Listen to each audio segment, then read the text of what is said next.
this here. Take a good look at it. Jody and I have been so busy settling in, I haven't had much time to do anything else. It seems to me, new married, Jody would spend a whole lot more time with you. He's been away from his farm so long, there just isn't enough time for him to catch up on all that's been happening since he left. Well, doesn't he want to come back here now he's seen the world? This is his life, to carry on what your father started here. But it's hard for me to imagine why his father wanted him, both of you, to keep the farm going. Well, why? Well, your father didn't want to. He decided to give up living. Isn't this where it happened? Well, not quite. Ginny, you want to understand it all the way? Not really. Well, maybe you'd better if you want to understand Jody and me and the whole family. I don't know if I want to. Well, I want you to. Just look up there. Where? You can see that big arm coming out from the barn with a wheel on it and the rope and the hook. Oh, I can see it. It's like a scaffold. Yeah, that's the hay lift. When we hay later in the season, that hook picks up the bales, and then by hand, using the pulley, we swing them inside and then store them up here for the winter in the hayloft. Why do you want to show it to me? Because that there is where Jody's daddy and mine hung herself. He swung in the hook to the hayloft there and secured it long enough to hook on a short rope he had about his neck with a noose. And then he jumped. Probably the fall broke his neck right away. I hope so. But whatever happened, he was dead before they cut him down. I still say, Clem, why would you want to show it to me?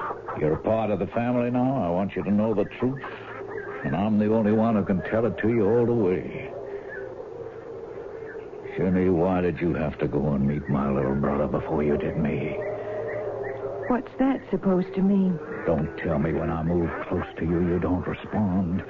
Don't tell me you don't recognize that you should have been my woman from the start. I think you must be out of your mind. I am about you. But I am your brother's wife. Is that what you really want to be? You know it is. Now, you just get your hands off of me. I can't convince you otherwise. The moment I saw you, I said, that's my woman, the one I've been waiting for. You don't believe that. It isn't a matter what I believe or what you believe. It's what is. I am your brother's wife, and I want you to let me go. I'll never let you go, Jenny. Long as you're here, you're going to have to make your choice between my brother and me. I've already made my choice. Have you, Jenny? Have you really? You must be plain crazy. I love your brother. And every breathing moment he's alive, I always will. Now, you better leave me alone. I left her alone for the moment. I was willing to wait, only not too long. It made little mind to me that my father hung himself, or so folks said. There was no more than he deserved for cheating me the way he did. And I was happy to help him do it. It wouldn't worry me the least bit more how my brother went. Just so his death couldn't be laid at my door either. It's a terrifying thing when a man commits himself to a unilateral course of action that has to end in murder. When all rationale ceases. We live in a world that these aberrant people share. The terrorists, the hijackers, the anarchists, they are the ones who should be marked for destruction. For there is no reason for their existence. I shall return shortly with Act Two.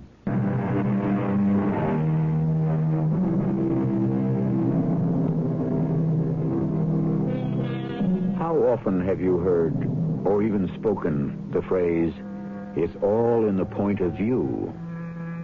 We have seen from inside his mind one man's point of view on this particular version of the human triangle. We will see later as this story of suspense winds inevitably to the final tragic explosion just how the other man feels. But before that, it seems only fair to allow the woman her point of view. I never should have married Jody. He didn't know enough about me. But he was just so sweet, and I was so tired. remember how happy I'd been on the farm until... I never knew my parents. I suppose even my mother never could have been quite sure who my father was, and she abandoned me the moment I was born. I grew up in a foster home with Aunt and Uncle Watkins. They had a small truck farm in northwest Texas. It was a good life until I got into my teens, and then Aunt Mattie died. And suddenly I was alone, keeping house for Uncle Will. It all came to a head. Hello, Virginia. Well, don't you look nice, all showered and shaved. Sure hope I didn't scorch the dinner keeping it waiting for you. Oh, let it wait a while longer. I want to talk to you. Yes, sir?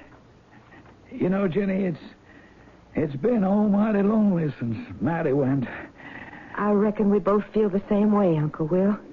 See, Virginia, a man just naturally has to have a woman in his life, a real man. And I have to tell you, I'm desperate lonely. I know you must be. Mattie and me, we never could have a child because of, well, that don't matter no more. But instead, we had you. And I'll be forever grateful. But you see, you're not my child. I mean, you ain't something I created. No, sir. But I love you just so deeply, all the same. Just as I love you, Uncle Will. As a father. That's not the way I'm thinking of me being to you right now. You can't feel any other way. It just wouldn't be right. I can't help it. I just see you as a woman now, Jenny, and I need a woman, and you're the one I want. There was nothing for me to do but get out. There was a young guy I knew who'd been kind of on the make and who had to make the long drive to Houston every week. I was ashamed at first how I teased him into helping me get away. I was still innocent enough not to know you don't get anything for nothing. Oh, I managed to fight him off that time, all right, but a month later, when my money ran out and I was really desperate, it was something else again. Who is it? It's Duke, Jenny. I don't want to see you. I think maybe you'd better. Just go away. You want me to tell your father where to find you? He's not my father. He's looking for you. All right. Come on in. I brought us some fried chicken and stuff. Cold beer. I'm not hungry. You know that ain't true. I talked to the landlady. You're even behind in your rent. You don't even look like yourself. Circles under your eyes. You've lost weight. Come on.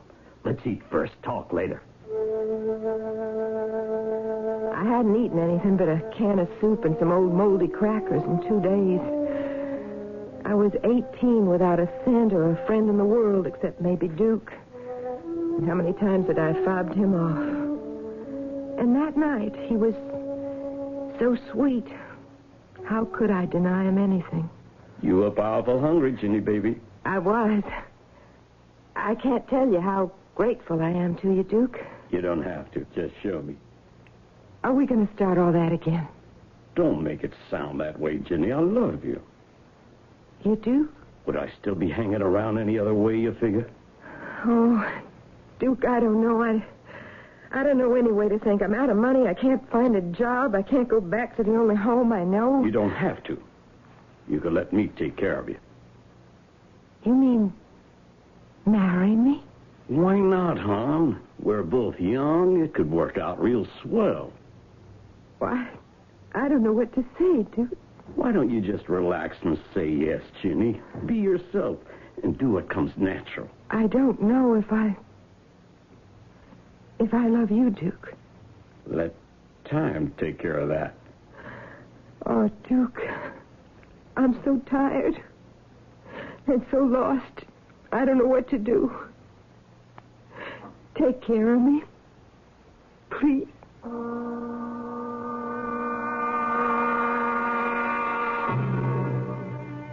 I never saw him again after that night. But he did leave me some money, enough for me to hold out till I drifted into a long series of jobs, mostly waiting on table.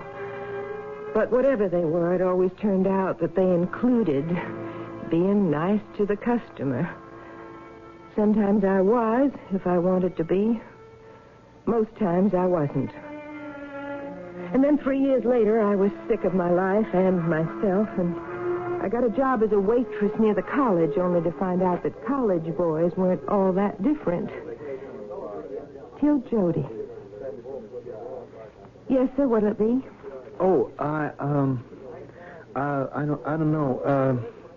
Cola, I guess? That all? Yeah, I reckon. Yes, sir. One cola coming up. You're new here, aren't you?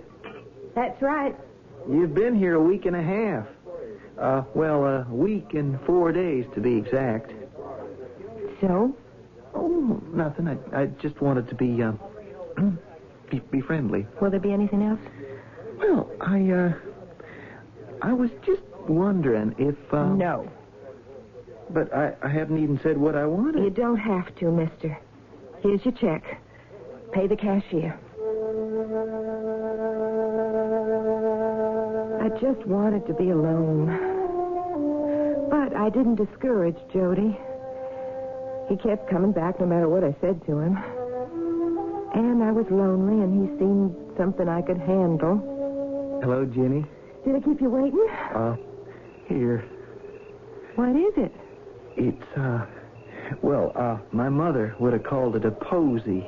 Like a corsage, you know? Some flowers you can wear.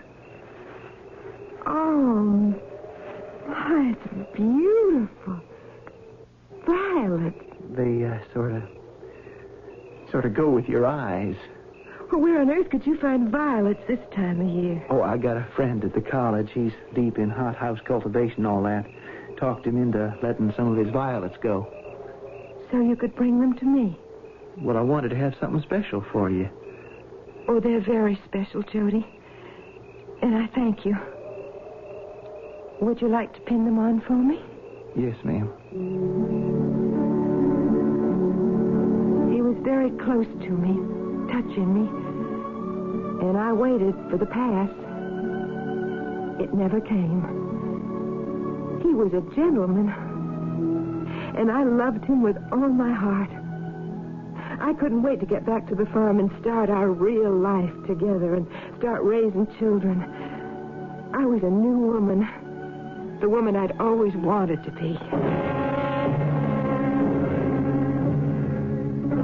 But from the moment Clem laid eyes on me, I knew he recognized me for what I'd been. I've no right to be in Kansas City with you, Jody. There's so much washing and cleaning and straightening up still to be done on the farm, the chores. Well, that's just why I brought you along, Jenny, to get you away from that for a while. Also, to have you to myself for a change. For the 2 months we've been married and back on the farm, I don't hardly seem to see you at all. Are you, sure you're not sorry you married me? I am sure. I just wish I could let you know how glad I am you did. Well, we'll make this a kind of honeymoon and try to let each other know just how much it means to us. But so long as I know being back in a big town like Kansas City doesn't spoil it for you, being hid away on a farm with just a husband and a brother for company. My husband is all I want and need. But you do like Clem, don't you? Well, of course. Oh, he's the best, old Clem. All my life I wanted to grow up to be just like him. Well, I didn't make it. Now, you listen to me, Jody. You grew up to be all the man any woman could ever want, including me, and don't you ever forget it. Besides, why do you think your father left you the farm instead of Clem? Well, I don't know exactly. For some reason, I was always his favorite. Oh, Jody, I love you so. Well, it couldn't be more than the way I do you. But, Jeannie, I'm jealous. I warn you, sometimes at night I dream that if you ever had anything to do with another man, I'd go wild enough to kill you. Or him. And myself. You'll never have to worry about me now, Jody. I promise you. You'll never have to worry.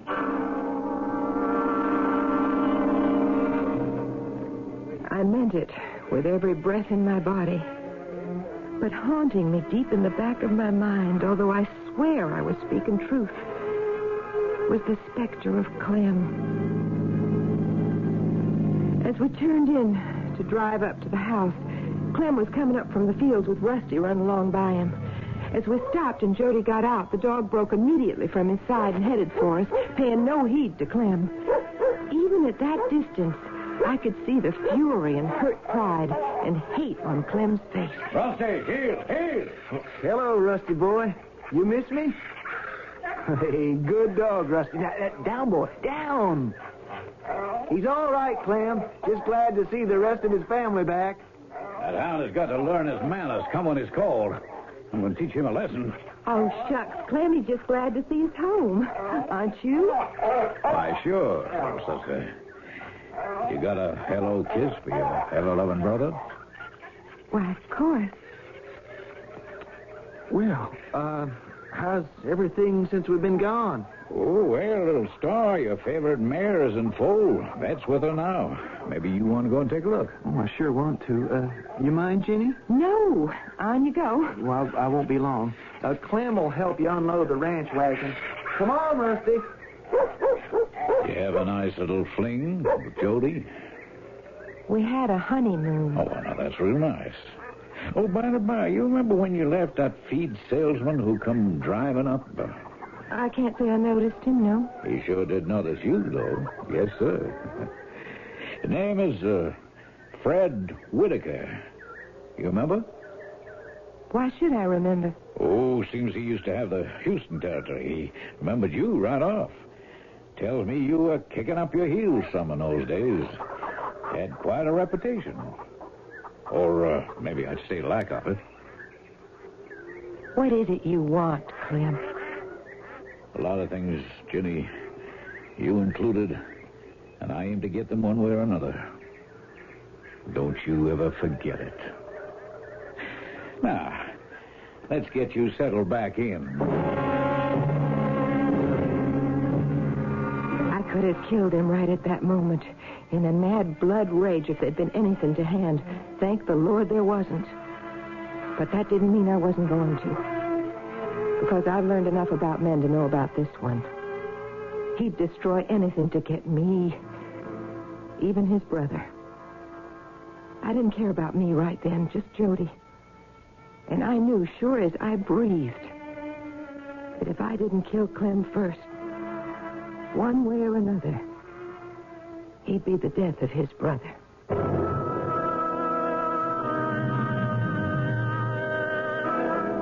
Two sides of the triangle well defined. From inside Clem's mind, we know he wants to get rid of his brother. From inside Jenny's, we know that she feels her only protection, and Jody's, is to kill Clem first. What about the third member? The quiet and gentle Jody? What hidden violences burn inside that calm exterior? We'll learn more about that when I return with Act 3.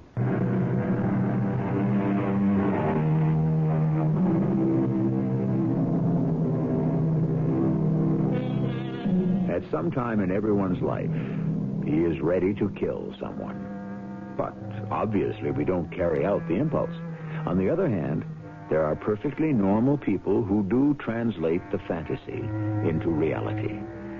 And the tighter knit and more interwoven the situation that drives towards the impetus, the greater danger of reality. The third side of this triangle is the only one we have not examined at first hand. What lies inside Jody's mind? It zapped me out when Dad took his life. I mean, I know he never got over Mother and all, but he was so full of life and plans. We'd spent this great time together the summer of my junior year, and there were all these ideas for when I graduated, and how we were going to replace old machinery, pep up the whole operation, maybe even buy some more acreage. The three of us, Dad and Clem and me, sketched it all out before I went back for senior year and graduation.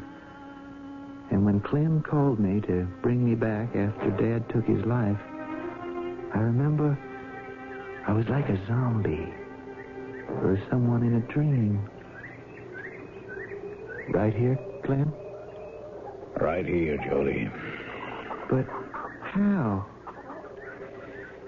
Well, it must have been around sundown. Earlier that morning, we'd brought up a couple of loads of baled hay on the lift to stack here in the loft. We were planning to bring in some more the next day, so we just left the hook kind of hanging there as it swung out after the last bale. He came up here with a piece of rope from the barn down below, made this kind of noose around his neck, and fished in the hook from the lift with a hay fork or something, latched onto the hook, and stepped off. But why? Oh, we just missed Mom that much, I guess. Didn't have anything more to live for. Now what happens? Well, tomorrow morning, Lawyer Ridges will read the will, and then you better get back to college. I remember a sleepless night and the ache for Dad, gone so young. I remember how I cringed and thanked God it was Clem who had to cut him down and face the reality. But most of all, I remember, how could I ever forget, the reading of the will. I give and bequeath to my natural son all the rest, residue, and remainder of my estate, with the following provisos. 1, that so long as my adopted son Clement shall remain working in the farm, he shall be accorded 1/2 share in all profits deriving therefrom. 2, if he, Clement, should leave the farm and seek work elsewhere, his share and interest in said farm would devolve upon my true son, Jody Henry Poland. Just a minute, Mr. Ridges. Yes, Jody? What's all this about true sons and natural sons? The circumstances are, and believe me, I regret having to reveal them, when Joshua married your mother, that is, your mother, Jody. Oh, dear me, no, that's not correct. She was, of course, your mother, too, Clement, but... Mom was already pregnant. I wasn't his child. That sums it up. And you mean to say that all these years later, Dad suddenly held that against Clem? Well, when was this will drawn? Just before you returned to college for your last year. Well, look, I don't have to accept the will. I suggest you go along as you have been doing and wait till the will is final. Then you and Clem may make whatever disposition of assets you decide between you.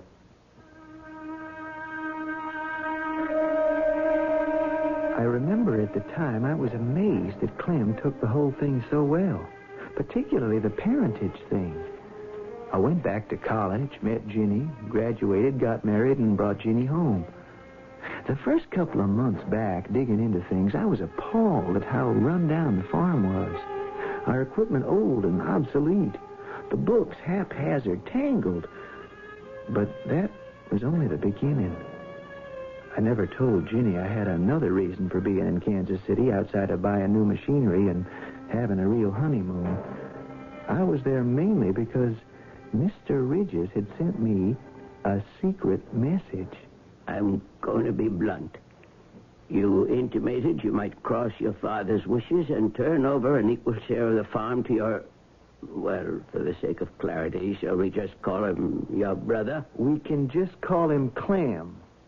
And yes, that's my intention. In all conscience, I must say I feel it is my duty to persuade you not to. Why? Jody, your father was my friend for over 50 years. We grew up together. I think I knew him as well as any one man can know another. Of course, your mother's untimely death shook him to the roots. But I can't believe it destroyed him. He destroyed himself. I don't believe it. Joshua Poland was incapable of suicide, Jody. What are you suggesting, Mr. Ridges? If Josh didn't take his own life, there was only one person who might have thought he would gain by taking it for him. Clem? Who else? That's why I think at the very least you should respect your father's will. Mr. Ridges, that is a terrible accusation to make against him. I'm sorry.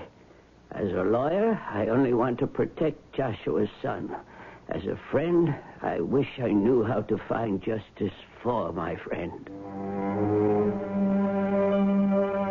Lawyer Ridge's obscene suggestion did many things to me. Not that I believed him.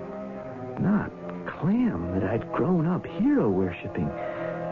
But worst of all, his suggestion had invaded my dreams, and I was racked and haunted by a terrible nightmare.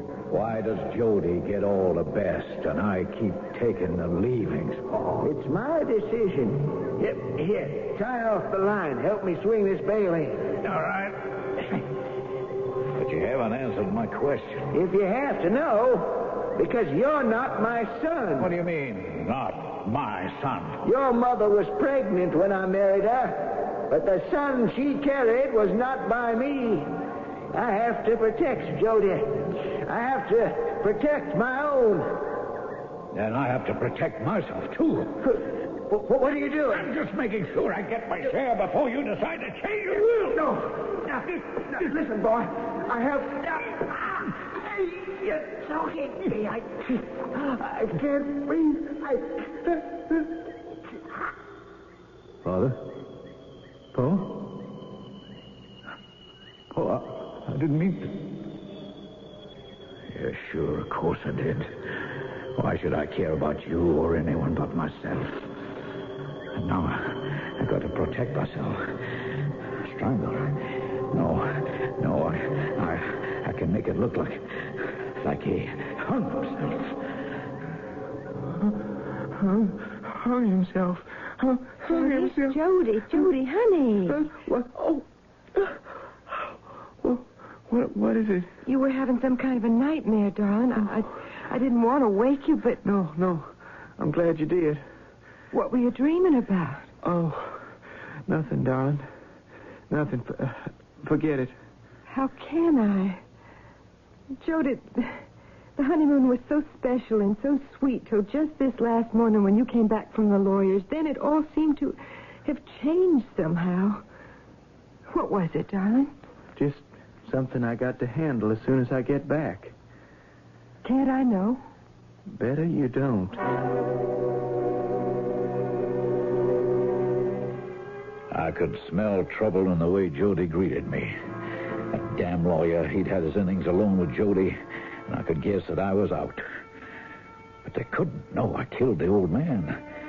I'd covered my tracks too well for that. The big question was, how do I get away with murdering Jody as well? I knew I had to face Clem. I saw him by the tractor, cutting wood logs on the big 20-inch saw he had hooked up. He was alone. Clem? Just a moment, Jody. Yeah? I want to talk to you. Well, go ahead. Well, can't you turn that off? Waste not, want not, little brother. I want to get these logs out. Well, I've got something more important to talk to you about. You look loaded for bear. Go ahead. I can hear you. I want to talk to you about how Father died. Why, has old man Ridges been giving you some fancy stories? Clem, did he commit suicide? Of course he committed suicide. I don't believe you. Well, that's your privilege. Now, look, I'm giving you one chance. Get out of here now and don't come back. What about my share in the farm? If you don't work it, you don't get it. What is this, some deal you and the lawyer set up? You can't kick me off my farm. Not any part of it is yours. Even after you tried to steal it, you couldn't keep it running right. What do you mean, try to steal it? I think you murdered Dad. If it wasn't for Ginny, I'd take the law in my own hands and kill you. Now, you get out before I do. I could fold you up with one hand as for the kind of woman you married. That does it. You asked for it, and since it's just between us... Yes, I killed the old man. He had it coming to him. Just as you have it coming to you right now. You are not going to get away with murder. What? This is going to be an accident. You tripped and fell into the saw. No, I won't let you. You haven't the strength. Goodbye, little brother. No, Rusty. No, Rusty. No, Rusty. No.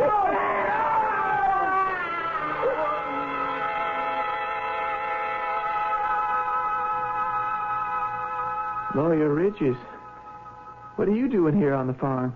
Son, me and the sheriff got to talking after you left. We both began to have some worries about your safety. Feeling the way we did about your father, we got here just in time to see what happened. You don't think I tried to kill him? No, Jody. We both saw he tried to kill you. What happened afterwards with the dog was the will of God or an accident. Whichever it was, you're in the clear. Well, where's Ginny? I'm here, Jody. If you want me. Want you? Why shouldn't I? Anything Clem said about me could have been true. Well, I told him I didn't care what you were before us. So I'm in the clear, too? My darling, you and I have to shut out the past. The only thing that matters for both of us is a long, long future.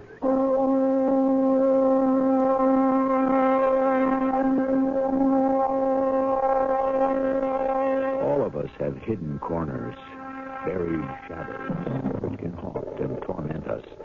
Most of them are not serious enough to haul out into the light of day. But when they are deep and troubling enough, when individual effort is not enough to exorcise them, sometimes a violent explosion that reveals all the festering, concealed sores is the only way to find adjustment and content. I'll be back shortly. In the beginning, I speculated which commandment is the most often broken. Now, in the end, I find myself not speculating, but knowing that the one which must be the least broken is the sixth commandment. Thou shalt not commit murder. It is, of course, the one which never should be broken. But that would be asking for perfection. And as Oscar Wilde said, none of us is perfect. I myself am peculiarly susceptible to drafts. Our cast included Terry Keane, Russell Horton, Ian Martin, and Gilbert Mack. The entire production was under the direction of Hyman Brown.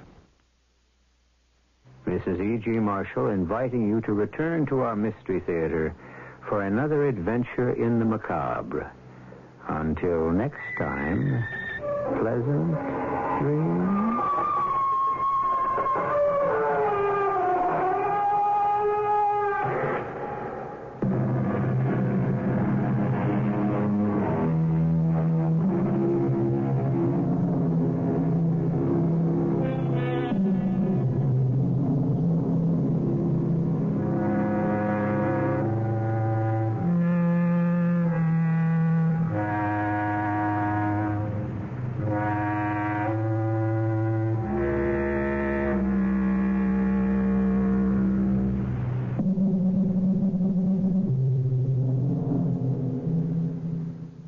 The CBS Radio Mystery Theater presents...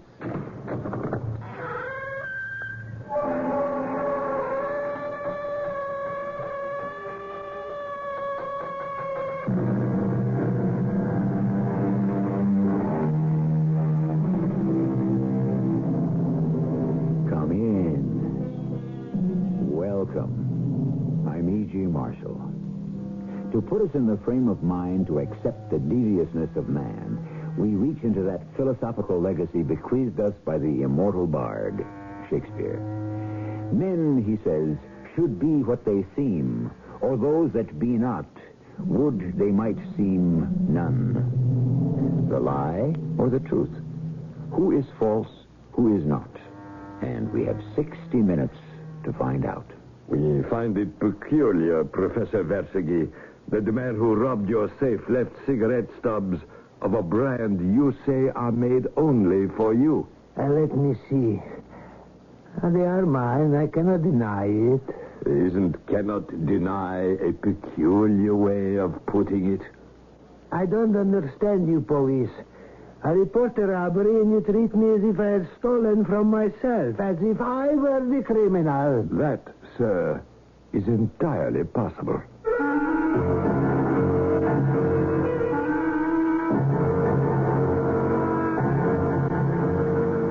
Our mystery drama, The Versäge Case, adapted from the classic German story by Karl Rosner, is dramatized especially for the Mystery Theater by Gerald Keane and stars Arnold Moss. It is sponsored in part by ARM, Allergy Relief Medicine. I'll be back shortly with Act One.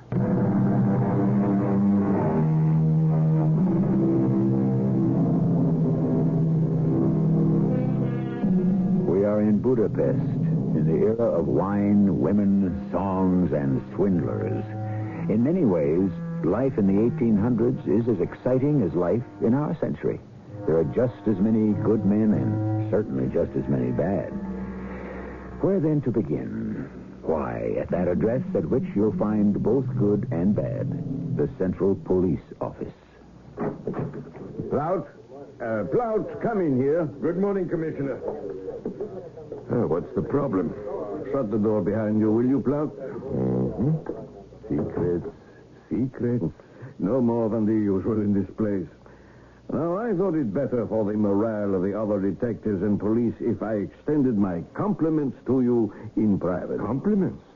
Commissioner, are you not feeling well? Plout, the department greatly appreciates your rounding up all those Romanian swindlers. Thank you. But I must see him. I must see the commissioner of police without Now, who is that out there? Someone who must see you, I would say. No.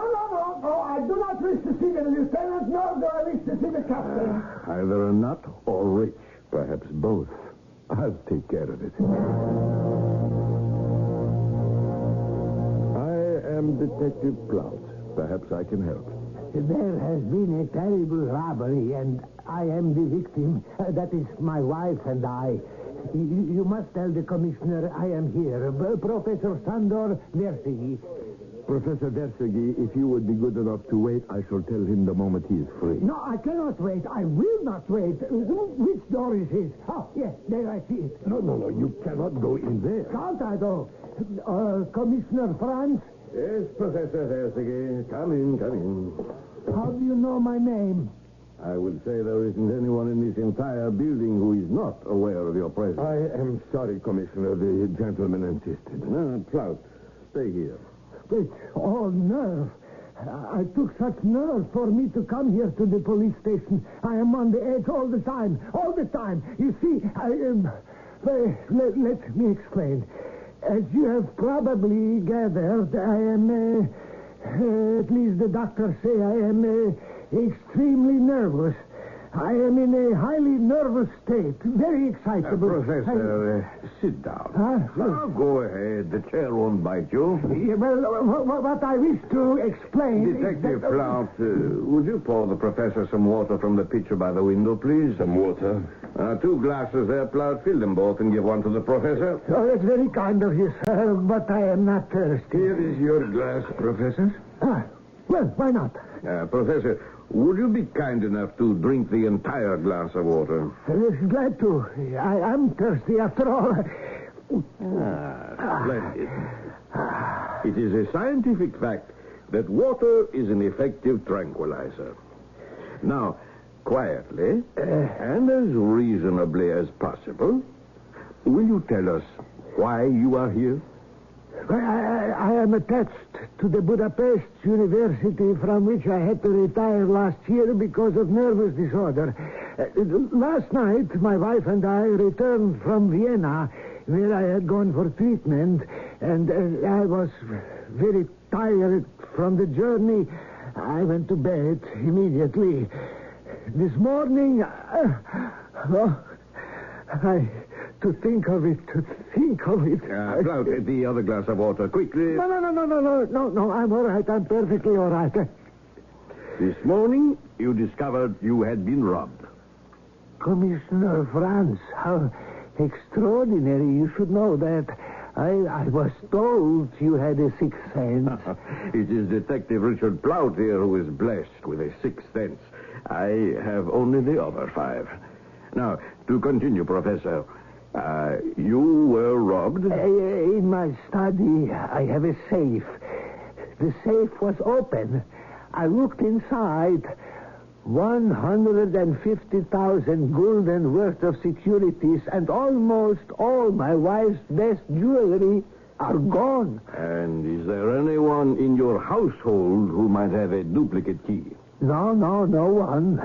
We live in an apartment. It's very nice, third floor on the Körnerstrasse. When we are there, a cleaning woman comes in every day. Downstairs is the janitor, but no one has any keys. Yeah.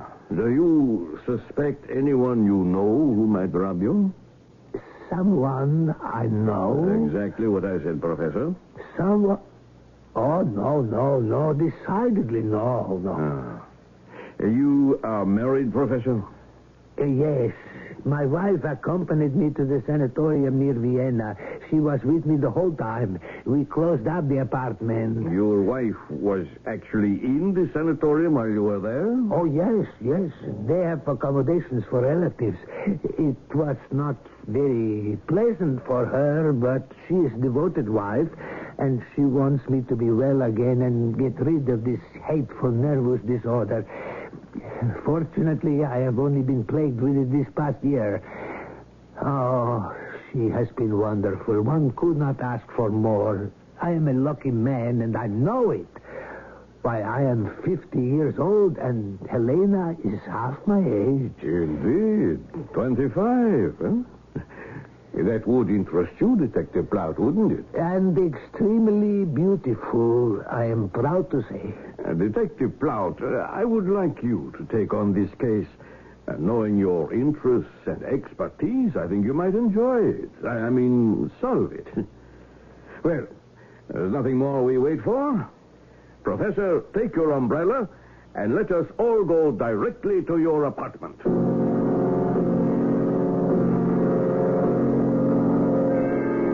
This is my study. Look at it. Everything upside down. My papers everywhere. Where is the safe, Professor Versigi? No, here. Against the wall. I have touched nothing. This is just as you found it, Professor. You haven't changed anything in the room? No, exactly as I found it this morning. I did examine the inside of the safe when I found the door open, but I touched nothing. My wife said I should not until it has been examined by the police. Oh, Helena, there you are. Good day, gentlemen. Oh, my dear. Oh, this is my wife, Helena, gentlemen. These gentlemen are from the police. You haven't been overdoing it, have you? Oh, the professor did not exaggerate. She is stunning. Mrs. Versigi, this is Commissioner Franz. My name is Richard Plaut. My pleasure. Do you know whether any other pieces of furniture were damaged or whether anything else was stolen besides, I understand, the securities and your jewels? I would say no to both questions, Mr. Plaut. The jewels and the securities were in a small box. It is still there. You can see it.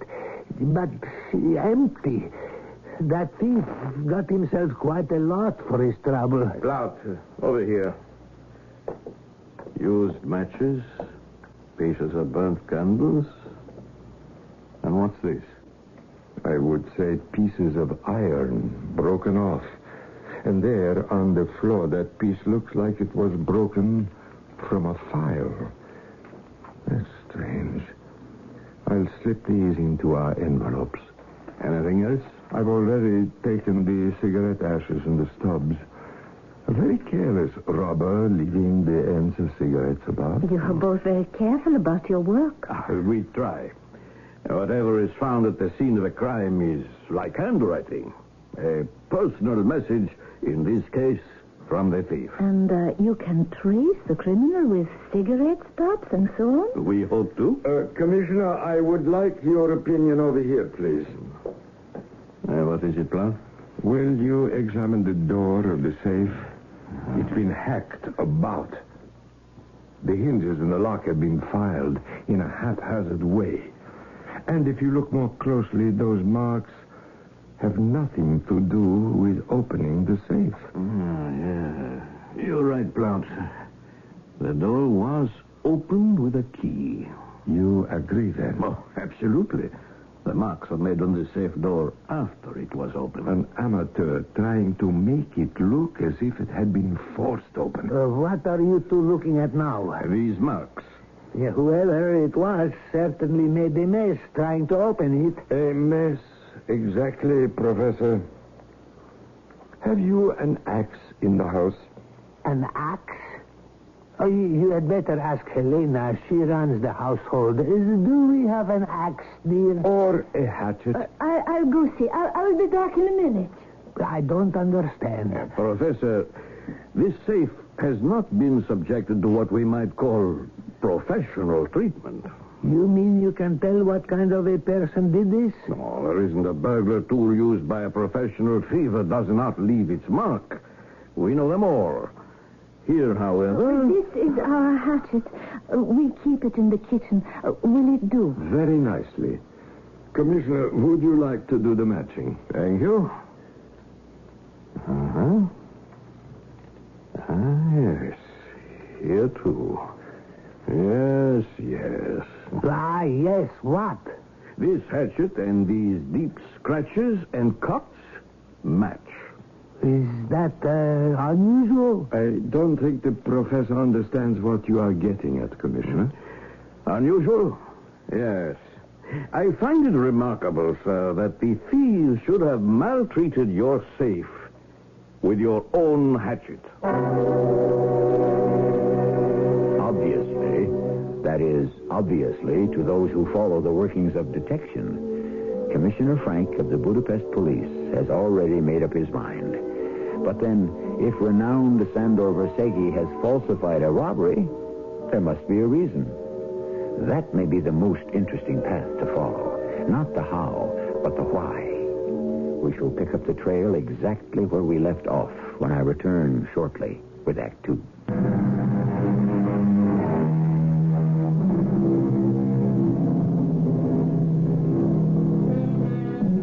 Semblance, dissemblance. That is the theme of this performance at Mystery Theater. Who is performing? Who speaks the truth? Sometimes people are so adept at disguising their true selves, they begin to believe they are what they pretend. Detective Richard Plout and the commissioner resume the investigation. Now, as to these papers lying about here on the floor, is this exactly the way you found them? Well, I think so. I hold up this insurance policy. Is it yours? Is it mine? Does it have my name on it? What does it say, Plout? Sandor Versegi insures himself against robbery with certain itemized pieces of jewelry and a sum of 150,000 gulden. Then you're insured against robbery, Professor. You didn't think to inform us of that. Didn't you tell the gentleman that we were insured? Oh, Sandor, how could you forget a thing like that? Why, that's the reason, sir, that we can meet this loss with a certain amount of calm. Calm? I would say that Professor Versegi has been quite excited about this robbery. It was his nervousness which first attracted our attention when he came to report the incident at the police station. And now we find he is insured so as to completely cover his loss. I cannot see any reason for his great excitement. My husband is ill. Surely you have noticed that. We have just returned from the sanatorium where he was being treated. And now, to you gentlemen of the police, robbery may be an everyday occurrence. But to us, even though we were insured, the invasion of our home by strangers, well, it is... Mrs. Versegi, forgive us. We don't wish to add to your unhappiness. Commissioner, why don't we permit Mr. and Mrs. Versegi to pass the rest of the day alone? I was unhappy to discover the Verseges had been insured all along. No matter how I rationalized it, it was the old insurance game. I could see the professor was in a very nervous state and so perhaps not accountable for his actions. But Helena, his beautiful young wife, how could she know nothing of her husband's deception? How could she be innocent? The following morning, I was at their door. I was expecting you earlier, Mr. Plaut. I came as soon as I could. I see you have not had time to unpack. How is your husband? This robbery has undone a great deal of the good of his visit to the sanatorium. He's in his bedroom reading. If you like, I shall be happy to bring in your suitcases from the hall. Oh, no, I wouldn't dream of it. That's a beautiful coat lying there. What is that for? Seal. But it's the astrakhan collar my husband's so fond of. He takes it everywhere. It was much too hot for Vienna, so we left it with his stepbrother who lives there. When did you leave Budapest? The 27th of March. We first went to see Laos. Laos? My husband's stepbrother. He's written us insisting we spend a few days with him before going on to the sanatorium. And where is that? In a suburb of Vienna, in Kalden-Lötgeben. We stayed at the sanatorium until the 3rd of May, and my husband was really improving. And then 2 days with Laos, and then back here the day before yesterday. There you are, Helena. Oh, you have a visitor. Mr. I've forgotten your name. Plaut, Richard Plaut, Mr. Versigge. I was going to ask if I might continue examining your study. I have no objection. Follow me. Mr. Plaut, may I offer you a glass of wine? Oh, don't tempt me. Police regulations forbid that while a man is on duty. A great pity. Still, I am not a policeman, so I shall have a glass. Sandra, don't. You know what the doctor said. It's a stimulant, and for the present, no stimulants. Is a cigarette all right? Oh, don't be silly. Of course it is. Especially since you brought back your special favorites from Vienna. May I have one, Professor? Yes, glad to. You will enjoy them. Made especially for me in Vienna. You can't get them here. Nobody smokes them in Budapest. Oh, really? And you are quite certain this room was thoroughly cleaned before you went away? Housekeeping is my pride and joy, Mr. Plaut. And the cigarette you're smoking, Professor, have you smoked in here since you returned? No, I have not. Why all this questioning about cigarettes? Let me show you something. In this envelope are 2 cigarette stubs we picked up in this room yesterday. Now, isn't it rather remarkable that whoever plundered your safe smoked the same cigarettes as you do? A brand, you say, which is unattainable in Budapest. Now, see for yourself. Open the envelopes. Well, he's right, Sandro. These stubs are the same, but how is it possible? Let me see. He is right. Those stubs are mine. I cannot deny it. You said I cannot deny. Now, isn't that a peculiar word to use under the circumstances? Well, it's nothing. Just words. I did not mean anything by it. I do not understand you, police. I report a crime to you, and you treat me as if I were the criminal. Sandro, please. Mr. Plaut, if your investigation results in a kind of 3rd degree, I must ask you to leave. My husband tires easily. Sandra, will you go lie down? I shall be with you in a moment. I'll see Mr. Plaut to the door. All right, then. But don't be long. Mr. Plaut, you were asking about household tools yesterday? Well, I was getting out the checkbook, and I found this broken piece of metal in my husband's desk. I thought I'd better give it to you. Now, what do you suppose it is? It's what they call a file. The end is broken off. Is it helpful for you to have it? I regret to say, Mrs. Versigge, this broken file in your husband's desk is extremely helpful. To say I was shocked is putting it mildly. I could draw only 2 conclusions. In attacking his safe to simulate a robbery, the professor had broken the file himself, or Mrs. Versigge was trying to implicate her husband. I went downstairs and asked if the janitor would see me. This is a respectable house. Why are the police asking me questions? When a robbery has been reported, we ask everybody. A robbery? Oh, where? Professor Versegi, upstairs on the third. Oh, he's quite mad. He complains about my children making noise. I don't think he's quite right in the head. If I wasn't sorry for his wife, I could make a few complaints myself. Indeed. Oh, he thinks he can make all the noises he wants, and that's all right. But if my children happen to run up and down stairs, it's not. What noises?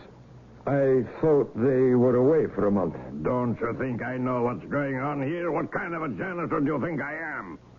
The professor came back one afternoon and evening about a week after they left. And the noise he made in his apartment, you thought he was chopping up the furniture. You're quite certain it was Professor Versegi? I don't say anything unless I'm sure of it. It was the 3rd or 4th of April, early in the evening. My door was open. I looked up. There he was in his brown fur coat with the Astrakhan collar. He didn't even say hello. I thought, that's pretty silly. Such a hot day, his face buried in the collar. And he went right upstairs. And after making all that noise, he comes down again, doesn't say a word, all bundled up he is. Now he reports a robbery. If you ask me, well, it takes all kinds in this world. Anything else, officer? I think not.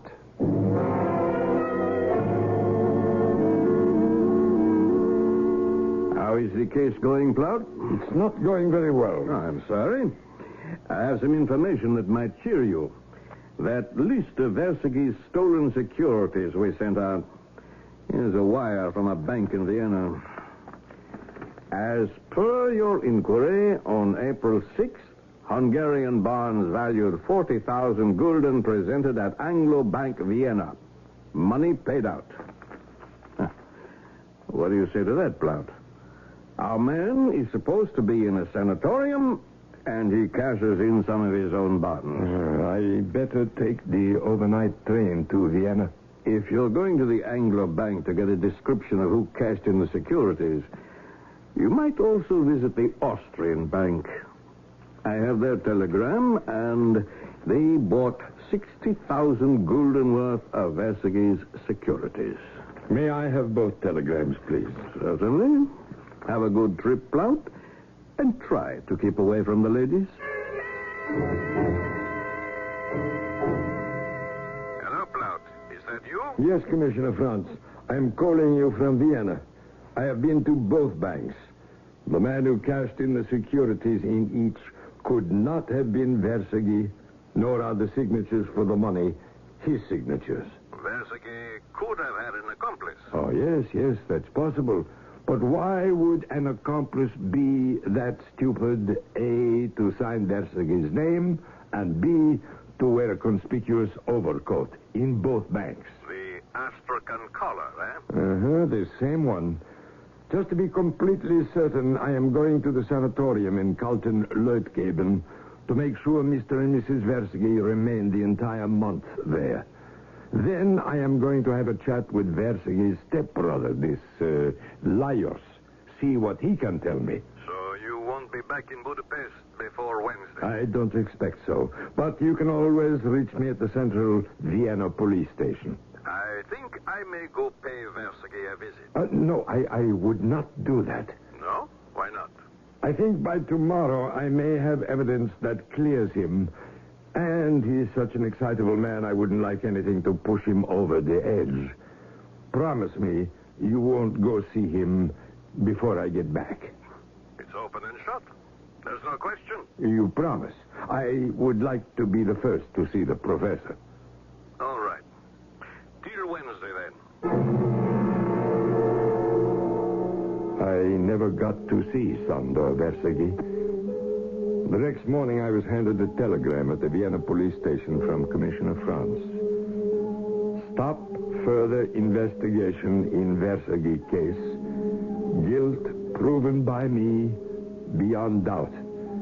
Unfortunately, immediately after arrest, criminal committed suicide.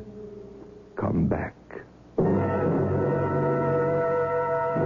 Detective Richard Plout was stunned that Sandor Verseggi should take his own life at the very moment his innocence might be proven. Why had he killed himself? Police records are full of cases of those who are unable to withstand pressure, who prefer death to dishonor. No, suicide is not always an admission of guilt. More when I return shortly with Act 3.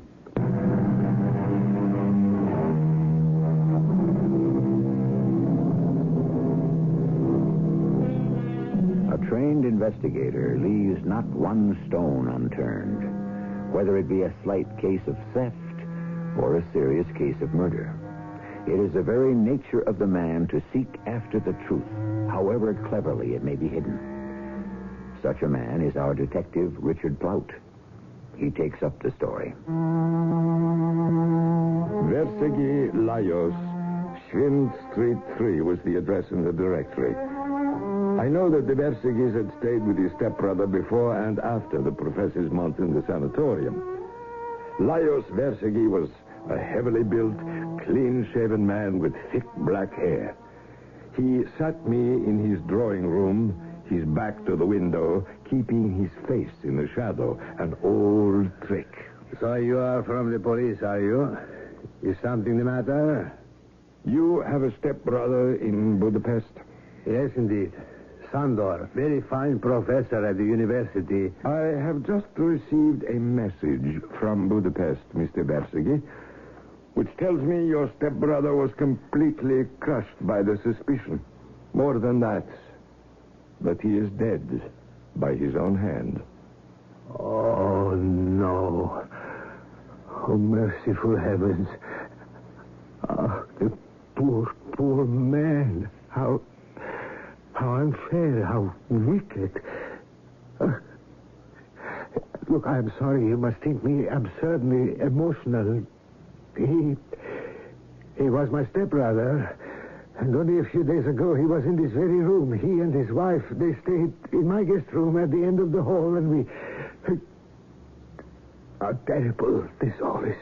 Your stepbrother's death just at this time places Mrs. Verseggi in a very painful position. His suicide will appear it was all true. People will say he died to escape punishment and dishonor. So unless we succeed in discovering the real thief, his name will be destroyed. The real thief? Oh, then you don't believe Sandor had any connection with the theft? Oh, no. No, the real thief is quite another person. That's why I came to see you. But how can I help you? We have discovered traces here in Vienna of the man who apparently is the robber. Now, obviously, this man knew the professor's habits and must have met him while he was here. Do you know of any such person he might have seen? No, I really don't. When Sandor and Helena came here, I saw very little of them. I know that Sandor visited several old Viennese friends, but who they were, I don't know. My sister-in-law should be able to tell you. I expect you're right. I shall leave now. I am sorry to have been the bearer of such bad news. It's incredible. Awful. Please, if there is any further way I can be of help, don't hesitate to call on me. I certainly shall. Commissioner, how did this happen? I expected it. The man was always guilty, and he knew it. Just tell me what happened. Well, we had his house watched, naturally. A man on the roof over his apartment.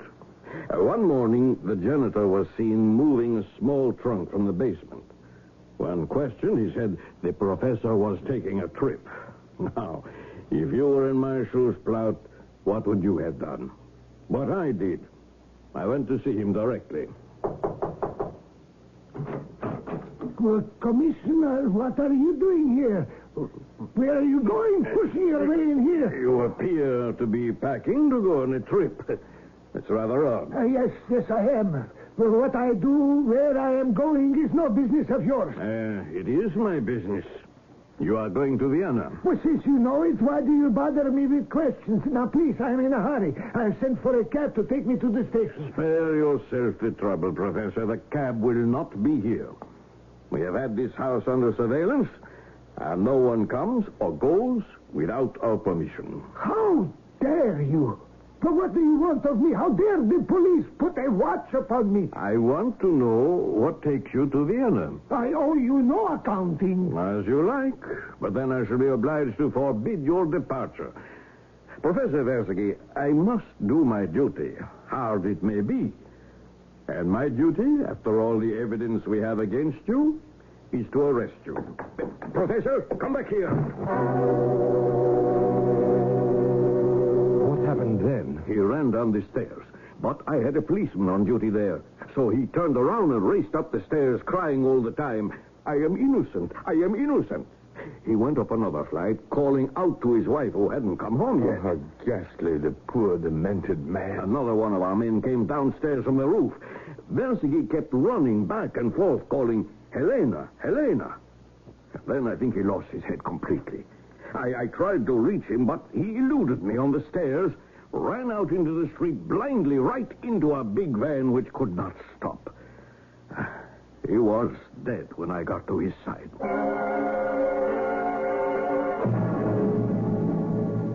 It's good of you to see me, Mrs. Versky. It's so hard.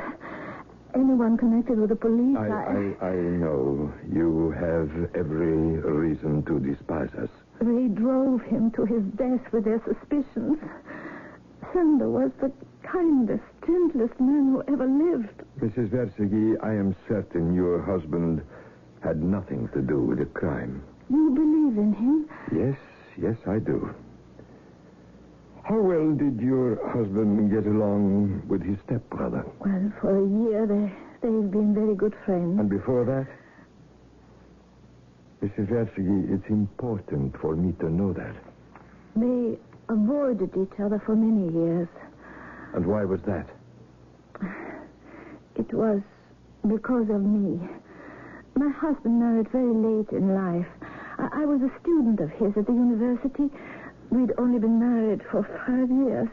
Believe me, I would do anything to spare you this ordeal. No, it's all right. When Sander and I were engaged, Lars, his stepbrother, came to visit. I didn't know him. I was friendly in a natural, normal way. I mean, the brother and my fiancé. But he misunderstood it. One night I happened to be alone with him, and he put his arms around me. Oh, I hate to think of it. Fortunately, Sander came in. There were words. Sander literally threw him out. And until a year ago, they never spoke. Well, how did they become friends again? It was Sander. I told you what a kind man he was. He heard that Lars had business difficulties, and he sent him money. Later, Lars paid it back and apologized, and that was that. So when he heard we were going to Vienna to the sanatorium, he wrote and he insisted that we stay with him first. You did not ask to stay with him. He asked you. That's right. Why? One last question. Have you any idea why the professor wanted to go to Vienna? Well, he was very quiet about it. I think he was going to see Lars. Why, I don't know. He did say I wasn't to go with him. Mr. Plaut, is it possible? Is there any chance of finding the real criminal soon? Soon? By tomorrow. The funeral is tomorrow. I know what you are going to say. I can promise you that your husband will be laid to rest with his honor and reputation cleared. It's almost too good to be true. That's the least we can do for you. Thank you.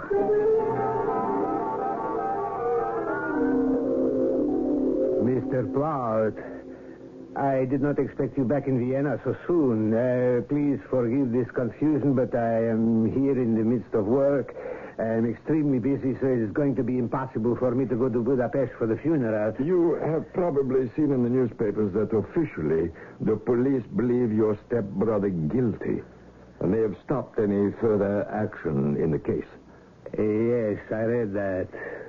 Poor Sandor. If he had not been in such a state, he would never have arranged a pretended robbery to collect the insurance. Then you now believe him guilty? There is so much that points to him. I don't know what to think. Well, that is why I came here today with the good news that your stepbrother is innocent. What? Oh, I thought you would be pleased. Yes, proof positive. You have proof? Do you remember my asking you who your stepbrother might have met while in Vienna? Let's say it was some man he hadn't seen in a long time. A relative, perhaps. Let us assume this man to be in financial straits. He learns the professor has a large fortune in securities, jewels, and so forth, left in a closed and unoccupied. Let's assume Professor Versighi told this interesting fact to, say, to you, for instance. Yes, to you. Or to anyone else, let's say, to the robber who took the money eventually. We know for a fact the robbery took place April 4th, 2 days after the professor entered the sanatorium. The janitor saw the robber pass in and out and thought he was the professor because he wore the professor's fur overcoat. The police took for granted the robbery was faked since keys had been used to enter the apartment and to open the safe. And a certain kind of cigarette had been smoked, marks made on the safe by a kitchen hatchet, etc., etc., etc. Did they find all these things? Oh, they did. But in my opinion, these things prove the professor's innocence. I really cannot understand. It looks to me as if the real robber wanted to throw suspicion on your stepbrother. Don't you think so? I don't know. There is one missing link in our chain of evidence. How did the robber come into possession of Professor Versighi's overcoat and his keys? Any ideas? I am up to my neck in work. I'm no detective, and I would very much prefer that you follow up your investigations alone until you really need my help. I need it now. You see, Mr. Versighi, my theory for the solution is very simple. I believe your brother left his overcoat and his keys with the robber here in Vienna in some place where he thought them safe. A great deal warmer in Vienna than Budapest. It would be natural to leave it here with you. Let us say in the room you had given him. Huh? Will you excuse me if I ring for your maid? What right do you have to come barging in here and to... You rang, sir. Would you please show me the room occupied recently by Professor and Mrs. Versighi? Certainly, sir. This way. Madame, do you remember the professor's visit early this month? Did he leave anything here when he went to the sanatorium? Oh, yes, sir. This was their room. He left his fur overcoat and some other things. They were locked in that cupboard. Uh-huh. Who had the keys to this cupboard? Mr. Versighi gave the key to the professor. He took it with him. Oh, dear me. Someone must have mislaid the key. The door has been forced from its hinges. Look carefully. What are you doing? Mr. Versighi, the police are the ones who ask the questions. Notice, sir, someone has tampered with the hinges of this cupboard door. What do you mean? I have found the missing link in the chain of evidence. Lajos Versighi, I arrest you in the name of the law. Detective Richard Plout kept his word. On the following day, Sandor Versighi was buried with honor and dignity befitting an honest man. Perhaps in death, the professor has a lesson for all of us. How sacredly reputation must be guarded. How fragile a thing it is. And should it be lost, it is rarely regained. More on this when I return shortly.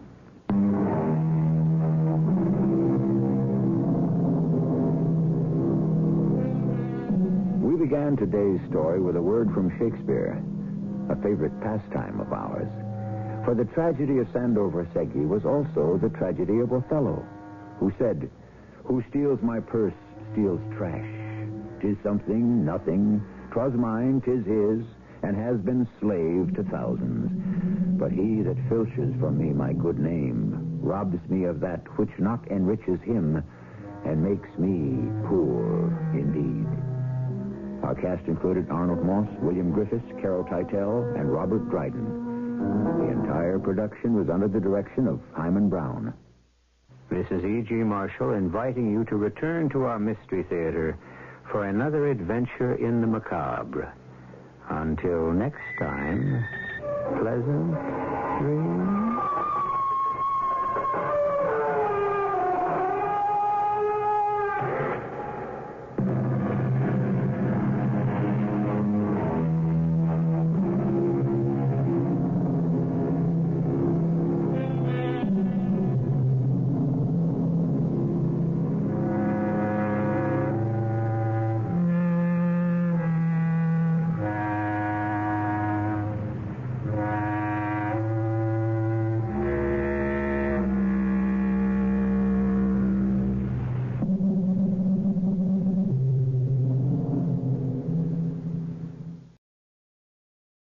The CBS Radio Mystery Theater presents...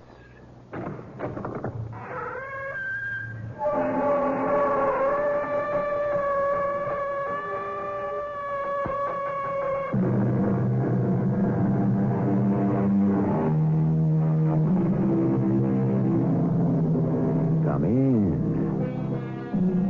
Welcome. I'm E.G. Marshall. My wise old grandmother, whom I've had occasion to quote to you before, had sayings for almost everything. And almost always Grandma was 100% on the button right. One of her favorite maxims was, "Do unto others as if you were the others." Prejudice and its wicked power is what she was talking about. And the story which Conan Doyle tells us now illustrates how far misjudgment can take you, even as far as murder.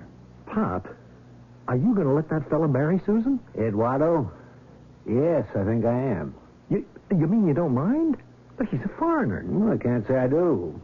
Some of us in town think pretty highly of him. I think you've all gone crazy, and I don't aim to stand for it. Now, we here in Winter Harbor have a tradition to uphold, and marrying an outsider could mean lots of trouble.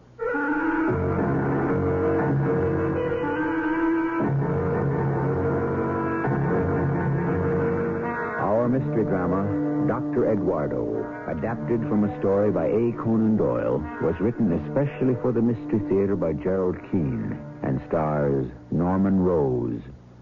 It is sponsored in part by True Value Hardware Stores. I'll be back shortly with Act One.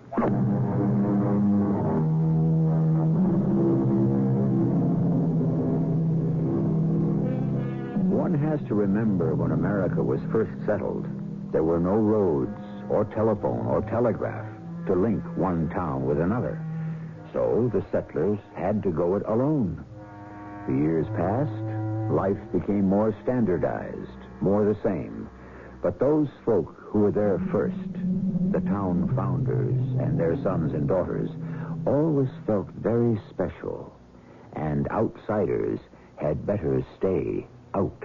Hey, Pop, there's a letter for you. How many times do I have to tell you that when I'm here at work in my office, it is not hey, Pop, it's Mr. Mayor.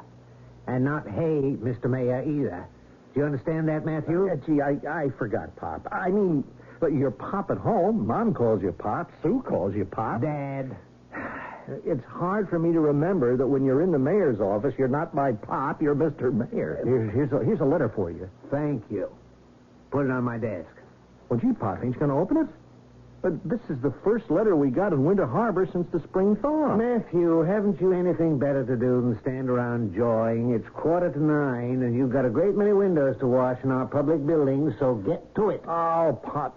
Mr. Mayor, haven't you got a better job for me than the wash windows? As long as you're on the public payroll, I expect you to do an honest day's work. Oh, I almost forgot. Hold on, Matthew. We put in new locks in the library and the courthouse. You keep these keys so you can get in early in the morning to do your work. All right, now beat it. Where's your sister, Sue? It's almost 9. Oh, Miss Goody Two-Shoes will be here on time. She always is. Now, don't speak disparagingly of your sister. She gives the taxpayers their money's worth. Good morning, Mr. Mayor. Beautiful morning, isn't it? You see, Matthew? She doesn't call me Pop. She says, good morning, Mr. Mayor. Yes, it is good morning, Susan. We had a letter this morning. You may begin by dealing with that. Matthew, don't stand there 1 foot in the cranberry bog. And don't use too much soap cleaning windows. This town's not made of money, you know. Yes, Mr. Mayor. What's in that letter addressed to me? Mr. Mayor, we're getting ourselves a doctor. A real live doctor for Winter Harbor? That's what the gentleman says. He's decided to come to Winter Harbor to set up a practice. What's his name? Eduardo Columbus. Eduardo, that's Spanish for Edward. A Spanish doctor? Here in Winter Harbor? Think of all the Portuguese fishermen who live in town. He'll be perfect for them. Portuguese, is that same as Spanish? Well, pretty close. And they make up most of the folks who work here. What about the rest of us? We get sick, too. How do we know he speaks American? He writes American. After all, his kinfolk came here before we did. They could have been on that boat with Christopher Columbus.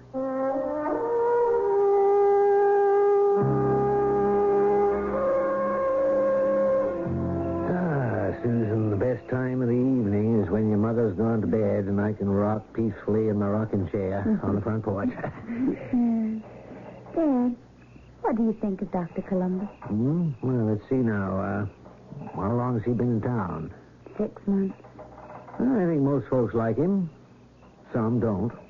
Why? Nothing. Nothing. Don't tell me nothing, Susan. When it comes to a woman and a man, there's no such thing as nothing. Dad, there's a fire down the street. What? Whose house is it? I'm not sure. I wonder if... Here comes Matthew on the run. He probably knows. Matthew, whose house is on fire? What's that? Is there fire? How can you be so stupid? Don't you see it? Oh, no, I came the other way. You did not. I saw you back there crossing the street. Well, I better get myself over there. That crowd's getting bigger, and there'll be sparks and danger. Someone's got to restore order.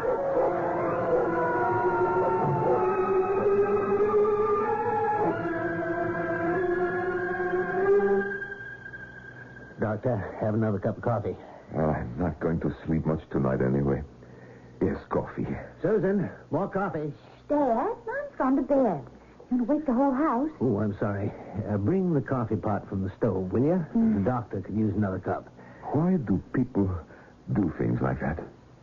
People do what? Here, let me fill your cup, Eduardo.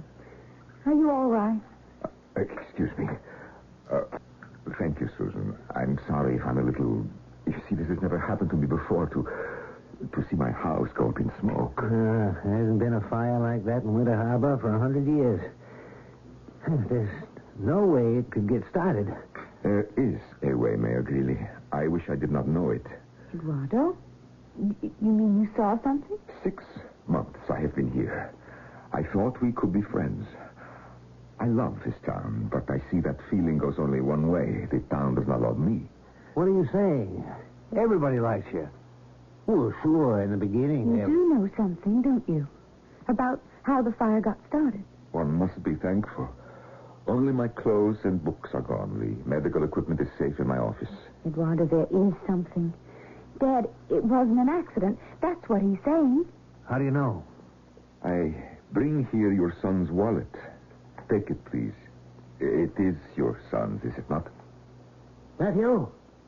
Matthew, come down here. This is very sad for me. Why would he do it? Are you sure?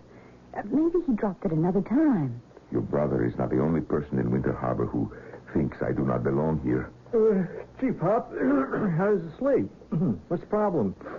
Here's your wallet, son. Hey, thanks. Where'd you find it? Where did you find it, Doctor? By the back steps of my house. I picked it up after the fire. Oh, gosh, I must have dropped it there when I went to watch. You told me you weren't anywhere near there.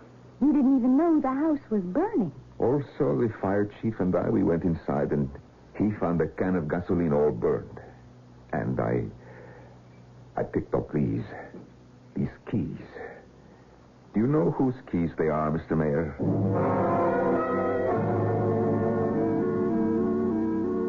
Dad, I'm sure Matthew didn't realize what he was doing. I am so sorry it happened. Eduardo, what are you going to do? Well, I shall have to forget. You're not going to press charges? Oh, please. That is only for criminals. For the boy's sake, I hope it will be a lesson. Dad, Eduardo has no place to go. Could we put him up until he finds a new house? Would you stay with us, Doctor? Oh, that is very kind. After all this business with Matthew, I wasn't sure you'd want to be under the same roof. I should be delighted. I'm so glad. I'll go make up the extra room. It's funny how the right words don't come when you want to say them. There you are, burned out of your home, no place to stay, and my boy and what he did, and all I can think of is, I wonder if my pajamas will fit him.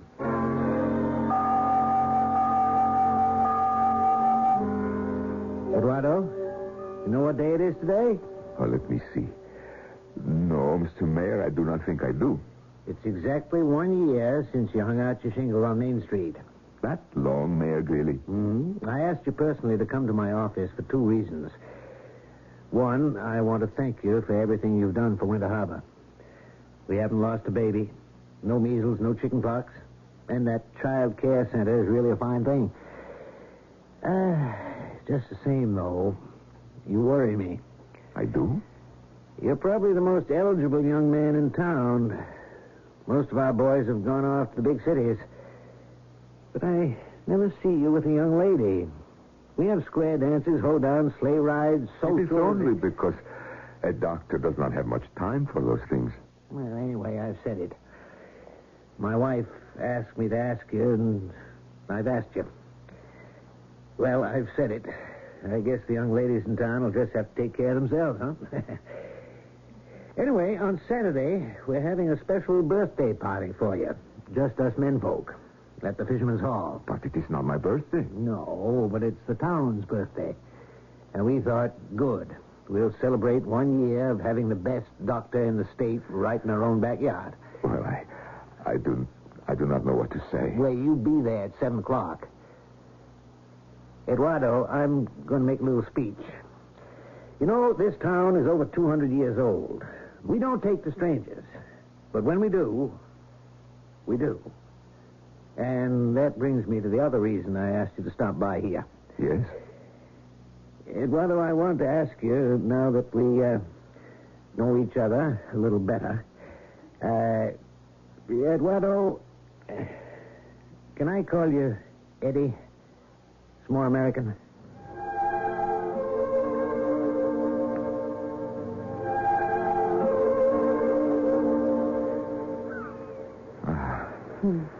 Smell that sea air.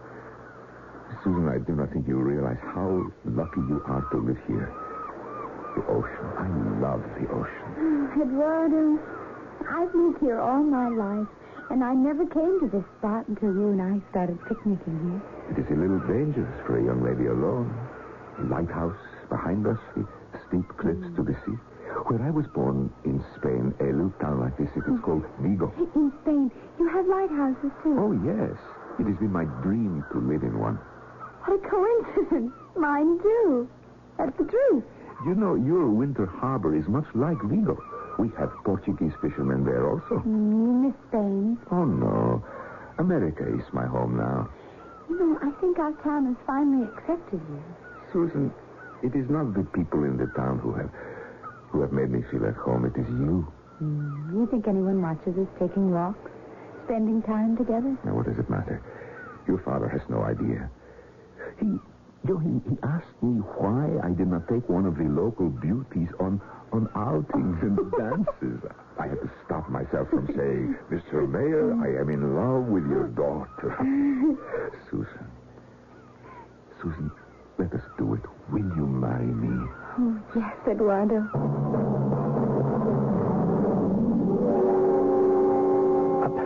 Are you going to let that Spaniard marry Susan? What? He proposed to her and she accepted. I heard them. Dr. Columbus? Eddie? Where were you? Right behind them, cleaning the windows of the Bear Point Lighthouse. Well, I wondered who was going to grab him off. I never thought I'd Susan. You mean you don't mind? No, I can't say I do. Eddie's a good man. Well, I don't like it, and I don't aim to stand for it. Well, I'm afraid there's nothing you can do about it. I don't imagine they're going to ask for your permission, Matthew. It is not right. We here in Winter Harbor, we have a tradition to uphold. And marrying an outsider, it's wrong. It is a disgrace to our family. I'll give you some advice, Matthew. Don't stick your nose where it ain't wanted.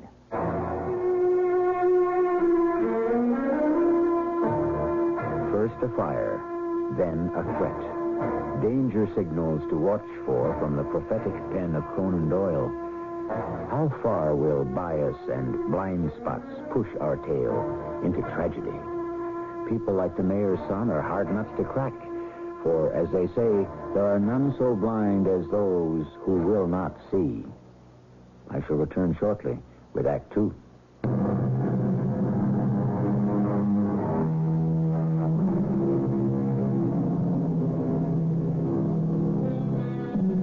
A fine young doctor born in Spain takes up residence in a New England seacoast village. Most folks in town admire him for the good medicine he practices. Yet some, one in particular, do not. Of course, one can't like everyone. There's nothing sinful in disliking someone, but not for the wrong reasons. And so, fellow citizens of Winter Harbor, in recognition of our doctor's service to the community, I propose he be made an honorary citizen of our town. Now, may I have a show of hands? That looks pretty unanimous. Motion carried. Eddie Columbus, please stand up. I thank you all for this honor. You know, coming from another country, you have to take your medical examinations all over again. But I did it because I wanted it so bad. I also wanted to be an American so bad that I changed my name. My real name is Eduardo Colombo, which I changed to that good American name, Columbus. Anyway, I thank you. You have made me feel very welcome, and I would like to add a little announcement of my own. Friends, Mr. Mayor, your daughter Susan and I are planning to get married.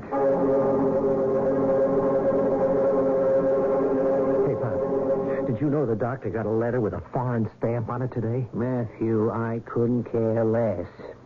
Matthew, you're getting to be a gossipy old maid. So why shouldn't Eddie get mail? Everybody else does. Pop, you don't seem to realize we don't know one darn thing about him. He shows up. Now, who knows who he really is, huh? Some people, my boy, show you what they are by what they do. Others are just a lot of wind. Yeah? Well, did you know he bought that old lighthouse on Bear Point? Of course I did. That's where they're going to live. Remember that little incident of the fire, Matthew? We've hushed it up. Kept it inside the family. And Eddie marrying Susan will make sure it stays there. Now, don't make a pest of yourself. I'm asking you nicely. Stop this vendetta you've got against Eddie Columbus just because he wasn't born in Winter Harbor. Eduardo, is that you? Oh, it is. What did you tell your patients? Go home. I have to go to my lighthouse to see how my fiancé is sewing up our curtains. Oh, let me hug you. What is it, darling? You haven't said a word. Susan, I do not know what to say. Oh, you don't have to be so serious. You're acting positively tragic. You have done so much for me, so much. Well, not for you alone, silly. For us. The little study is finished. I unpacked all the medical books you ordered from Boston, and I put that big photograph of me right on your desk. Oh, Susan. The bedroom's all finished. The curtains hung, the coverlet made. Oh, I haven't told you. Mr. Harvey's retiring from being dog catcher. His sister told me he's going to hate doing nothing, so I hired him to come take care of us. He can live up on top where the light used to be. He said he'd love it, and he'll make himself right handy. I just wish we weren't waiting till June to get married, don't you? Susan, sit down. You sound so ominous. Darling, you know I love you, don't you? And whatever I feel I have to do, nothing will change that. You understand? What happened? I do not think we should get married. Oh? Not now. Not right away. Not now. Is there some reason? Why not? Yes, there is, I'm afraid. I see. You don't see, do you? You haven't given me very much to go on. You just said no marriage. It is all that I can say right now. Don't you trust me enough to tell me why? It has nothing to do with you, darling. It is all part of me and who I am and who I was before I ever came to Winter Harbor.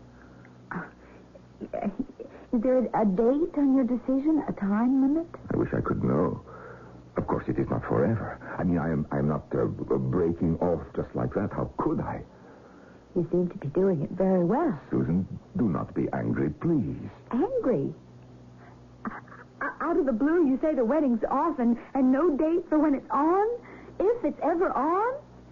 And you expect me not to be angry? You won't share your problem, whatever it is, with me. I can't. I could not make you understand. So how can I share my feelings with you? Right now, this is just the worst thing that could ever happen to me. But I can't share it because I don't think I could make you understand either.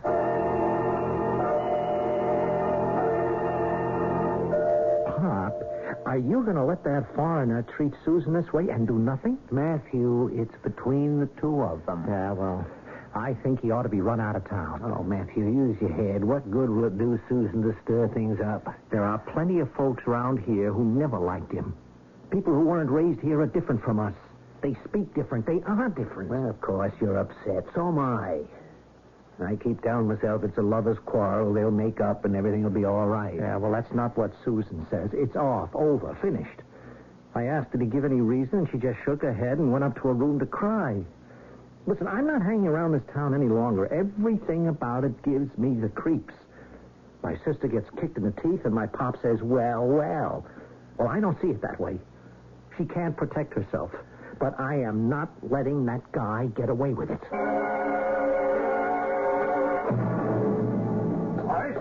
Horace, Mayor Greeley. I'm coming. What? Harry, what are you doing here at 5:30 in the morning all dolled up in your police chief's outfit? You'd better get yourself dressed, Horace. And hurry. Well, would you mind telling me why? There's been a murder. What? Here, in Winter Harbor? What are you doing, Dad? Standing in the open door this time of the morning? Oh, hello, Chief Tanner. Harry's just been telling me... Do you mind if I come in? Horace, I'd rather you didn't discuss what I just mentioned. Oh, all right. I only came down to see what all the noise was about. See you at breakfast, Dad. You could have talked about the murder in front of Susan. She's not squeamish that way. No, not me. I wasn't going to be the one. Horace, get a move on, will you? I've got the car outside. What do you mean you didn't want to be the one? To tell Susan. That's what I meant. Harry, who's been murdered? The doctor. The man she was going to marry. Eduardo.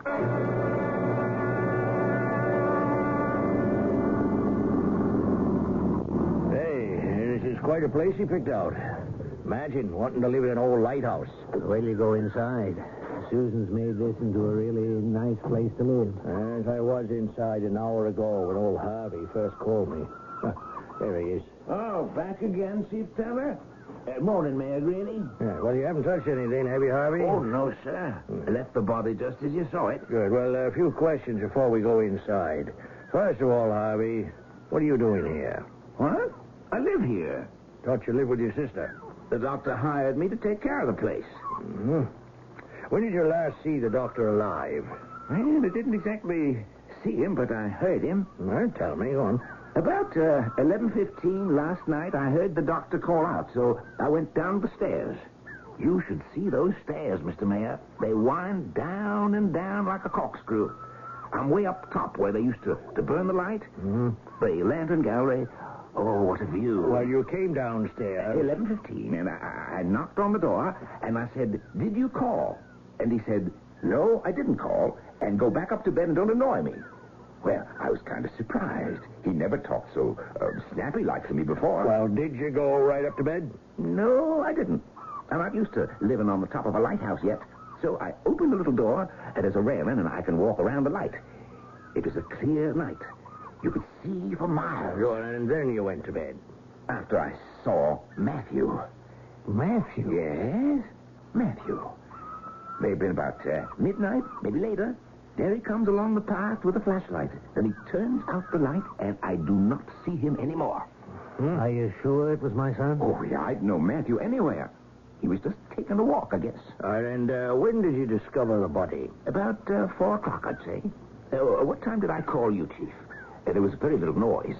And I woke up all of a sudden. Mind you, I'm up there at the top of the lighthouse. What's that?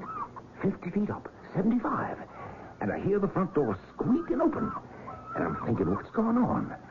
Maybe it took me 5 or 10 minutes to find my slippers and put my pants on. I come downstairs, and there's a light on in the room where the doctor has his books. So I knock on the door. I'm thinking he was reading or something and fell asleep. No answer. I open the door, and there he is, dead on the sofa.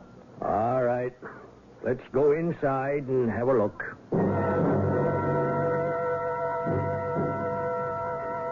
We will have order, please. Order.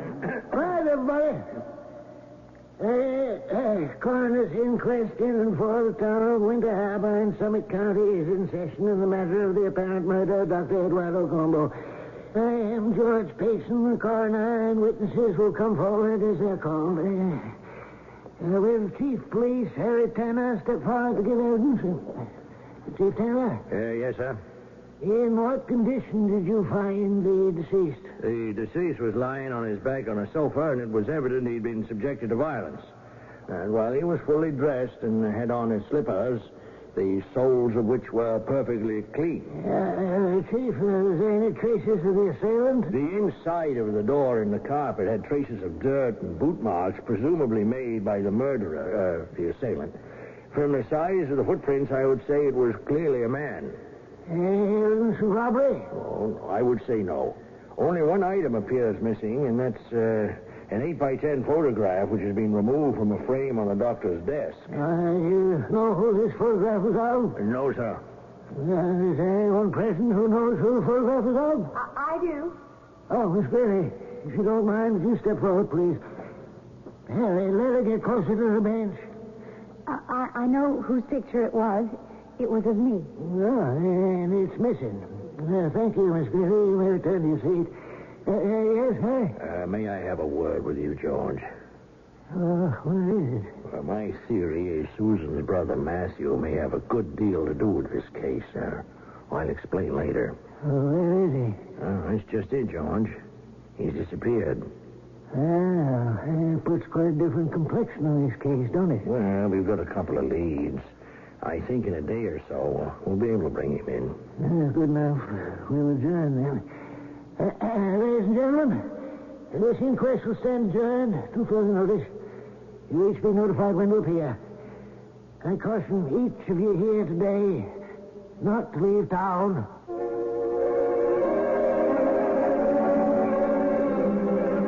Running away has always been considered as an admission of guilt.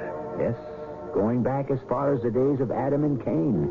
As the good book says, the wicked flee when no man pursueth. However, the devotees of Mystery Theater know better than to accept what seems for what is. We'll be back shortly with the hard evidence of Act 3.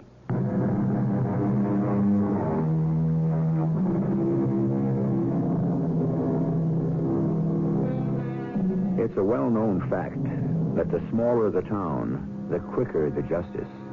Unlike in a city where the courts are clogged and backlogged for years, the murder trial in Winter Harbor began right away, and although the coroner's verdict was death by person or persons unknown, it was no surprise when Matthew Greeley was found, suspected, accused, and held.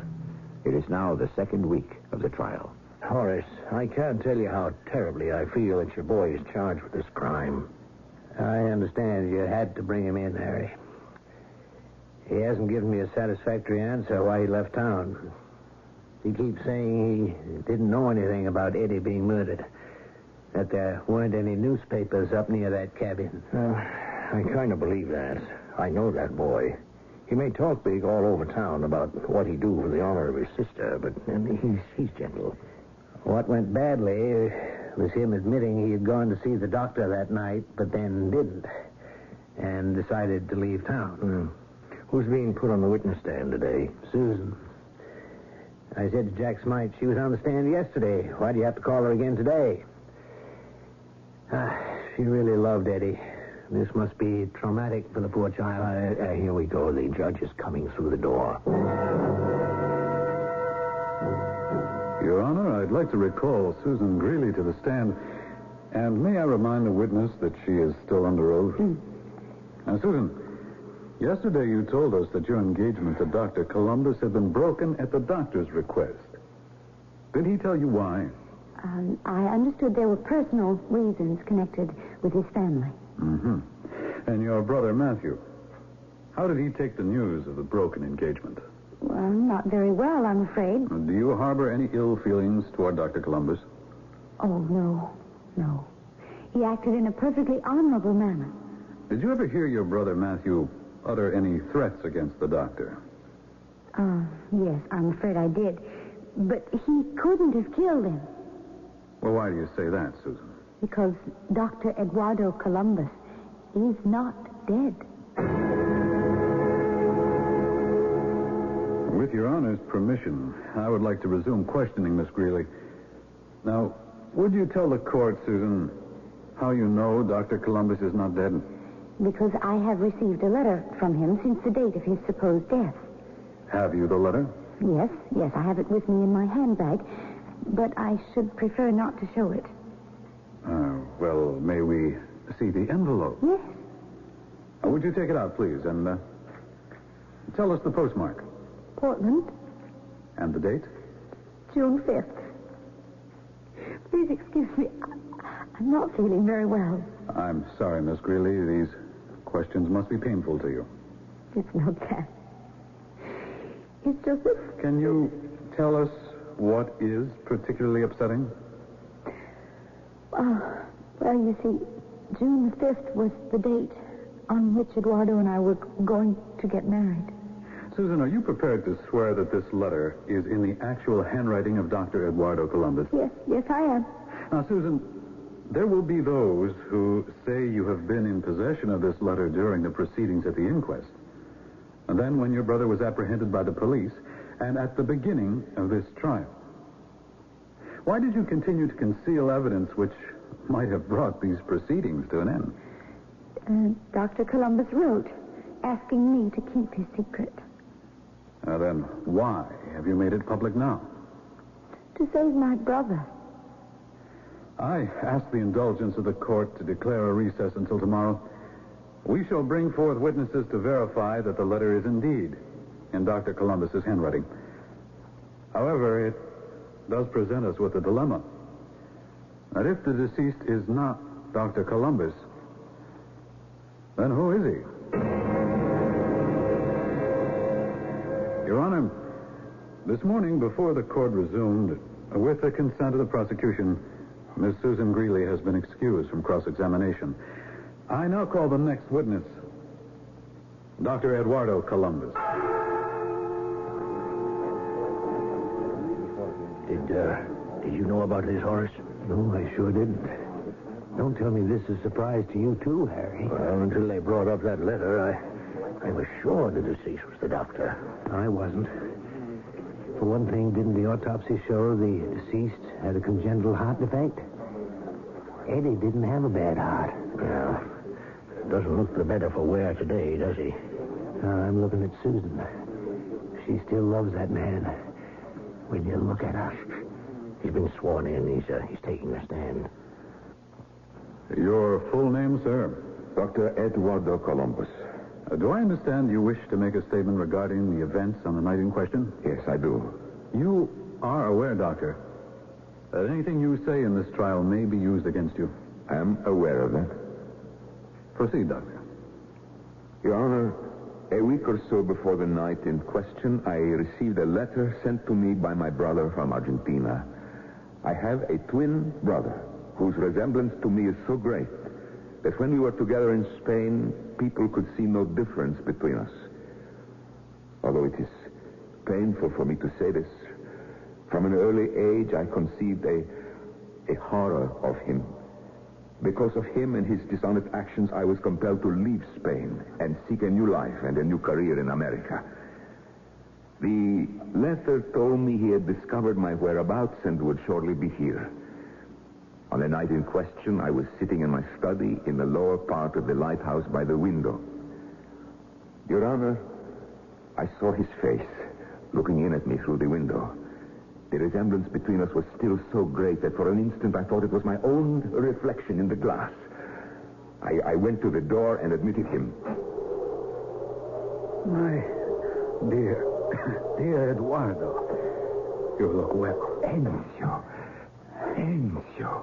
what has happened to you? For heaven's sake, brother, come over here. Sit down. Look at those shoes. What's left of them, eh? Of course, Eduardo, you wouldn't know what it is to travel by foot. Enzio, I cannot believe you came all the way from Argentina looking like that. Oh, but I did.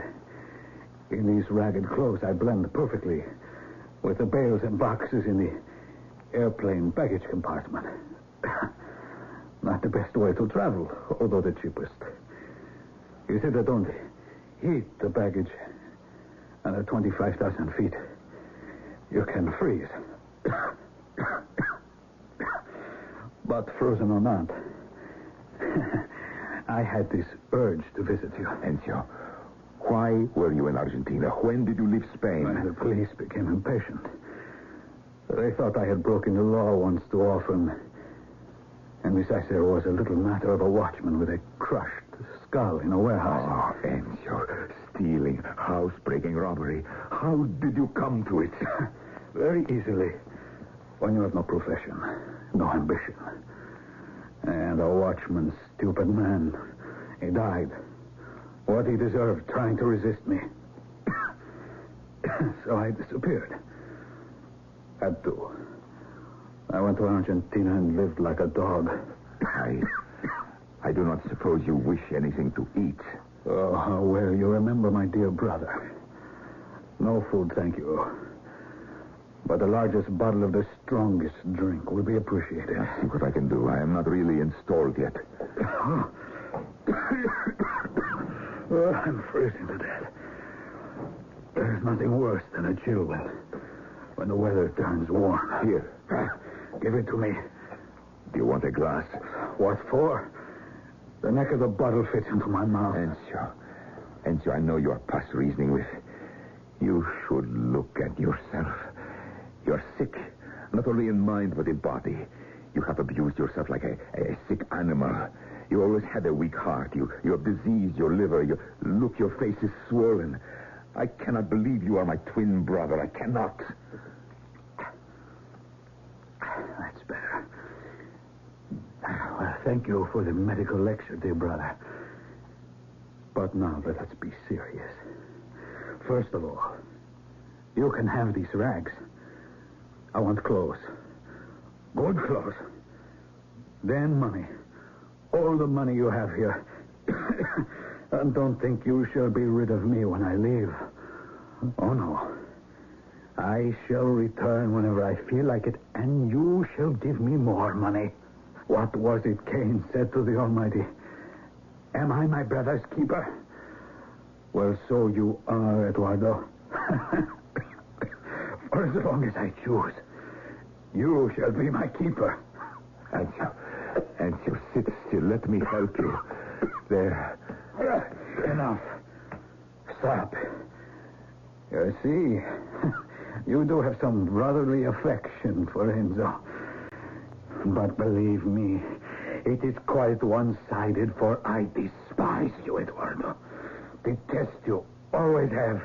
Always will. Saints in heaven, how I hate you.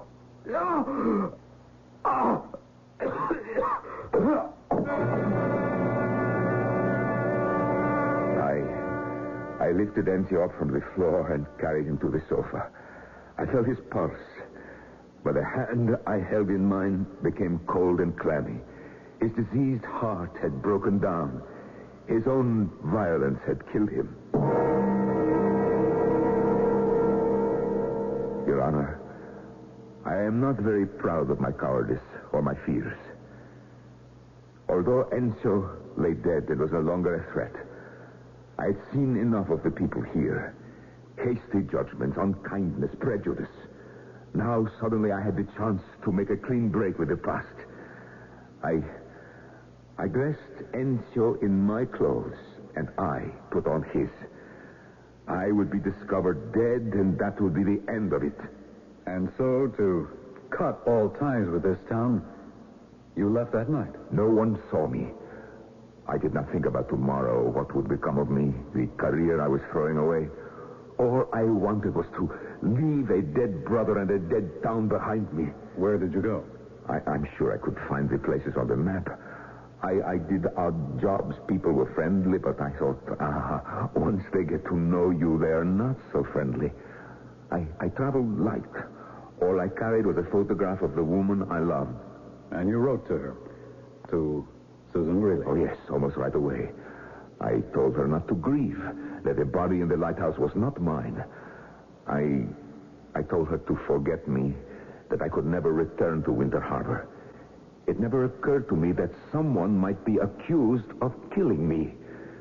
I got as far as the border of Canada when I happened to see the story in a newspaper. And so you returned to Winter Harbor of your own free will, Doctor? How free one's will is, who can say? No, not free will. But what alternative did I have but to come back and explain? Your Honor, the defense rests.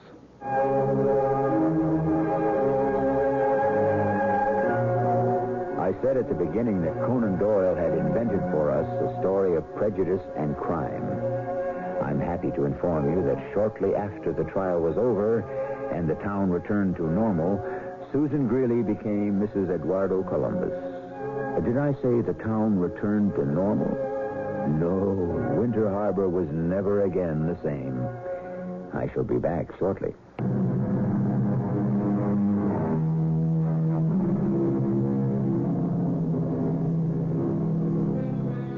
Sometimes I think it a little presumptuous of me to be trotting out maxims and proverbs by way of warning or encouragement as we ring down the curtain on Mystery Theater. Frankly, I'm really too down to earth to believe people take too much preaching. But sometimes our story reminds me of a truth so clear I just have to pass it along. And this one happens to be, let he who is without sin among you cast the first stone. Our cast included Norman Rose, Betsy Beard, Lloyd Batista, Earl Hammond, and Robert Dryden. The entire production was under the direction of Hyman Brown. And now, a preview of our next tale. He was smoking a pipe. How was he smoking it? Upside down. That's him. Yes, that's what he does. Smokes on the bridge of a ship that way. Well, I thought because it was raining he smoked his pipe upside down. Did you see his face? Yes, he had lots of freckles and a sharp, pointed nose. I could see by his glasses. That's him. He's here. It's him. Oh, heaven protect me now. Oh, I can't sit still like this, like a rat in a trap. What am I going to do? Uncle, you're living in a civilized country. There is a law if people threaten you. Now, let me drive over to the county police station tomorrow morning. No, it's too late. And I'll see that those sailors are taken care of. No. He's coming. He's cruel. He'll kill me this time for sure. This is E.G. Marshall inviting you to return to our Mystery Theater for another adventure in the macabre. Until next time, pleasant dreams.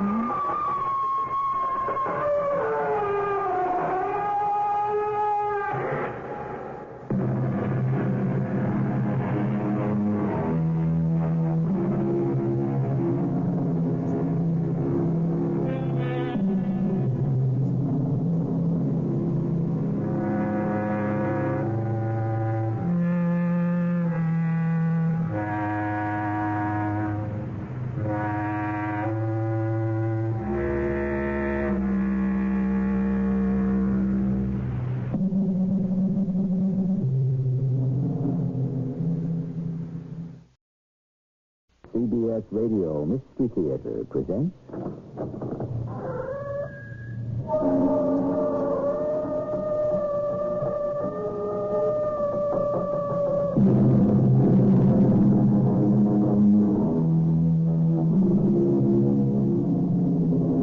Come in. Welcome. I'm E.G. Marshall. The sea and seafaring men have always a good bit of the unknown about them. Sailors for centuries have had great respect for the unyielding sea. And in Cornwall, where this tale by Conan Doyle begins, Cornish sailors have always said, those ships which will not be ruled by the rudder must be ruled by the rock. What's that you say? Shipwreck? Yes. The one word that strikes fear into every sailor's heart. Who's that letter from, Father? Your Uncle Arthur. He wants you to go up to the North Country and pay him a visit, William. Well, I could do that, couldn't I? He's not the kind of man I'd like you to visit. He says be sure you bring your gun with you. A gun? But why? Because Arthur is up to his old tricks, I expect. And his tricks spell death.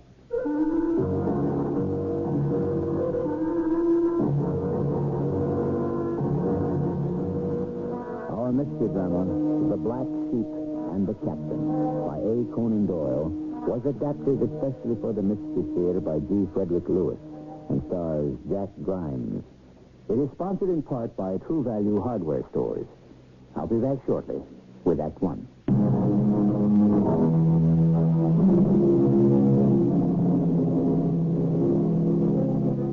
You can find descendants of the Hutchins family still today, living in Land's End on the Cornish coast of England, just as they did when Arthur Hutchins had his provisions store on Water Street. Provisions in those days meant groceries for sailors and seamen, but Arthur also provided extra services which went on in the back of his store. Nobody in Land's End was quite sure what Arthur was up to. There were also mysterious signals from the lighthouse, no matter what the weather. On those nights, Arthur kept his shop open very late. Hello, Arthur.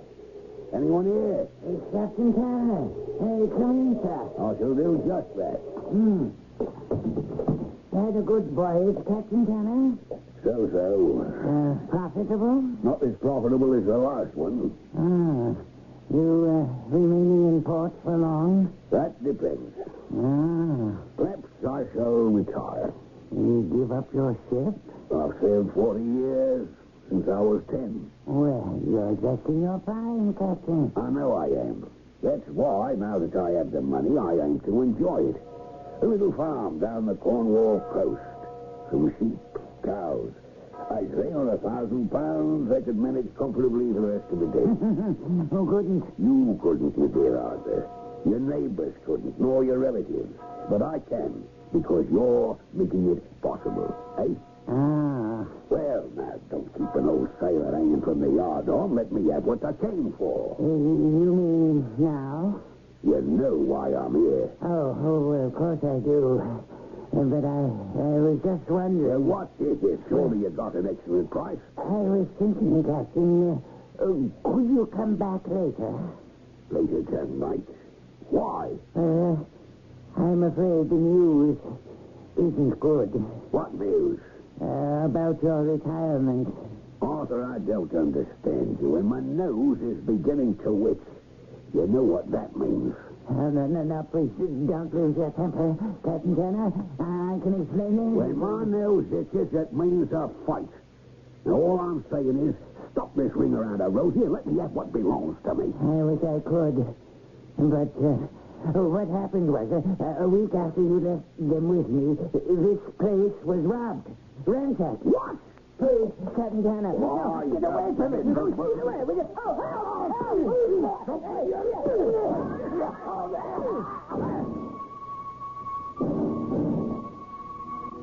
My name is William Hutchins. Arthur Hutchins was my uncle. I was only 10 years old when some man he'd been dealing with attacked him without mercy, smashed 3 ribs, and left him with a broken hip and a broken leg. Being only 10 at the time, I scarcely knew anything about it, or my uncle. His name was never mentioned in our house until I was 20 years old. And then I found out why. I had a very strange letter today, William. Son, you listen to me. Well, of course I am, Father. Why was it strange? Who was it from? Oh, the black sheep of the family. Uncle Arthur? Your Uncle Arthur. I don't hear one word from my brother for 10 whole years. And suddenly, out of the blue, he writes. He never wrote? Not even when your mother died. And Arthur used to like her very much. Your Uncle Arthur was an extremely secretive man, and I suspect has quite a packet of money. Maybe he thought if he wrote me, I'd have my hand out, huh? Oh, maybe he's hiding, that could be. I often thought about Arthur and what happened to him after he left Land's End. He lived here? Oh, yes, had a big store down by the quay. Everyone in town and from the ships would buy from him, groceries, tackle, what have you. A general store. Did he have a wife? No, never married. I guess, William, to answer your question why we've been estranged for so long, all I can say is his way and my way are not the same. Oh, not that I ever had any proof, but there was talk. About what? That sailors would bring stolen goods to him and he'd sell them for him. Well, did Uncle Arthur know it was stolen? Oh, if he did, it didn't bother him. Then this man came into his store 10 years ago, a sea captain he was, and he beat up your uncle so badly that finally, when everything healed, one foot was 3 inches shorter than the other. Oh, maybe that's why he went away. He thought the man would come back. Oh, they got the man. They gave him a good long term, a dot more. Well, are you going to tell me about his letter? What does he say? What does he want? He wants you to visit him. And to be sure to bring a gun. He says, if your son William is as stout a lad as he promised to be when I last saw him 10 years ago, send him up to me by the first train after you receive this. He'll find out that to serve me will be very worth his while. I could go, you know, Father. I've another 2 weeks of spring vacation before I'm due back at the university. Well, we'll see, son, we'll see. Now, where was I? Oh, yes. If I pass away, oh, thank the Lord, there is no reason to complain as to my health. You will see that I have not forgotten my brother's son. Is he rich? Oh, it wouldn't surprise me. Don't ask me how he made his money. It certainly wasn't in eggs, bacon, butter, and hardtack. Then he goes on to say, St. Anne's is the railroad station, and then a drive of 4 miles to Mink House, where I live. I will send a pony cart to meet the 7 o'clock train, for it is the only one that stops here. Let bygones be bygones. If there has been anything between us in the past, if you should fail me now, you will live to regret it.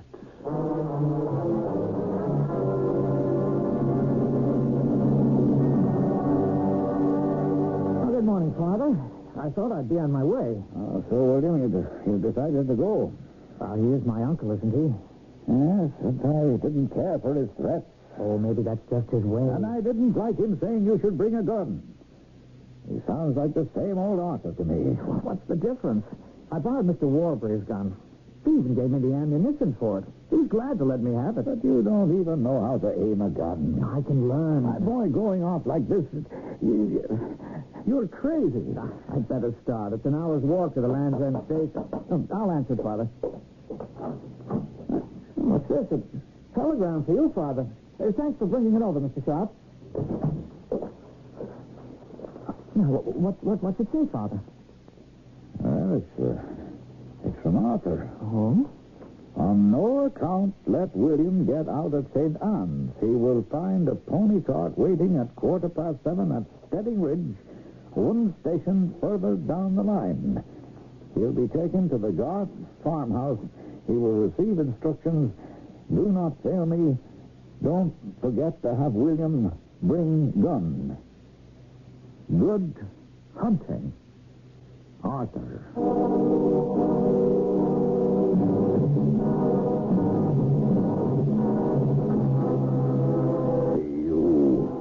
Hutchins. I beg your pardon? Willem Hutchins, that be you. Oh, yes. I'm sent to fetch you. Oh, yes. You're Garth. Is that Farmer Garth? Aye, that be me. What? No, I'll carry these. But where's your cart? I'd like to get out of this rain as soon as I can. This way. Miserable weather, this. Had my horse and cart over by those trees. Couldn't bring the pony. She was lame. Horse and cart? I don't see them. Back. Didn't want no one to see. Why didn't you drive up to the station? Mr. Arthur, he said, on no account was anyone to see you. That bag heavy? No, I can manage. Nobody told me I should bring an umbrella. Does it always rain like this? Ever since I was a boy. Beautiful country, though. Oh, yes, beautiful. This part of England wouldn't be a bad place to live if they put a roof over it. It's an open cart. Oh, it's safe. It's only 6 miles. I'm beginning to think my father was right. What was that? He said to me, William, he said, you're crazy. Get up.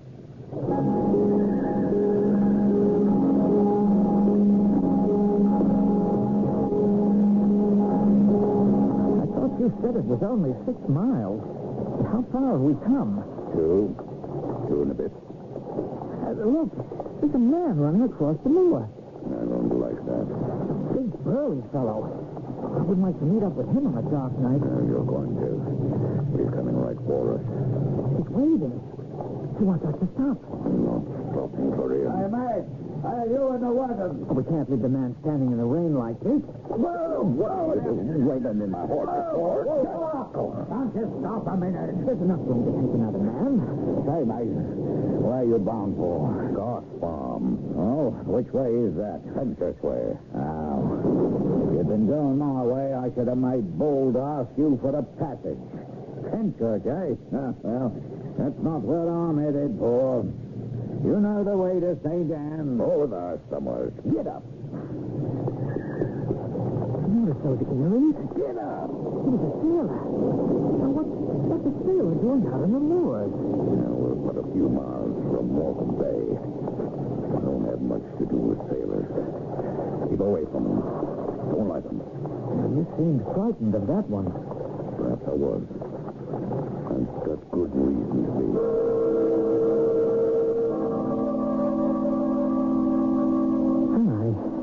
I thought I'd never dry out. Oh, that's a good fire you've got here. I was told to feed you tea, let you rest, and someone will come by and take you to your Uncle Arthur. Well, it seems silly for me to hang about here when I could be on my way. After the first 6 miles, the next 4 miles are nothing. You're mighty anxious to see Mr. Arthur. Why don't you show me the road to take? It stopped raining. Mr. William, you seem like a nice young fellow, so I'll give you some good advice. Go back home. Let me take you back to the railroad, and you get on the next train back to where you come from. I couldn't do that to my uncle. What is it you're warning me against, Mr. Garth? What you don't know can't hurt you. Something to do with that sailor. I can't leave now. Mr. Arthur, as you call him, he's my uncle. If he needs me, I want to be there. If you value your life, you turn around and go back to where you come from. Our story is getting curiouser and curiouser, as Alice used to say in Wonderland.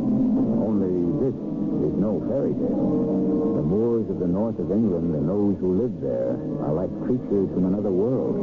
In short, Conan Doyle is saying, watch out for the unexpected. I shall return shortly with Act Two.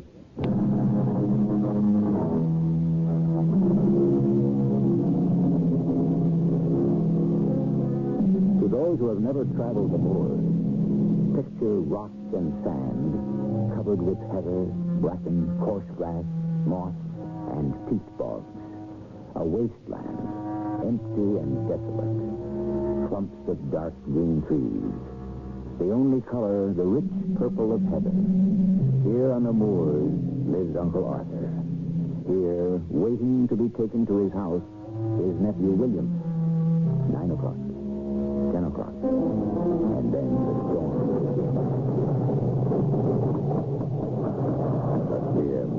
Who? Connery, your uncle's manservant. He's here, Connery. Gentlemen, you wish to come in? No, we let it be started. Nasty night. Thank heaven for it. No one will be about here in such weather. I'm William Hudson. Got your things? Well, I have what I brought. Give them here, I'll carry them. Well, I should say not. Oh, let him. That's his work. Mind you, stay close to him now. Mr. Conde, I don't suppose you brought an umbrella. Will you listen to him now? An umbrella. These are not the streets of London. Well, at least I was dry for an hour or two. You're better off wet than dead. Come along with you.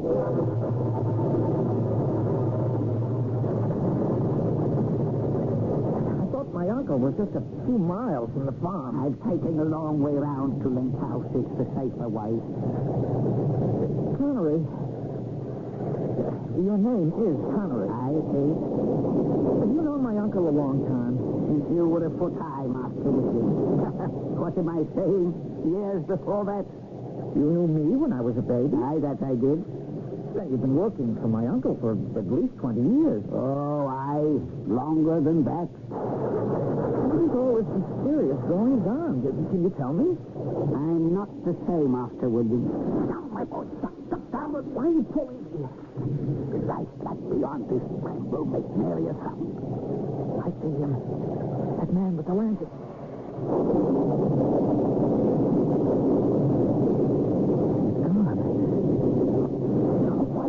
I don't know. One of them, probably. Up with you. Right behind you. He said that big man was one of them. Who are they? I don't know.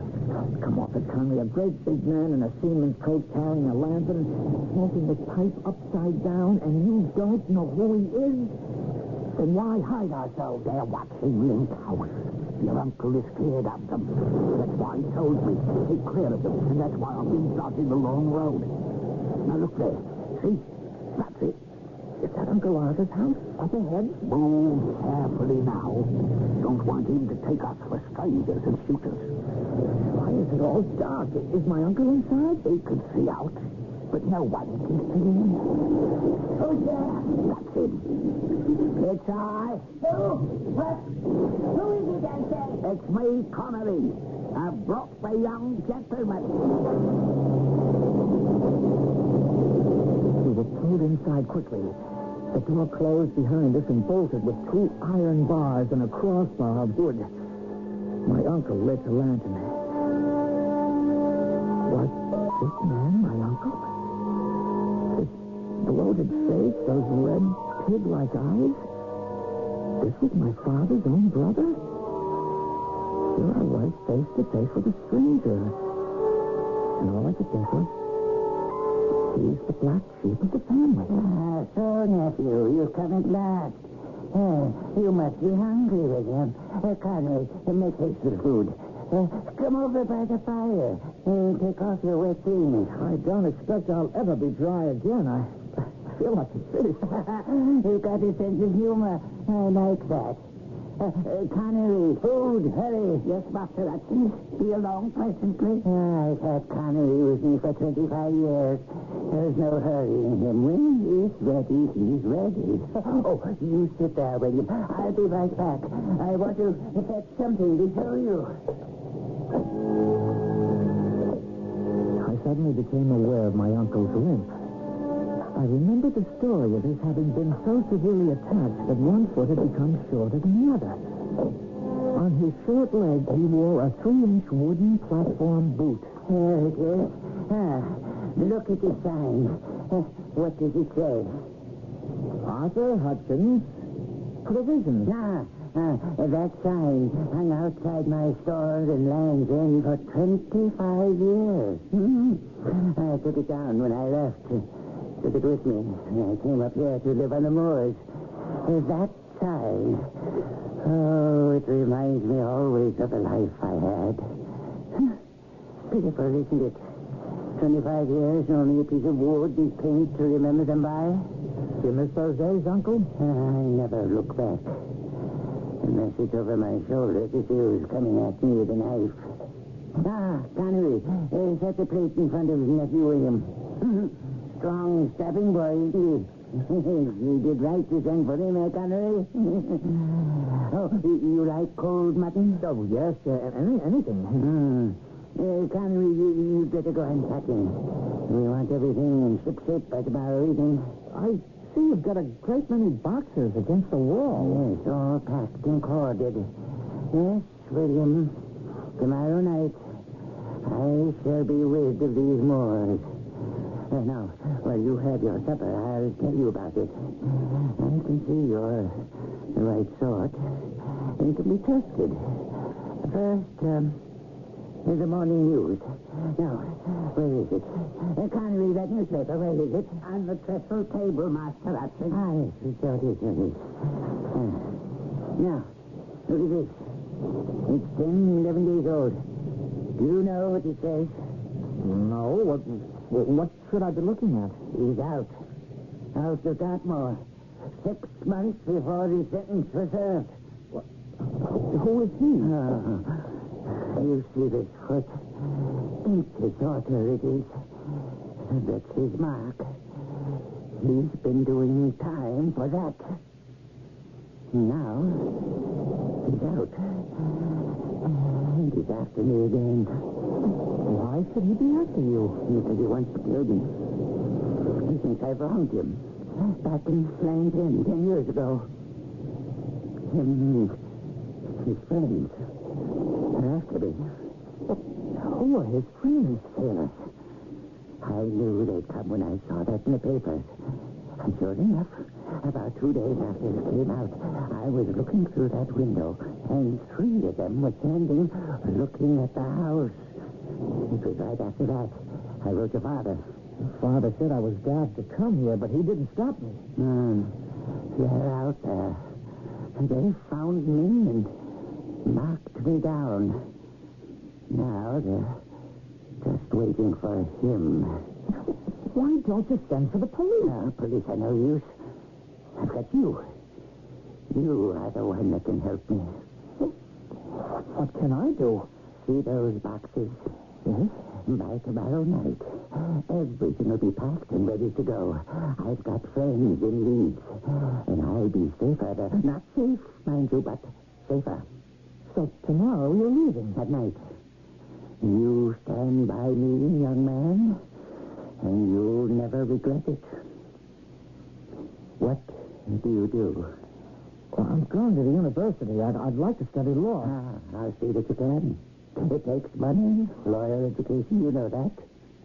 Tomorrow night, Garth will bring the big farm wagon round, and you and me and Connery will stand up in it with our guns all the way to St. Anne's Station. Did you see any of them sailors on the moors when you came up? I saw one with rings in his ears. I know him. He's one of them. His name's Enoch, friend of the captain's. Oh, they're watching. Then when Connery brought me here, there was another sailor. Huh? What was he like? Oh, he's a great big man. He must have been 6 foot tall. He was smoking a pipe. A pipe? How was he smoking it? Upside down. That's him. Yes, that's what he does. Smokes on the bridge of the ship that way. Well, I thought because it was raining he smoked his pipe upside down. Did you see his face? Yes, he had lots of freckles and a sharp, pointed nose. I could see by his glasses. That's him is here. It's him. Oh, heaven protect me now. I can't sit still here like this, like a rat in a trap. What am I going to do? Uncle, you're living in a civilized country. There is a law if people threaten you. Now, let me drive over to the county police station tomorrow morning. No, it's too late. And I'll see that those sailors are taken care of. No, he's coming. He's through. He's killed me this time for sure. There's only one chance. We must leave what we haven't packed. Leave the first thing tomorrow morning. It's what's that? I'll go. Take your gun. Who's there? Who's there, I said? Do you hear me? Look out the corner of the shutters. I don't see anyone. It's pitch black. There's no one. Wait. There's something under the door there. Look. Something white. So there is. Here. Look, it's a note. There's something written on it. Read it to me. I don't have my glasses. What does it say? Well, I can't make it out quite. I want to get closer to the fire. Yes, it says, put them on the doorstep and save your skins. That's all.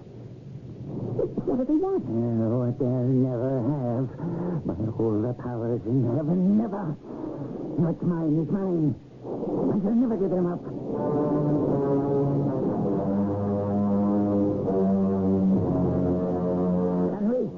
Connery. Yes, Mr. Hopkins. Connery, I've been a good master to you all your life. Most of it. 25 years, quarter of a century. That's longer than most folks get along. What do you want me to do now? You know the back way to the Garth farm better than anyone. Go there now. Tell him I must have the wagon by daylight, before the cock crows. Not to wait until tomorrow night. Not unless he wants his wagon to carry the dead. My nephew tells me they're all about us. And the captain is here, yes, here. Somewhere on the moors. He would be the one with the pipe we saw on the road. There's no time to talk, Connery. We must get clear of this, or we're done for. Now remember, Connery, the wagon here first thing in the morning. Here, take my black coat. And move slowly. They'll never see you. Here, with the house. It was everywhere. Uncle Arthur blew out the lantern in the back passage, carefully unbarred the back door, let Connery out, and brought it up again. I went to the small hall window and saw Connery like a black shadow disappear into the woods and vanish. Only those who have walked through the desolate moors in the north of England at night know how terrifying and how lonely they can be. There is Uncle Arthur, a hunted man. His nephew, William, who came for adventure but who faces unknown revenge. And out there, somewhere, waiting, a mysterious avenger. More when we return shortly with Act 3.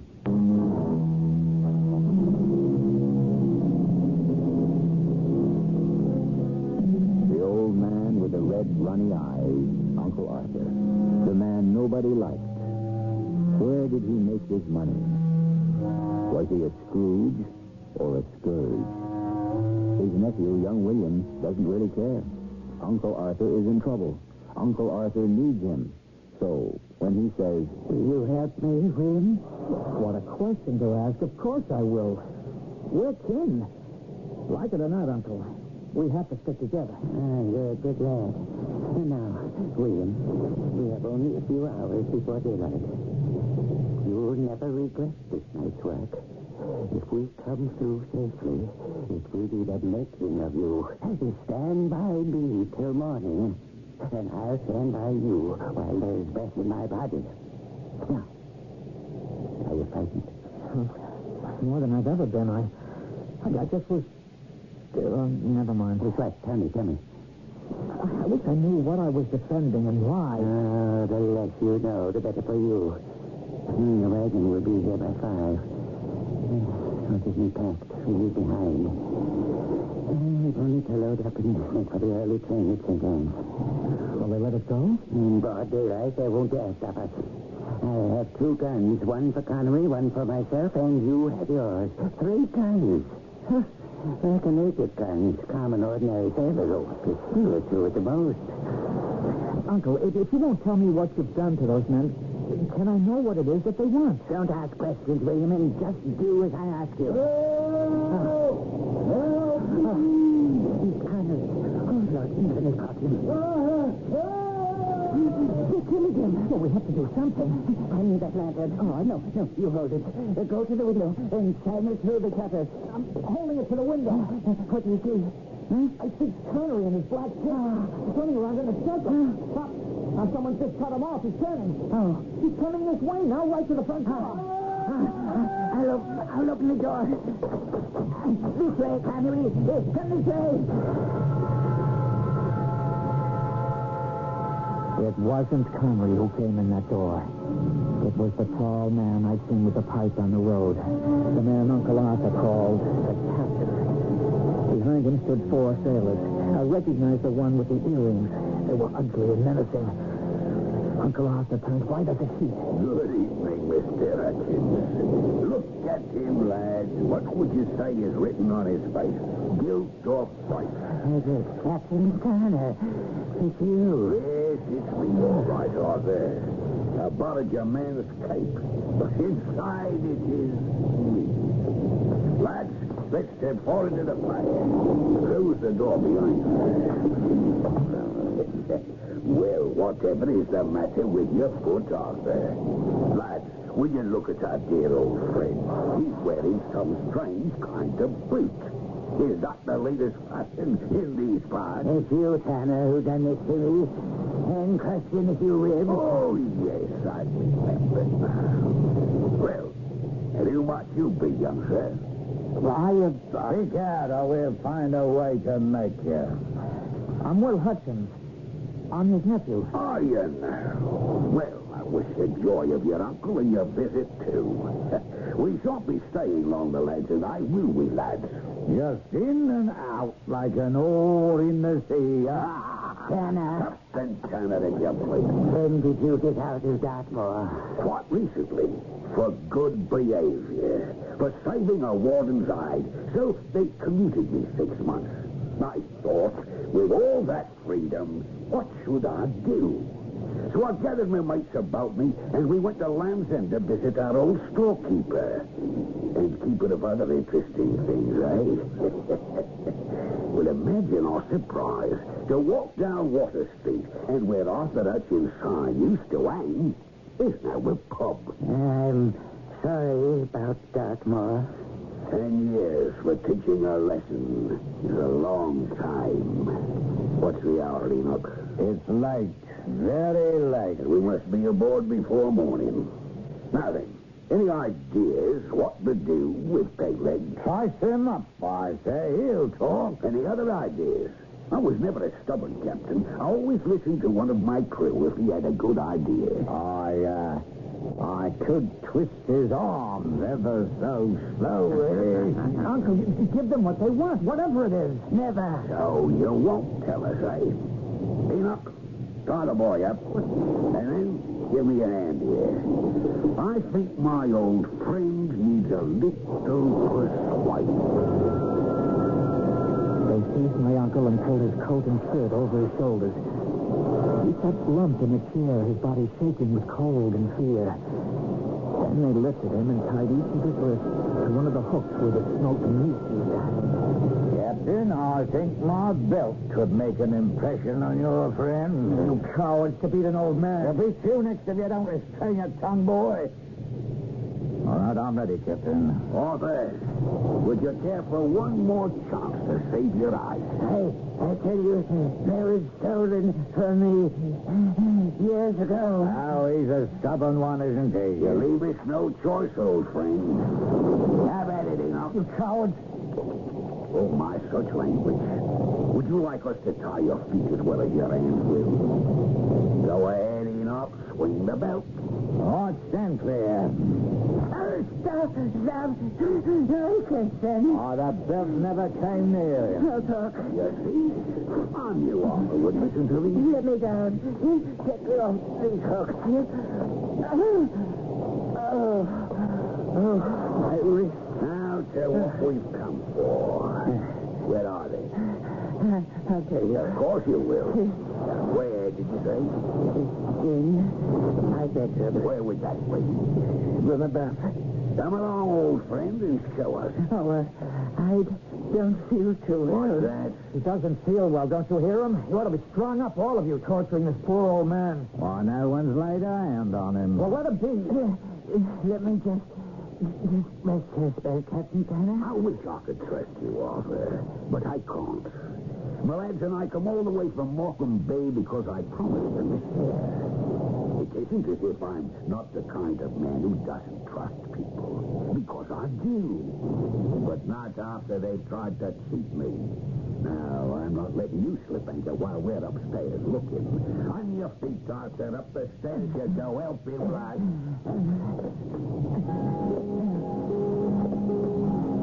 Uncle Arthur caught my eye for a moment, and I knew that look. He hadn't given up. The sailors dragged him upstairs.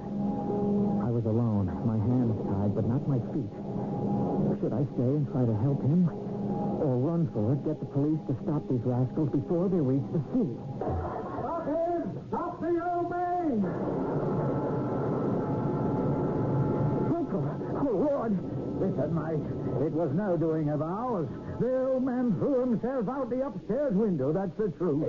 Oh, you brute! Neck's broke. You killed him. You killed him. No, we didn't. He wouldn't come across. He told us what he stole was in here, and while we were searching, he thought he could escape. You forced it to us. What's he accusing us of? Murder, that's what. And who's to say so? You, young fella. Yes, are you going to be a witness against us? So it, Enoch. The old robber jumped to his death to escape giving back what he owed. It's not our fault, believe me, nephew. The worst we ever met was to frighten him and maybe take a little skin off his back. But how do we know what the boy will say? Lads, we have no quarrel with the boy. You may have no quarrel with him, Captain, but he has his quarrel with us. He'll swear our eyes away if we don't stop his talk. Hey, look. What's that down there by the old man's foot? You see something shining? Enoch, hold that lantern lower. Hold it over the boot with the built-up stone lid. What? It's split open. Yes, and look what's come out of it. Diamond. Just like you told us. Diamond! He had him in his shoe. Look at him. Where is he? Run, my boy, run for your life and don't look back. You'll live longer. I ran. I found Connery. They tied him up and taken his cloak and left him in the woods. We found our way to the farm. The sailors, they escaped. I stayed on at St. Anne's for the funeral, and then I made Connery come back with me to Land's End. He had no place to go, no one to take care of him. Oh, William, we can't afford to have a guest in the house. But we can't just throw him out. He was more than a servant, Uncle Arthur. Please, Father. Oh, don't talk to me about him. A man who never did anything for anybody. No, Connery has got to go. You work, Father. There are odd jobs. He's worked all his life. Excuse me, sir. I heard what you said, and of course I shouldn't wish to outstay my welcome. But I have something here which might interest you. What is it, Connery? Master William, could you undo the string on this leather bag? My fingers aren't as nimble as they used to be. Thank you. I'll just open it onto this table. What are they? They're not diamonds. Yes, they are, Mr. Hudson. 2 fine stones. So large. How did you come by them, Connery? 11 years ago, a steamer from South Africa foundered at sea. She had some very fine diamonds invoiced aboard, and soon after that, Captain Tanner arrived at Land's End and brought your brother a packet of diamonds to sell for him. Now, how he came by them, nobody knows. Was he on the ship that went down? Was he on a privateer that boarded and sank a South African ship? He never told anyone. Your brother decided to keep them.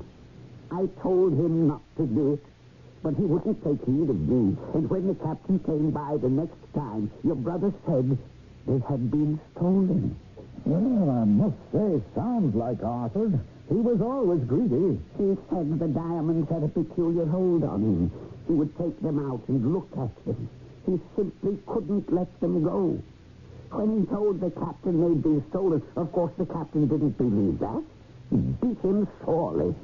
Now Uncle Arthur is no more.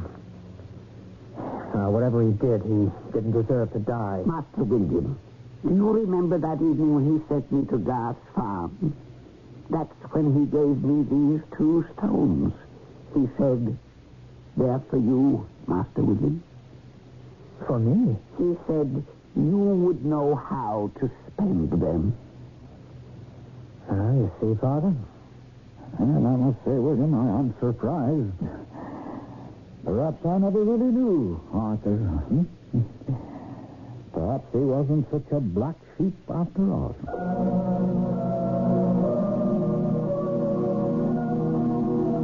If not a black sheep, then Arthur Hutchins was a strange mixture of generosity and greed. Too bad that he never learned that wise old saying, riches have made more greedy men than greed has made men rich. But that's the way it is, isn't it? Avariciousness never stops until it is too late. More on this, with perhaps a word to the wise, when I return shortly.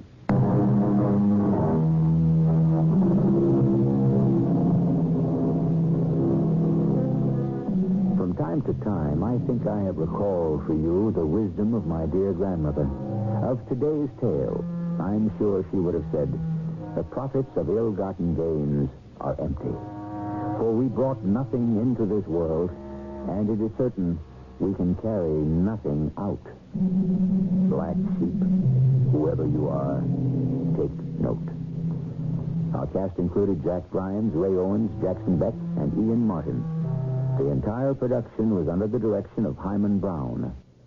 This is E.G. Marshall inviting you to return to our Mystery Theater for another adventure in the macabre. Until next time, pleasant dreams.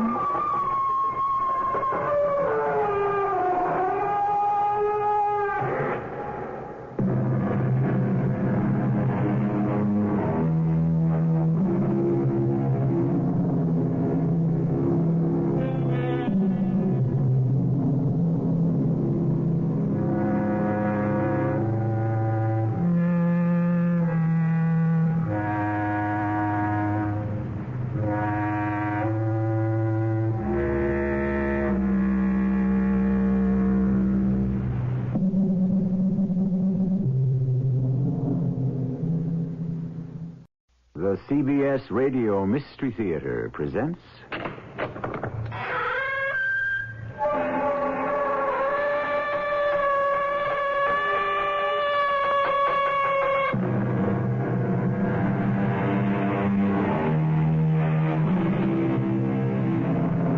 Come in.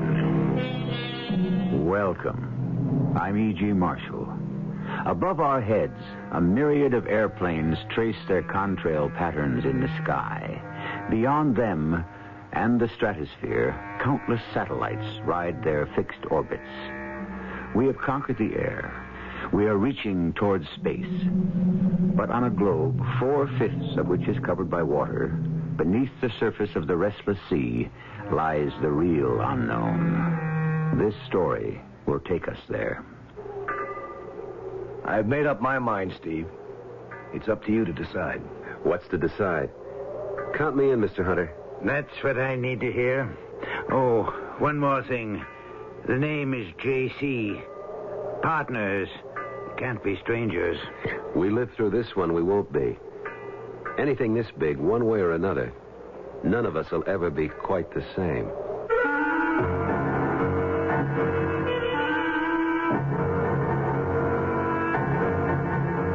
Our mystery drama, Raptures of the Deep, was written especially for the Mystery Theater by Ian Martin and stars Michael Tolan. I'll be back shortly with Act One. Grease stain, oil stain, mud stain, and chocolate. When you want a tough stain out, shout it out. Now you can prove Shout's a mom's best friend. Before washing, just spray it on a tough stain. Wait a few seconds. Turn over the fabric and see how Shout penetrates right through to the other side. That's right. Shout saturates, really penetrates. It's almost like spraying both sides of the stain at the same time. So when you want a tough stain out, shout it out. I like pickles, but they don't like me. Send your stomach some Digel. I like pizza, but it doesn't like me. Send your stomach some Digel. Digel's special combination of antacid and anti-gas ingredients gives you fast, gentle relief from acid indigestion, heartburn, and gas in just minutes. I like hot dogs, but they don't like me.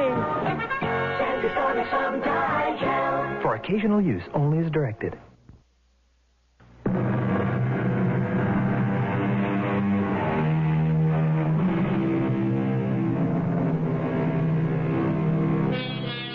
There is a vast difference between the mysteries of the sea and those of the infinite space beyond the envelope of air that surrounds us. In space, man must cover vast distances by machine to delve into the unknown. Under the sea, machines can travel and observe, but there is so much terrain, so much life, and movement is so limited that eventually only man himself, unencumbered, is the ultimate explorer. The diver, and in particular, that special breed of men, the scuba divers. Hey, Cobb, you old son of a gun, the Marines have landed. Get your butt off that helicopter and report for duty. Where's your gear? Johnny, the pilot's going to dig it out for me. It's stowed in the tail. There's no time. This is a big one. You can dig out your own gear. I'll help you with it. I got a car waiting, and I'm driving you straight to the Pandora. The what? Pandora. That's the name of J. Calvin Hunter's ship. Ship? You can decide if you want to call her a boat when you see her. By me, the Pandora's a ship. The dame who opened up the box and let all hell loose. That's her. Well, why would he want to call his yacht that? Better ask him. I don't know. It smells like trouble. When have you and me ever got into anything else? This one, we'll never forget. The name is Steve Carr, but it didn't start out that way. The real name, the ethnic one, is Stefanos Karalis. Both my mom and dad are from Greece, and I still speak Greek as well as I do English. Me and Cobb Straker were in the Navy together, frogmen, and after we got out, we went into the salvage business. What I mean is, we handled a lot of jobs, but only on the number one jobs did we work together. Matter of fact, we hadn't seen each other in 6 months. I'd been working on some offshore oil rigs around Galveston, while Cobb had been keeping a finger on the pulse of what we really care about. Buried treasure. He stayed with the firm's base in Freeport, Bahamas. We had a lot to catch up on in the car. So Galveston worked out? Yeah, finally. What happened to your cake? Oh, we found the Estrelita okay, in about 40 fathoms. And? Just the ribs, and pretty well broken up. The keel was still there, and enough of the stern to identify her. 2 cannons, one eaten away so badly it was scarcely worth raising. The other in fair condition. But the treasure? Who knows, buddy boy? You fish around the Bahamas, the Caribbean. A lot of folks might have been there first. Or storms, drifting tides, or maybe she didn't have gold aboard in the first place. Well, the hazards of our business. So tell me about this prize pigeon. J. Calvin Hunter? No. Why not? Because I want you to set up and listen to him yourself. This could be big, Steve. Really big. Or just so much hogwash. I want to let you judge that for yourself. We hadn't far to go to the wharf where the Pandora was moored. Cobb was right. This was a ship in every sense of the word. She was almost 200 feet overall, beamy, and for sure well over 2,000 tons. One glance at her silhouette told me she had every kind of device to handle deep diving, and the equipment to go with it. I felt a tingling anticipation. I could sniff an explosive future. We parked the wagon and unloaded my gear. Mr. Hunter was waiting for us on the fantail. He was taller even than Cobb, but thin, all whipcord and steel. He had eyes like bullets that shot out from under heavy, dark eyebrows. You made good time. This is Steve Carr, Mr. Hunter. He's almost as big as you are, Cobb. Not quite, sir. How do you do? Welcome aboard the Pandora, sir. Sit down. Well, now, did Cobb brief you on what all this is about? No, sir. He wanted to let you tell me yourself. So you could make up your mind whether or not I was a nut or not, I didn't say that, sir. No, I did. And I'll lay you 100 to 1. Cobb did also. It's a beautiful ship, Mr. Hunter. Well, it ought to be. Cost enough. But it's going to pay for itself one of these days. Why do you call it the Pandora? Because once I decided to have her rebuilt, I really opened up a can of worms. Cost me 10 times the original estimate before it was finished. A regular Pandora's box of troubles let loose. I was beginning to think she was jinxed. Then why saddle her with the name? It suited my whim. Besides, after Pandora opened the box, all the evils and bad luck were let loose on the world. Do you know the one thing that was left? No, sir. Hope, according to some versions of the legend. So, that's good enough for me. We're going to need a lot of it where we're going. Just where is that, sir? I'll make it short and sweet. In 1663, April of that year, the Spanish sent out a convoy guarded by their heavier ships of war bound for Spain. While it was carrying some valuable cargo, it was merely a decoy, as all the supposed merchant ships were heavily armed. To decoy the British into attacking? Right. A decoy for what, sir? First off, to try to lure enough British and French privateers into destruction and clear the seas. And second, to draw away attention from a real prize. Right, Steve. The Alhambra. A colossus of a merchant ship that they had built, which was loaded to the waterline with gold, silver, and precious jewels. The value even then was in the millions. Today, it could at least run to $500 million, perhaps more. They sent her out alone? No. She was convoyed by 2 smaller men of war, and she took a different route. But either the British and French weren't fooled, or enough of them were smart enough to smell a rat. No, they were fooled. Most of them. But not 3 heavily gunned British privateers who were lying in wait for them. The weather was lucky for the British. They came out of a fog bank and sank the first man of war without taking a broadside in return. Then they turned their attention to the second, and with a bit more trouble, sank her. But when they turned to take their prize, they had a blow. She'd slipped away in the fog? No. She was too big and lumbering to elude them. So instead, the captain, following his sealed orders, commanded everyone into the boats and lit a fuse to gunpowder charges that had been set for just such an eventuality. He blew his ship out of the water? Not quite. He blew the keel and half the bottom out of her, and she foundered and sank like a stone. Huh. Right off the coast here somewhere. That's my secret. I have a lot of them, because I have to be careful, gentlemen. My captain, for example, has his coordinates. He knows where to sail, but not why. You boys know why, but not where. And nobody but us 3 knows what I'm after. How do you know all this, Mr. Hunter? Money. Beg pardon? It buys a lot of information. A little here, a little there, till finally I could put it all together. But how can you be sure the information is legit? The captain of one of the British ships was one of my more colorful ancestors. He kept a very full and detailed log, which has been preserved as a family curiosity for the 10 generations since it was written. You know where the ship went down? Exactly. 300 years ago. And at what depth? That I don't know. With luck, it could be one side or the other of the trough. Which trough? That would be the start of telling, wouldn't it? Until I know you're committed. Well, what do you say, buddy? Heard enough? No. How do we split? And that's simple. Since I'm paying you your regular salvage rates, I carry all the financial risks. But I'm not greedy. 60% for me. You split the other 40 as you will. If there's anything to split. That's very generous, Mr. Hunter. Well, it's worth it for the very best. The tide is turning. We should sail with it, if we can. Have you heard enough to decide? Well, I've made up my mind. Up to you, Steve. What's to decide? Count me in, Mr. Hunter. That's all I need to hear. Oh, one more thing. The name is J.C. Partners can't be strangers.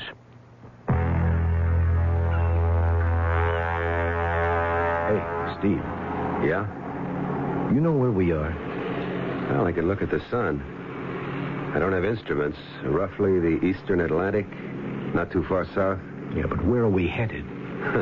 The man told you. His secret. We're the ones have to dive. You said it.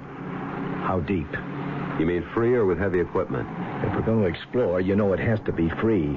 How deep can you go? What's the record? 400-something feet? You can't work there. What's the problem? Like right now, I think we're over the eastern trough. What, 4,000 meters, maybe 3 miles. You want to dive that? He's got that little bathysphere we're lugging. That's for observation, a gimmick. You can't salvage anything with that. You know what I'm thinking he's counting on? The Atlantic Ridge? Check.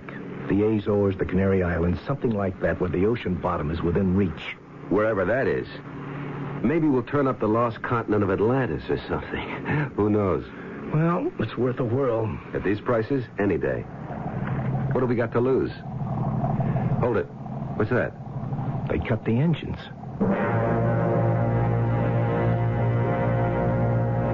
We had dropped anchor in 25 fathoms. That's a long way down. 6 feet to a fathom, 150 feet. Everyone was out on deck when we got there.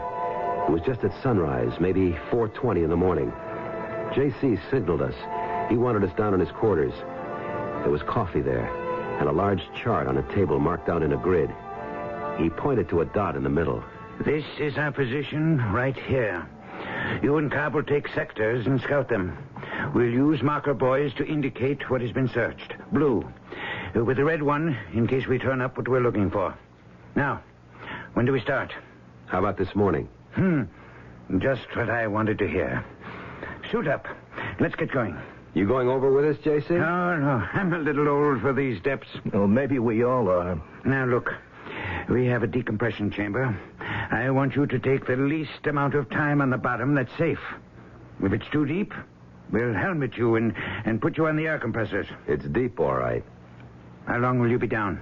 Oh, something like an hour and a half, figuring we spend 30 minutes maximum at 160 feet odd. Well, it'll take 45 minutes staging out on the way up to beat the bends. Okay, don't push anything.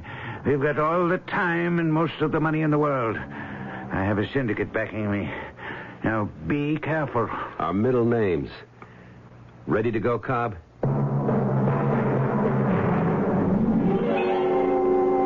I went off a ladder from the scuppers and hit the water. I went down fast because I was heavily weighted. And going this deep, you don't want to waste time. I used the knotted guideline to help pull me down. The line was 175 feet long. It didn't reach all the way to the bottom. I stopped to consider what to do now. And then I saw her for the first time. The damnedest sight I ever saw. The sight that was to change my whole life.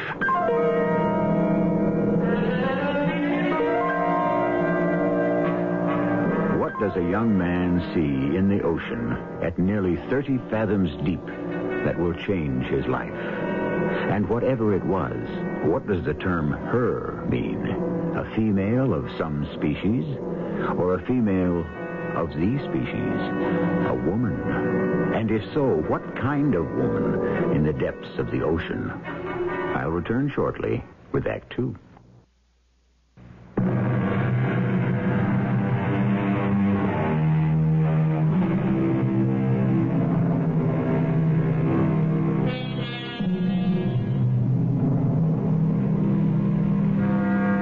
Steve Carr has encountered whatever strange phenomenon has swum into his view far beneath the surface, his partner Cobb Straker has surfaced unexpectedly and now is being helped back aboard the ship.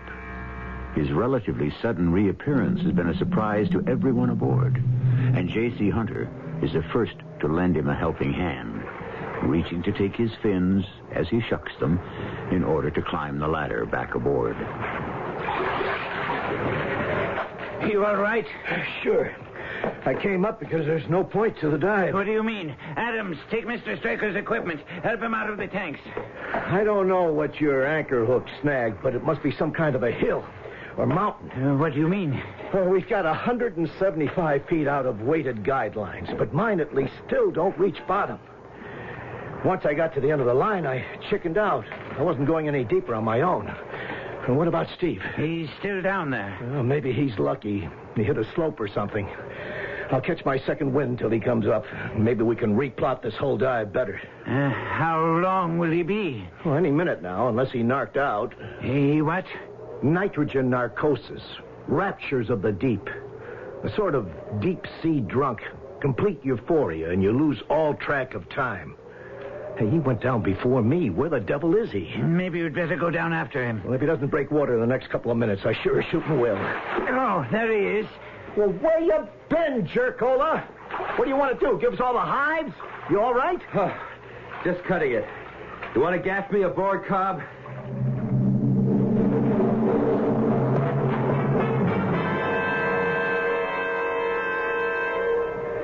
Cobb, did you go all the way down? Right to the end of the line. See anything? No. I just knew that any further and I was out of my depth. You didn't see her? Who? The girl. In the sort of flowing robes. She looked like an anemone, sort of. Well, maybe that's what you saw. Oh, no. This was no anemone. A sea animal, maybe. But if she was the closest thing to the girl I dream about. And if that's where she lives, and man, let me live there, too. You know what I think, Steve? I think you were narked. No way, Cobb. My head was as clear as a bell. I'm going to tell you something right now, partner. I don't care about treasure ships. We stumbled on something far more special. If I can find her again. And right now I'm going over to see if I can. They couldn't talk me out of it. I asked for and got a longer guideline. 75 more feet took it to 250. Cobb was fit to be tied. I still think you're crazy, Steve. I'm going down with you. Oh, no, I want you up top on the line for signal so I know I'm safe. What's the big deal? 250 feet? Trying to set a record? Nowhere near it, and you know it. Who was the guy dived something near 400 breathing air? Some Italian, and they fished him up unconscious. I'm going nowhere near that. Now, wish me luck, buddy, because here I go. Now, wait a minute.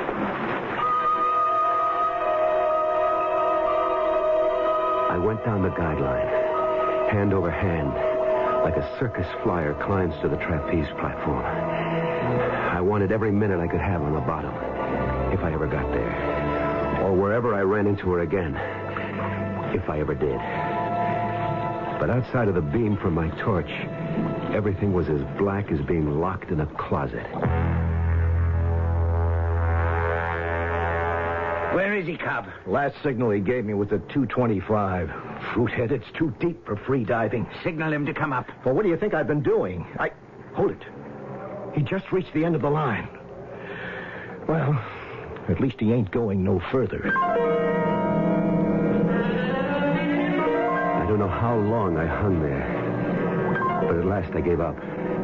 It was too dark to think of leaving the line, not without some ground underneath to read. I signaled I was on my way up. But before I could even start, they swam into the range of my light. I never saw anything like that. Man-shaped. Only they were scaled all over like fish. Not only did they wear foot fins, but their hands were the same. Their heads looked something like birds, with a sort of beak and the face scaly, too. There were too many to count, and they swam as swiftly as dolphins. And in back of them was the girl I'd seen before. in the flowing robe and the swirling hair. I had time only to send an urgent signal up the line before they swarmed over me. What is it, Cobb? I don't know. Alarm signal. Something's wrong. I'm going over and down there. Stand by the line. Keep your hand on it. One jerk means everything's Jake. 2 steady jerks, repeated, means we're on our way up by stages. 3 sharp jerks, repeated or not, means you better have the decompression tank ready when we pop out like corks. You got it? I have it. What do you suppose he's run into down there? JC, there are so many mysteries in the black beneath that green cover. Who could even attempt to guess? 2 of the scaly porpoise things grabbed me by the arms and tore me away from the line. They were incredibly powerful, and I was helpless to resist. They started on a plunge deeper into the ocean on the command of one of them who seemed to be in charge. It was then my guardian angel acted, stopping them imperiously. Suddenly, in my confused state, I realized they were speaking to each other quite freely. I could hear the sound of their voices and the words. But even more unbelievable, I could half understand them. They were speaking a strange, old-fashioned kind of Greek. No, Stanislaus, you cannot take him deeper. He has invaded our territory. He must be brought to mine, Nucleus. These are my orders. Not as he is. He cannot stand the pressures. We must have an air tank. It will meet us on the way. I hope it's not too late. I don't think he has much air left. He'll manage. He'll have to. Couldn't we wait for the tank? I tell you, he may die. Let him. He is the enemy. If we can take them alive, very well. If dead, what's the difference? At least let me escort him. I order you, let him go. He is my prisoner. I was in a daze, my mind suspended in shock as my body tried to take these huge depths. How was it possible these strange entities could speak to each other freely? Then I thought of fish, and more than that, dolphins and whales who communicate without problem. I wanted to pull the mouthpiece out and try to speak myself, but I knew I was not adapted for that. But most of all, I was amazed that by the accident of birth, I had the ability to understand these creatures and the arcane Greek that they spoke. The only terror was that I could tell the air in my tanks was running out. What happened, Cobb? Search me. He's gone. There's no sign of him. Gone where? I don't know. Narked, I guess. Raptures of the deep. We've got to fight it all the time we go deep enough. Oh, you think we've lost him? No, not in my book. I wouldn't have come up except I ran out of air. Get me in the tank. Decompress me. I came up too fast, but I'm going down again first chance I get. I don't want to lose you too, Cobb. We haven't lost anyone. My buddy Steve is down there. All he needs is help. We were going deeper and deeper, and I could feel the terrible pressure of the water. I wanted to scream out my protest to the lovely woman who swam, if that's what we were doing beside me. But to relinquish my mouthpiece would have meant instant drowning, which suddenly I faced. With the slightest of gurgles, my tanks were exhausted, and I spat out the mouthpiece and tried to say help. It was as if my word had been articulated, for in a moment her mouth was on mine, and she was breathing pure oxygen into my lungs. And in that moment, I saw some of the fish people swimming up towards me with a cylindrical tank just before I blacked out.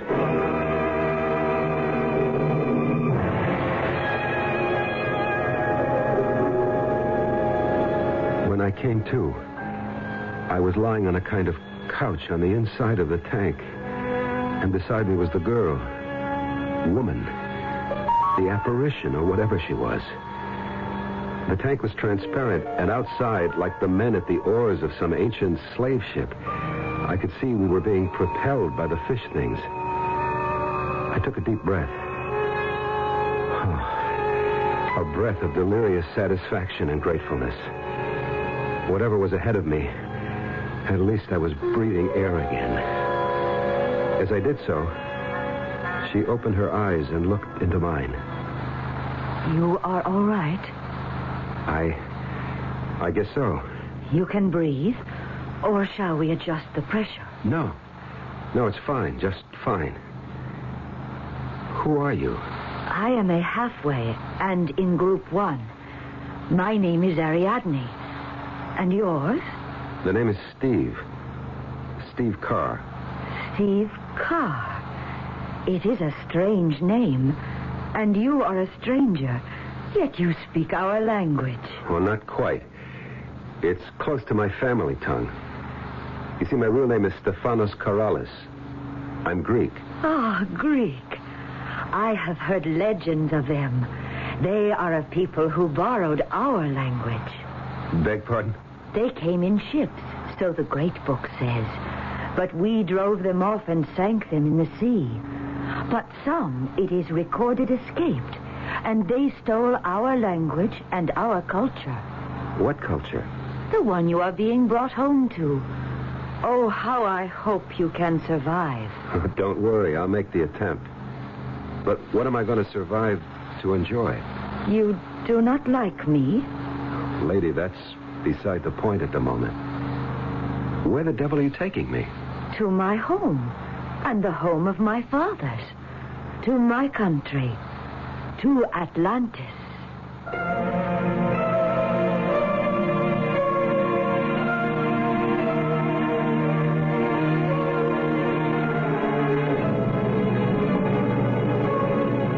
One of the world's prime mysteries.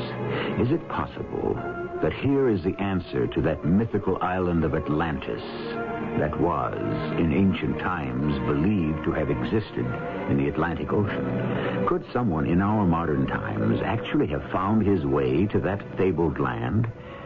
I shall return shortly with Act 3.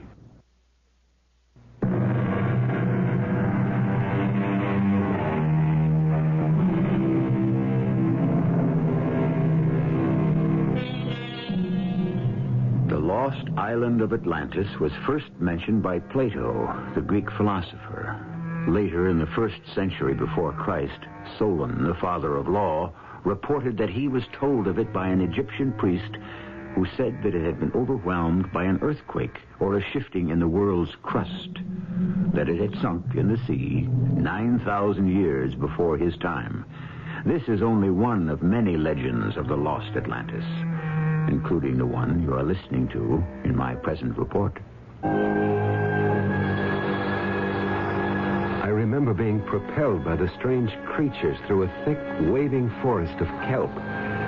The great undulating trunks perhaps some 2 to 3 feet across, and reaching up from the ocean bed into infinity. From then on, everything was blank, until Ariadne woke me up. You can come out of the cylinder with me now, Stephanos. Where are we? On the floor of the ocean. Oh, no. No, Ariadne, I have no air. I can't breathe. You will have air. How? Did you fill my tanks? No need of that. You will be able to breathe now. No, you don't understand. I can't breathe underwater like you people. Oh, but halfways like me can only breathe for a limited time. Only the androcytes are adapted fully to breathe underwater. The androcytes? The men fish? You see, they are no longer here. Where is here? In the home place. The island under the sea.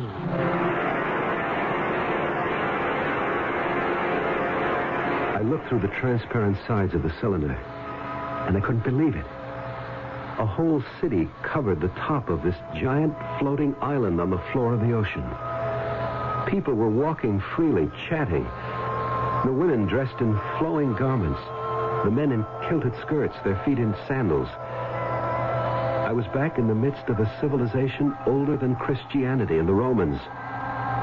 Heaven only knows how many thousands of feet below the surface of the Atlantic. Ariadne now took me by the hand, and together we slipped out of the door that served as entrance or egress from the cylinder. Don't look so terrified, Stephanos. There's plenty of oxygen. Try. Hey. Well, all right. That's beautiful, but where does it come from? I will let Minocles give what answers he deems proper to your questions. Who is Minocles? He is the ruler, the autocrat, the only one of which there is but one. Come, we must make haste. It is not good to keep him waiting.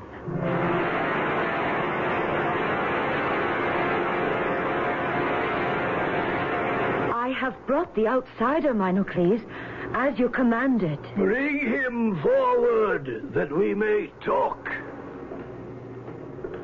Welcome to Atlantis. What is his name? Stephanos. He is Greek? I know of Greece. You came in your ships and we sank them.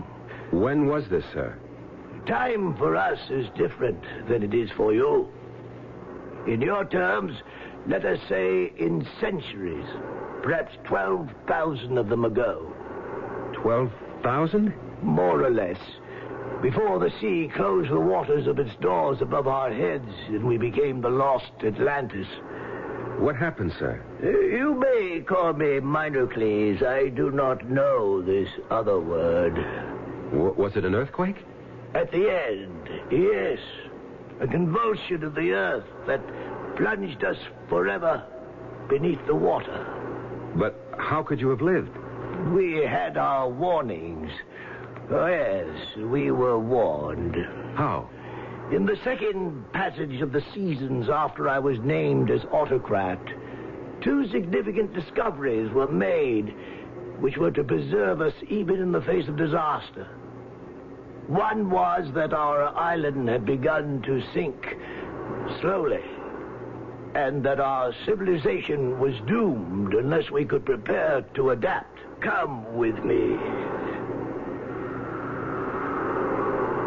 Once I could look from these heights across Atlantis to the sun setting on a sea that stretched beyond the wall about our island. The wall? You see? Stone piled on stone and sealed stone to stone to shut out the encroaching waters. Like Holland and the dikes. What'd you say? Just another people who had to shut out the sea. Like us? No, not like you. They never sank into it. What did you do when that happened? First the wall, and then the dome. I don't understand. Look up, Stephanos. From the top of the wall, arching above us, we are sealed in one huge envelope. A giant sort of plastic bubble. You live in the opposite of a goldfish bowl. A world of our own. Within this protected area, we manufacture the breath of life. How? By pumps, which extract the oxygen from the sea, very much as fish gills do. But how long did this take to build? We had 1,000 times the wheeling of the seasons. 1,000 years? Long enough to be ready for the convulsion that cast us to the bottom of the sea. How do you live? What do you feed yourselves? We had to adapt a breed, a phylum, which could cultivate our sea farms outside the protection of this, what you call, bubble. The androcytes. Exactly. Simply a matter of selective breeding to reverse the process of man's rise to land from the mother sea. You mean they breathe like fish through gills and no longer can sustain life on air? Exactly. But why would they work for you? Couldn't they abandon you and make their own state? No. Why? Because they cannot reproduce. The secret of parthenogenesis. No man or woman or creature that you have encountered in our society was born. He, she, it was created spontaneously. The fabric built from some living cell taken from another. Cloning? What is that word? It means taking a cell from any given body, man or woman, then introducing it into the ova of a woman from whom part of the nucleus has been removed, and producing, after full term, a mirror image of the person from whom the cell was taken. Substantially correct. But that's a recent discovery. In your world, perhaps. It was a technique we perfected nearly 600 generations ago. You must learn to live with it. What does that mean? You are a fresh impetus for us. You bring new ideas and knowledge of wider horizons. Since you are to be with us, we must have you duplicated as soon as possible. My protests were waved away by the imperious Minocles. And in spite of Ariadne's attempts to calm me down, I was finally dragged away by a swarm of guards. The prison room in which I was confined was classic. And its dampness worried me because it brought back too vividly the immense pressure of the sea all about this relatively tiny bubble of air in the midst of the vast oceans of the sea. I don't know how she managed it, but Ariadne came to me. Ariadne. Shh. Not so loud. How did you get here? I have privileges. I am a halfway, but there is royal blood in my veins. What are we going to do? Do? I can't fit in here. How can I? You can. After the operation tomorrow, you will go to adaptation training and become a halfway like me. And you will be reproduced. What operation? To sterilize you. To what? I won't let them. But why not? If you are to be among us, we cannot have someone who can reproduce at will. It would tear apart the whole fabric of our lives. I don't want to do that. I can't be part of what you are, Ariadne. What else can you do? I can go back. Back where I came from. The autocrat would never allow you to do that. Then you must help me escape. How? It is impossible. You are not adapted. How could you breathe long enough out there? Fill my tanks with enough air. But you could not stand the pressures. Then we'll have to steal a cylinder like the one you brought me here in. Impossible. Even if I did, the androcytes would capture it, and we have no way to move it. You say you are adapted. You could move us up high enough so that I could come out safely. There is only one chance. I must help you escape.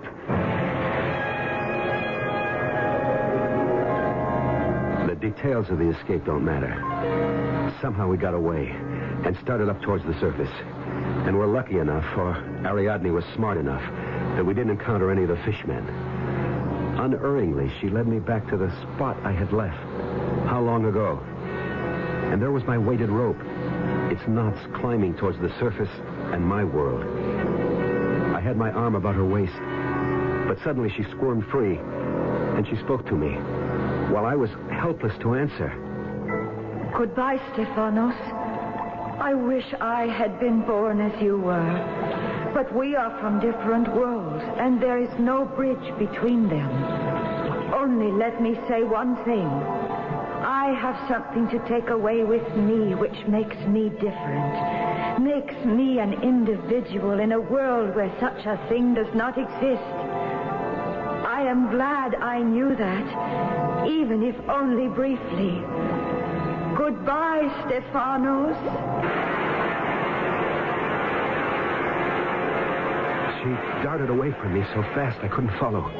Her loose robes billowing like a flower. I couldn't have followed her anyway, because suddenly the androcytes were all about seizing her and dragging her down. Some of them came for me, and I had no choice but to drop my heavily weighted belt and shoot to the surface in a haze of bubbles. Exploded out of the ocean as if I'd been a champagne cork. Cobb, there he is. It's Steve.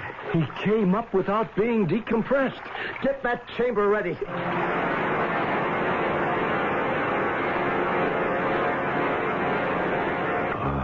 Okay. Okay, Steve. Take it easy. No, I've got to follow her. To save... Where am I? You're in the hospital, Steve. And I'm your buddy, Cobb Straker. And you just about copped it, friend. I've got to get back. I got to get back. Steve, you ain't going nowhere. Not if I have to sit on you till you come out of all of this. But Ariadne... The dame, sure. Lost Atlantis, sure. You got to be kidding, man. Steve, sooner or later, you've got to face up to it. You zonked out down there. You were narked. The raptures of the deep. You said it, Steve, not me. But that's all it was.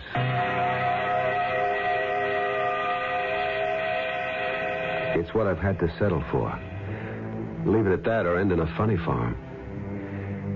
But the memory of it, and of a girl named Ariadne, her hair and her loose garments stirred by the water as if they were the petals of a sea flower, will haunt me all my life. We never did find J. Calvin Hunter's treasure, but I found my own. I only wish I could have kept it.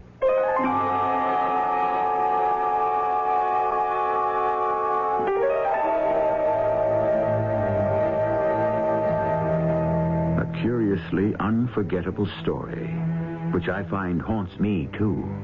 Not only the girl, but that strange and beautiful city-state that Steve also imagined, or visited briefly.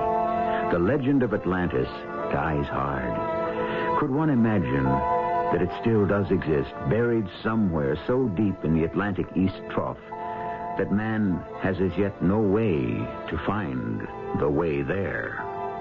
I'll be back shortly. Did you know that Goodyear services cars? I didn't know that. Lots of people don't.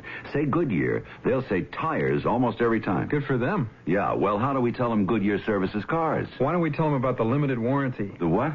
Tell everyone that if you get your car serviced at Goodyear, the service and parts are backed by Goodyear with a warranty good for 90 days or 3,000 miles. Oh, which? Whichever comes first. Oh. And if the work isn't done right, and you're more than 50 miles from where you got it serviced, you can take your car to any of over 1,500 Goodyear service stores, and they'll redo it at no charge. Say, that's a great deal. Yep. Look, I thought you said you didn't know Goodyear services cars. I didn't. I must have read it somewhere. Well, where would you read that? Probably in my warranty. Oh, yeah. Smooth out your rough-running engine with a tune-up at your Goodyear service store for just $39.88 for six-cylinder cars. Includes new points, plugs, rotor, and condenser. No extra charge for air conditioning or labor. Call for an appointment now. Price is slightly higher in California.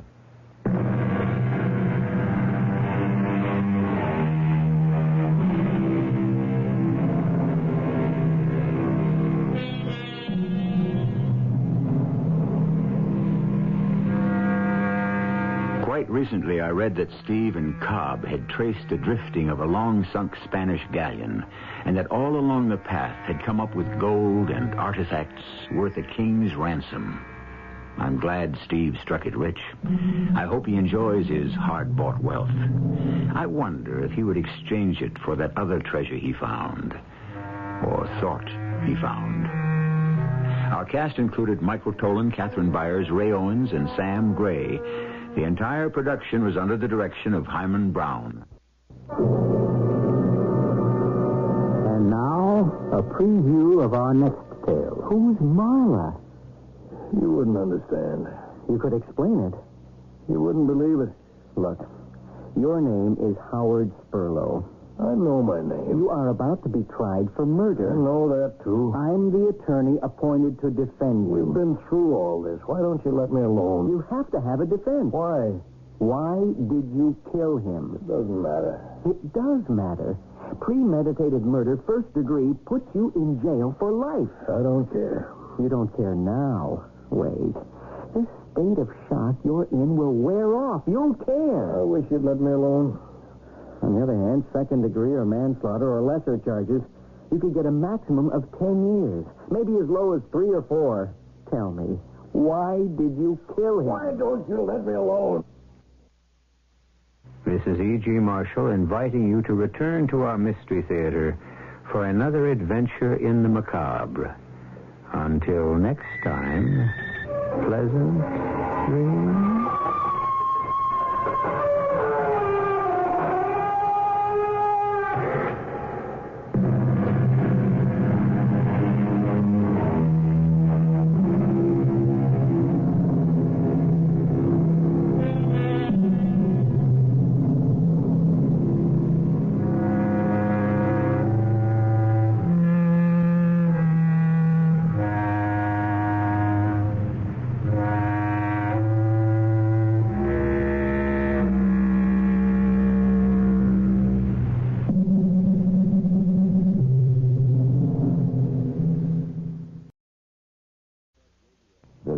CBS Radio Mystery Theater presents...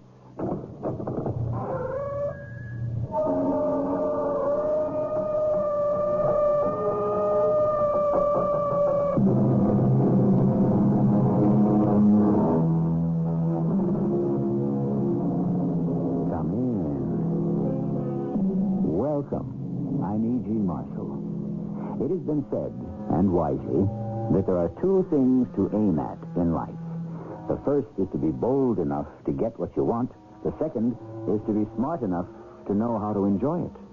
Of course, most of us have this basic problem. Do we really know what we want? Or do we only think we do? Are you going to stay here? Will they let me? They? The ones who run this place. No one runs this place. Well, who does the work? The people. All right, but who tells the people what to do? No one. Then why do they do it? Because it's the right thing to do. But what do you do if things get out of hand? I don't understand that question.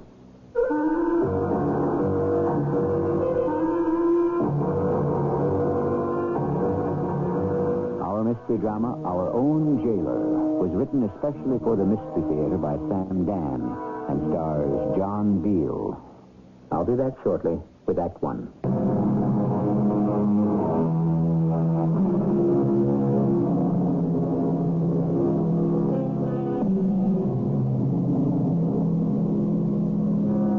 A word of wisdom today from Mr. Rudyard Kipling. When your demon is in charge, do not try to think consciously.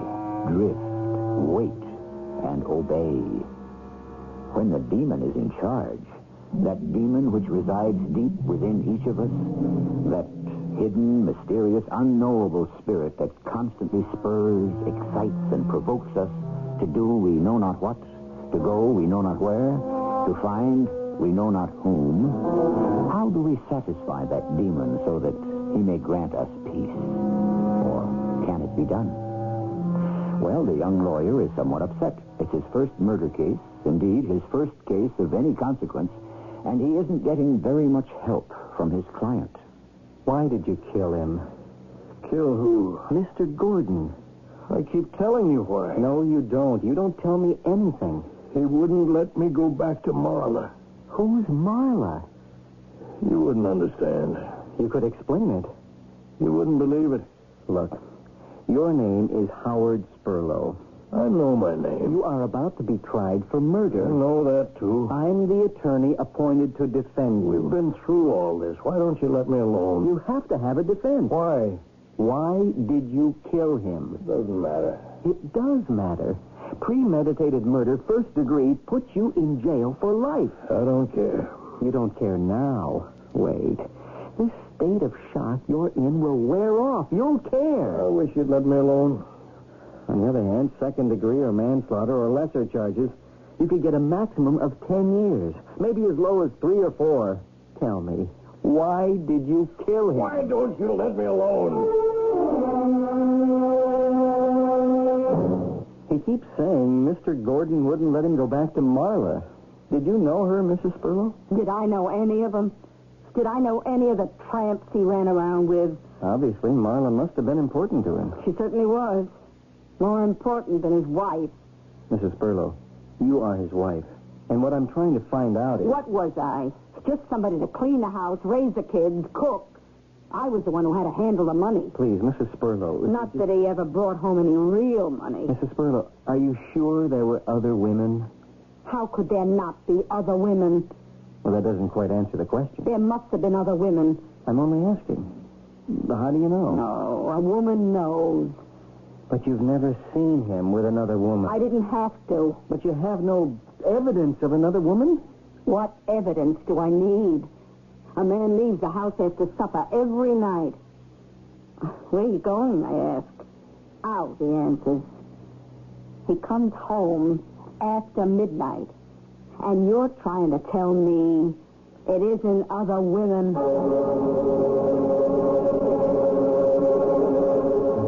Mr. Arthur Davis, attorney at law, it reads on the card. Well, what can I do for you, Mr. Davis? I represent Howard Spurlow. Oh, poor Howard. Did he spend much of his time here in your bar, Mr. Downey? I would say he spent all of his time here. That is the time he can spare from his work and his sleep. What kind of a man would you say Howard Spurlow is? I'll tell you this in strictest confidence, Mr. Davis, and you must keep my secret. I don't know what kind of man he is. Well, how's that possible? He spent so much of his time here. Bartenders are supposed to be keen students of character, Mr. Davis, but that isn't true. We never see the real character. People who spend their time in saloons are seeking a new identity. Do you follow this? I'm not sure. Sheep come in here and pretend to be wolves. But you know they're only sheep. Yes, but I don't know what kind of sheep. Oh, your glass is empty here. Oh, thank you. Now, the murder, it took place in here. Yes, it did. Well, how did it happen? They were down at the far end of the bar, you see. They were talking as usual.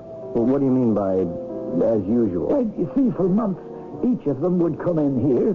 Howard Spurlow and this Mr. Gordon. Yes, that's right. Well, what did you know about Mr. Gordon? Oh, he was a quiet gentleman, about 60 maybe. He would come in at about 9 of an evening, drink and chat amiably with Howard Spurlow until about midnight, and then each would go his separate way. What would they talk about? Art. Howard Spurlow is an artist, you know. Oh, yes. What is called a commercial artist. He draws labels for tomato cans and the like. Well, they appeared to be very friendly? Oh, yes. Did they have an argument that night? They would have an argument every night. Everybody argues in this place. That's what it's for. What did Spurlow and Mr. Gordon argue about on this particular night? Oh, I don't know, Mr. Davis. I suppose art, as usual. Yes. And then, all of a sudden, there was a pistol in Spurlow's hand. And before anyone could realize it, he had fired at Mr. Gordon, and Mr. Gordon fell dead to the floor. Just like that. And Howard wouldn't say why he killed him? No, he wouldn't say why he killed him. I asked. I said, Howard, my boy, what have you done this deed for? And he just placed the pistol down on the bar and said, you'd better call the police. Mr. Downey, would you know who Marla is? Marla? Yeah, have you ever heard that name? Marla, no. Did he ever talk about other women? Oh, he wasn't that kind. How can you say that? Mr. Davis, if he were of the type that pursued women other than his wife, why would he spend all his time in a saloon? Your glass is empty. Your trial begins tomorrow, Mr. Spurlow. Now, please, listen to what I'm saying. I'm listening. Tomorrow, we go into the courtroom. I have no defense. Neither have I. If only you would tell me why you killed him, I would have a motive. If only you would tell me who Marla is, I would have an insight. If only... Oh, you're 1,000 miles away again. If only I could get you to realize... If only. What does he want? What do they all want? I killed Jeremy Gordon in front of 16 witnesses. The thing is beyond dispute. Punish me, execute me, incarcerate me. Doesn't matter. Nothing matters anymore. Tell me why you killed him. Tell me who Marla is. And if I told you, would you believe me? Would you understand? Nobody could hope to understand what happened the night I met Jeremy Gordon for the first time. Is this place taken? Oh, I don't think so. Well, what'll it be tonight, Mr. Gordon? Do you have Bach? One Bach coming up. You okay, Howard? Oh, I'm fine. Maybe you two gentlemen ought to know one another. Mr. Gordon, this is Mr. Spurlow. He's an artist.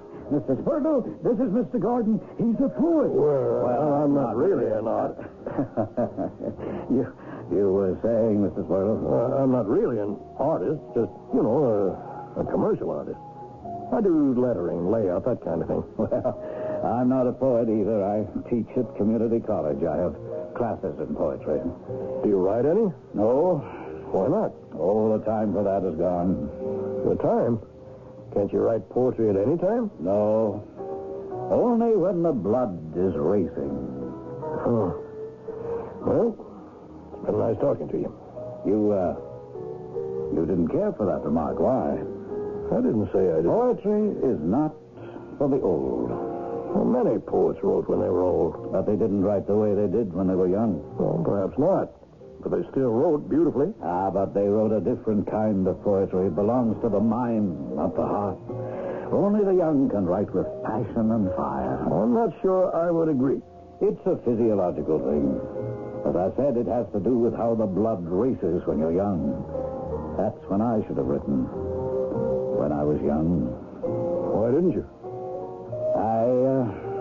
I didn't listen to the muses. The muses? Those mythical goddesses of creativity who inspire us. Assuming they exist. So why didn't you listen to them? Because I was too busy listening to other voices. Whose? Oh, probably the same ones you're listening to. A wife, a landlord, an orthodontist, a butcher, a grocer. They speak very loudly, don't they? Yes, they do. And meanwhile, instead of writing poetry, we teach it. And instead of painting pictures, we make circles and letters. Yes. And we always say, one day. One day. One day we shall escape from the trap, break out of the cage. And when that day comes, do you know what we find out? What? That the trap had never been sprung. The cage had never even been locked. We've been free to leave at any time. Well, that isn't true. We ourselves have been our own jailers. We've been free to leave whenever we wanted. I don't agree with that. You know why we didn't? We were afraid to be free. We were comfortable in our captivity. Well, now, how did we get off on this moody subject? Please, let me buy you a drink, will you, Mr. Downey? Two over here. There's a lot to what you say. How old are you? 40. Oh, that's not old. Oh, it feels old. That's how old Gauguin was. Yeah, Gauguin. Imagine, there he was, cashier in a Paris bank, a Sunday painter, a very middle-class bourgeois gentleman. And suddenly, he walked away from it all and went to the South Seas and spent the rest of his life as an artist. I know that. You could do the same thing. A man has responsibilities. To whom? To what? His wife. His children. Ah, yes, and then one day his life is over, and what of his responsibility to himself, to his art? Well, not all painters make a living. Some of them starve. But they paint, which is all they were ever meant to do. Well, you've already said it. You find yourself in a cage. But it isn't locked. Even so, how do you get out? You know. I don't know. Oh, you know very well. You know what to say. And you know to whom to say it. How did he know? It was true. I knew what I wanted to say. I'd wanted to say it for 15 years, but I didn't. I couldn't. Well, I would. I would say it before it became too late. I would say it to her the very next morning.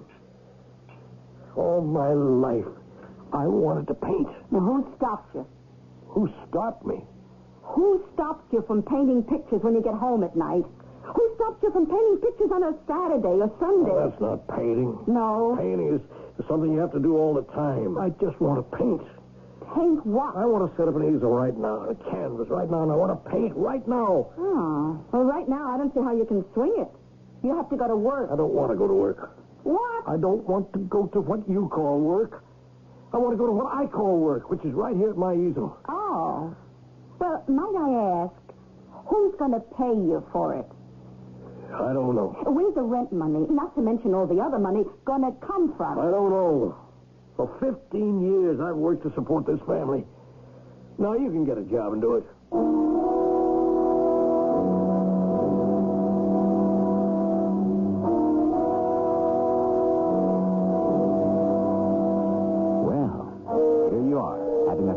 Peaceful breakfast with your husband of 15 years who has been a quiet and peaceful person. And without warning, out of nowhere, he makes an announcement that will change your life. I'm not so sure we'll have a quiet and peaceful second act.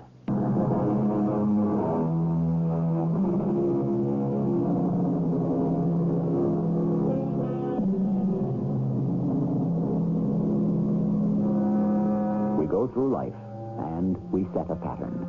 If nature abhors a vacuum, then human nature avoids a novelty. Despite what we say, we don't really want anything new. We really prefer the tried and the true. We like life situations that don't surprise, and we'd rather have friends who don't shock us. So when somebody breaks the pattern of a lifetime, he shouldn't expect people to be happy about it. What did you say? You heard what I said. For 15 years, I've worked to support this family. Now you can go out and do it. Oh, that's what I thought you said. I'm glad you understand it. Well, what I understand is that you're either serious or you're sick. If you're serious, I'm going to see a lawyer. If you're sick, I'll call a doctor. I should have known I couldn't talk to her. I haven't been able to talk to her in years. I looked at her face, I listened to her voice, and both were filled with righteous indignation. Righteous. Her righteousness was a trap, a cage, and I was imprisoned inside. Imprisoned? That's the only word. And it's true. Well, of course it's true. Each of us is his own jail. And that's the worst kind there is. Yes, Howard, and it'll soon be too late for you. Maybe. You have to do something now. Well, you seem more concerned about it than I am. Why? Oh, because it's too late for me. For many years I was able to do just what you're doing now. Promise myself that one day I would make the break, change my life. And then one day came. But it wasn't the day I expected. It's the day I realized I could never do it. And that's the day you admit your life is over. Are you telling me your life is over? The life that would have meaning will never be lived. Well, things can't always work out. Things never work out. They have to be worked out. By us. By ourselves. So what can you do if you just took a wrong turn somewhere? I think I would have been reconciled to it. Failure. But I caught a glimpse of Xanadu. Xanadu? You never read Coleridge's poem? Oh. They say he saw it in a dream. He wrote the poem in a dream.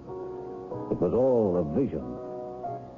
In Xanadu did Kubla Khan a stately pleasure-dome decree where South the sacred river ran through caverns measureless to man, down to a sunless sea. I remember. Xanadu. It's where we are when we're filled, bursting, exploding with a spirit of creativity. Oh, I saw Xanadu. Sure. You remember the last lines? Beware, beware his flashing eyes, his flaming hair. Weave a circle round him thrice, and close your eyes with holy dread, for he on honeydew hath fed and drunk the milk of paradise. Yes.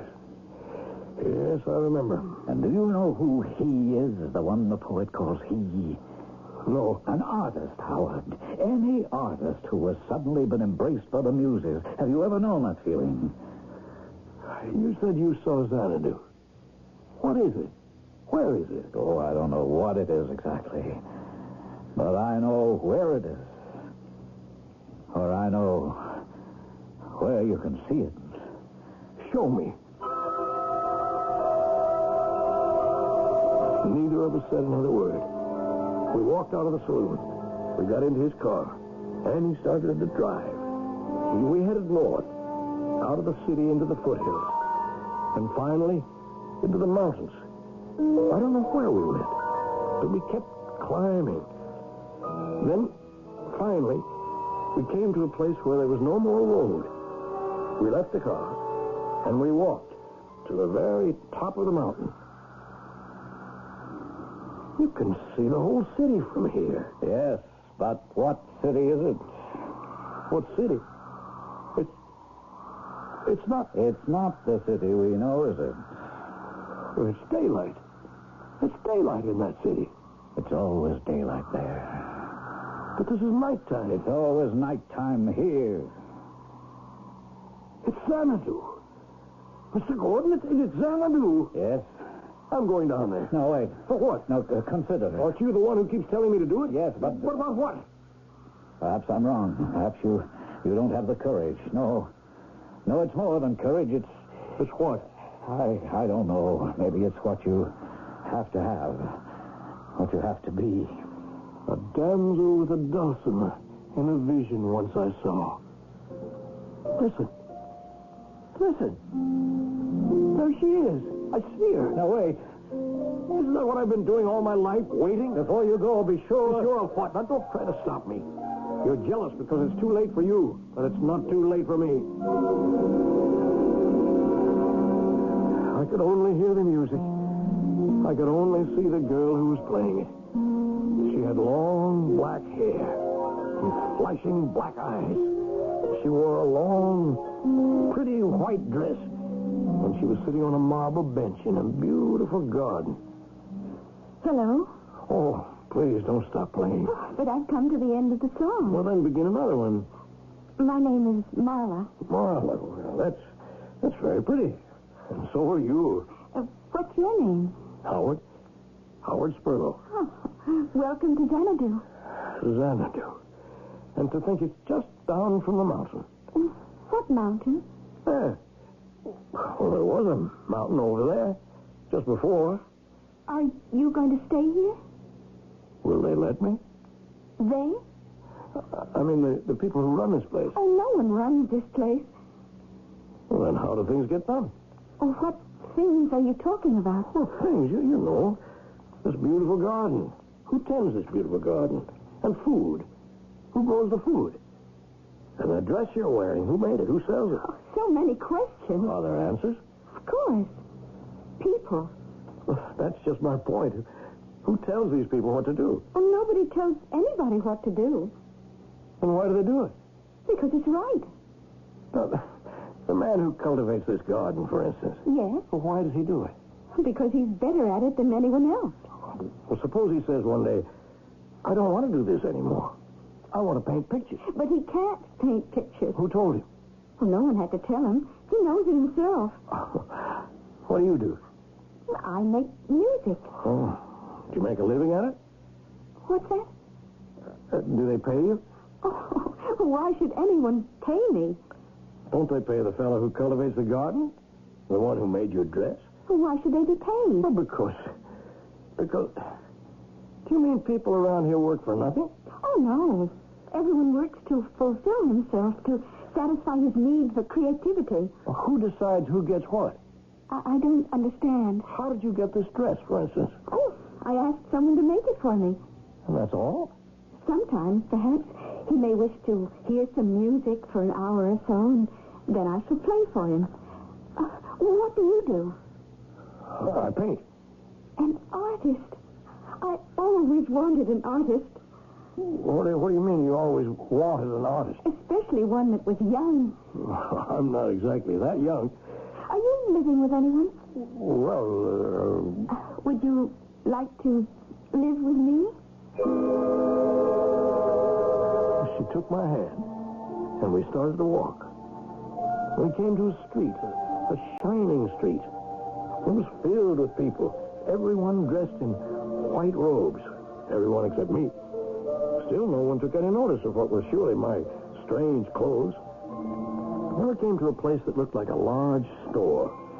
There were all kinds of things inside. She introduced me to a very tall man with very white hair. Older, this is Howard. I'm happy to know you, Howard. Howard is an artist. Then he will want an easel, canvas, paints, brushes. Yes, everything, but I can't pay for anything just yet. Pay? I tried to explain. No one pays. Actually, everyone does pay. You will bring me a painting. I think I understand. I loaded myself with supplies, and Marla picked out all sorts of delicious fruits and wonderful-looking things to eat. And we went home. Home was a lovely little house, surrounded by those spots of greenery that I'd read about in the poem. It was so peaceful. It was so beautiful. The next morning, I set up my easel. I couldn't wait to get started. You begin early. Yes. What shall you paint? Oh, the trees, the river. Oh, I like that. And I like you. Do you? Really? Yes. The moment I saw you, I knew I would like you. Do you like me? Yes, very much. Tell me, Marla, is this a dream? Is what a dream? There's all of this. This place here. Well, how can it be a dream? Where do you come from? Where? Were you born here? Oh, no. No one is born here. Everyone must come from someplace. I came here because the only thing I ever wanted to do was make music. It was the only time I was ever happy. Then where do you come from? You must come from somewhere. Yes. Well, where? I don't know. How can you not know? I don't remember. How is that possible? You can only be here because you were very unhappy somewhere else. Unhappy and unfulfilled. Shall I play for you? Yes, I'd like that. Marla? Yes? The two of us. Are you saying that we can spend the rest of our lives painting pictures, playing music, and making love? Yes. Are you sure there isn't a catch to it somewhere?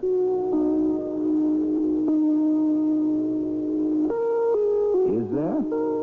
I know the cynical among you are always looking for the angle, the provisions that are buried deep in the small print. But isn't it possible that something's on the level just once? I most devoutly hope so. But the answer will be revealed in the place that is specifically constructed for answers. Our third act.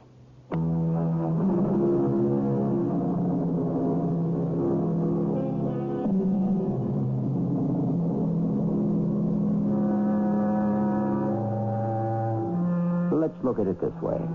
According to the Bible, mankind began in the Garden of Eden, or paradise, or utopia. It amounts to the same thing.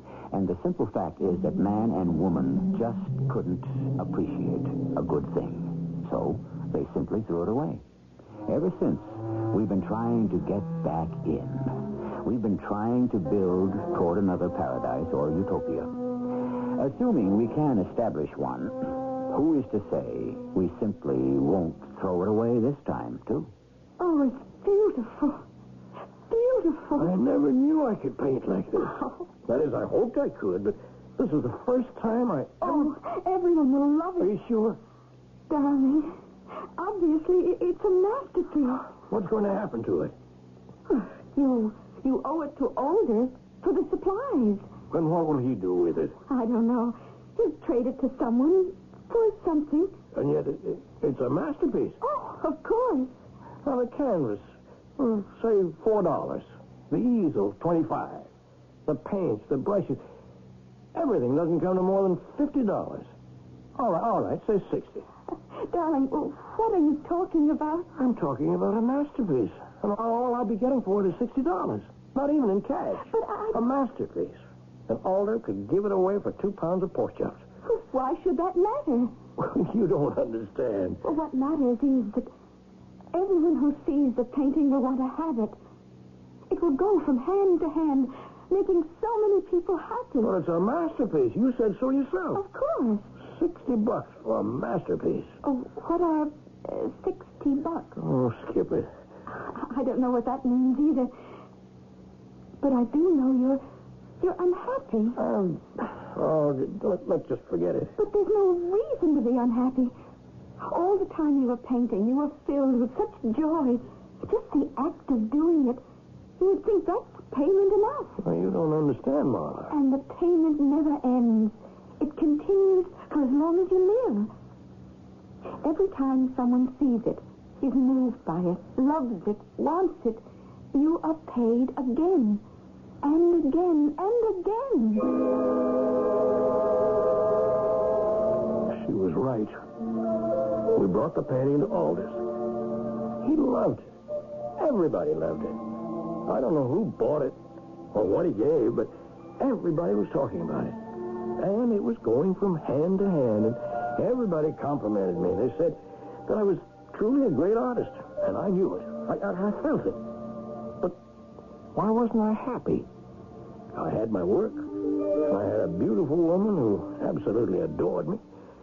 Howard? Huh? Howard? Oh. Yes, what? Darling, you were just sitting there, staring at the canvas. You haven't put your brush to it in almost an hour. Were you sleeping? No, I'm just thinking. You're not happy. Why do you say that? Well, you seem to be so far away. What are you thinking about? $60. Oh, what did you say? Oh, nothing. Oh, my darling. Look at this new one. Yes, It's almost finished. I know. Oh, how quickly you work. Yeah. Do you know what it shows? That you know what you're doing. The colors, Howard. Oh, the colors. Oh, darling, you must finish and bring it to order. Oh, how this will enrich the world. Yeah? Well, it sure isn't going to enrich me. So I finished it. Then I painted another. And I finished that one, too. Oh, my brain was whirling with ideas. I was constantly making notes and sketching. Oh, there were so many things I wanted to do. I was overwhelmed with the sheer joy of creation. But there were those times when I wasn't creating, when I wasn't painting, and I wasn't very joyful. What was the matter with me? Oh, please, tell me, Howard. I've told you so many times. Oh, please, don't be angry with me. Paintings are worth thousands. Don't you understand? But, my darling, what would you do with those thousands? Well, I could buy whatever I wanted. But you can have whatever you want now. It's not the same thing. Why? You want to go back, don't you? I know. I remember when I first came here, I wanted to go back also. Look, I'm not saying that Every one of us wants to find Xanadu. And when we find it, we want to leave it. Do you want to know why? We're not used to getting our heart's desire.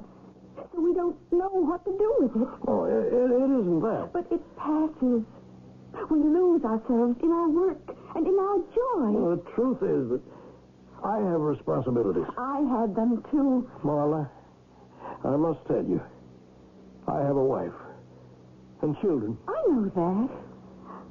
Darling, why are you so afraid to paint, to live, to love? You do all of them so well. I brought another picture to Alder.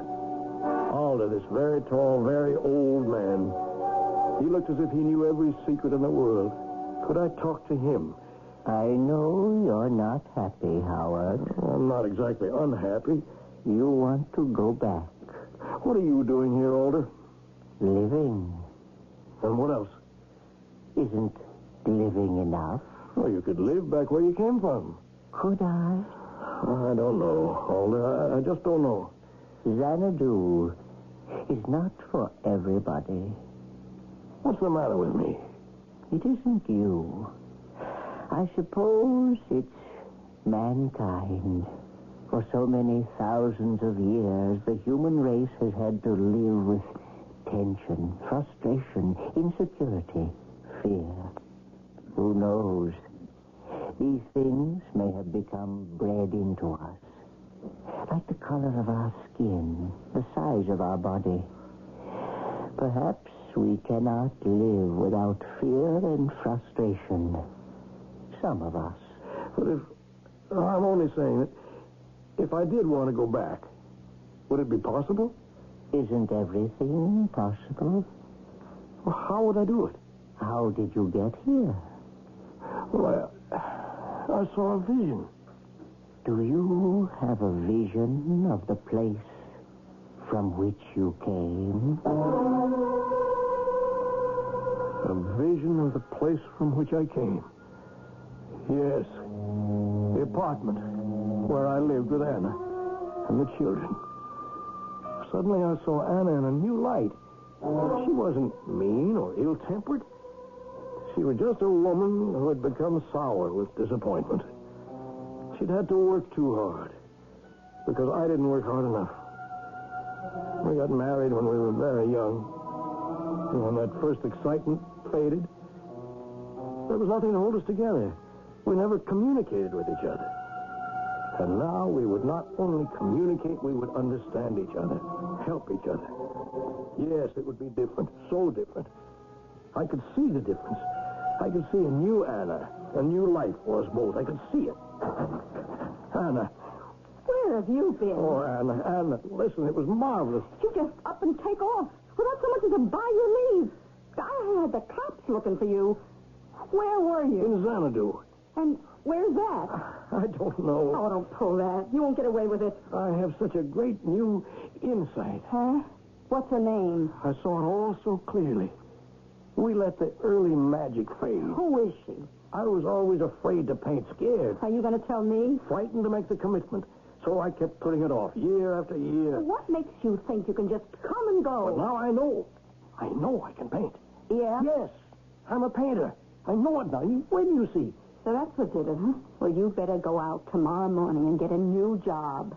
Because you already lost your old one. And as far as that painting nonsense goes... Nonsense? You call that nonsense? Yes. Grow up. You don't have it. Anna? You never had it. Or if you did, you were too scared or too stupid to do it. Is it possible you don't understand what I do understand. I'd get a job scrubbing floors, washing clothes, anything to support this house. If you really wanted to be a painter... I am a painter. Huh? And where are your paintings? Where's your work? A painter paints. From now on, it'll be different. Why? You'll still be scared to compete, to face the judgment of the world. It's too late. I won't give up my dream. Oh, poor Howard. Poor, foolish Howard. That's exactly why you should give it up. It's only a dream.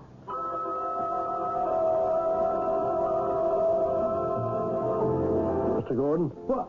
Why, it's Howard. Look, Mr. Downey, it's Howard. You have to help me, Mr. Gordon. Oh, you can always count on my help, but first tell me, what happened to you that night? What happened? I don't remember very much. Of course, we were both a couple of sheets to the wind. Listen, Mr. Gordon. Well, we must have been. As I recall, we drove up to some mountain and started to recite that poem by Corey. Please. Kubla Khan.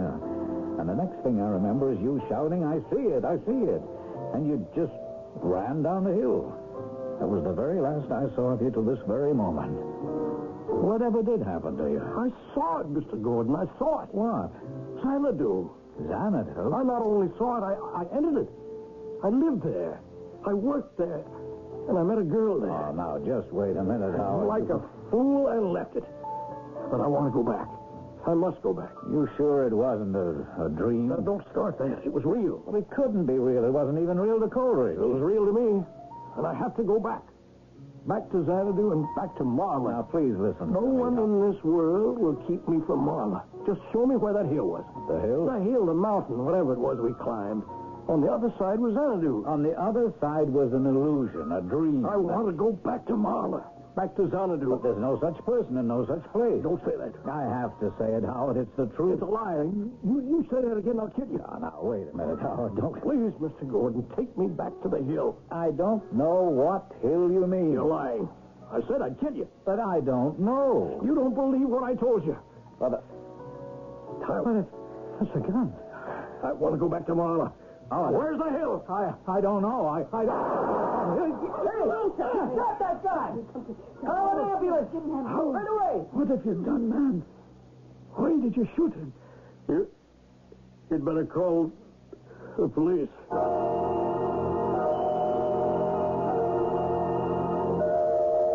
Why? Why did you do it? Listen to me, Howard. Talk to me. Why? Who is Marla? You wouldn't understand. How can you be sure? Tell me and see. All right, then. I'll tell you.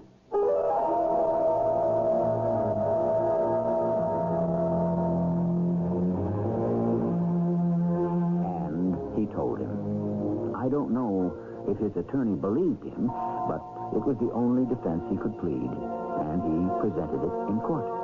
The jury didn't know what to think.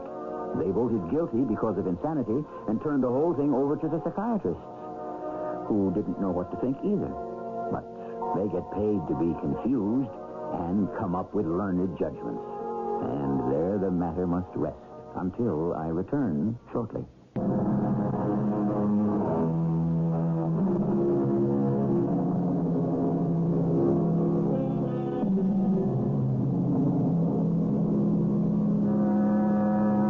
Who was it that said, after a while, the chains of slavery no longer chafe? It's probably true for too many people. Slavery, of course, is more than physical bondage. Slavery is also a routine, a rut. Slavery can be the safety of the tried and the true, and the everyday. Slavery can also be the security of being one of the faceless members of the mob. Our cast included John Beal, Bob Caliban, Ian Martin, and Bryna Rayburn. The entire production was under the direction of Hyman Brown. And now, a preview of our next tale. What can I do for you? You are a cab driver, is that right? Yes. You went to 132 Clarkson Street earlier this evening, eh? Yeah. About 8:30 to be exact? Yeah.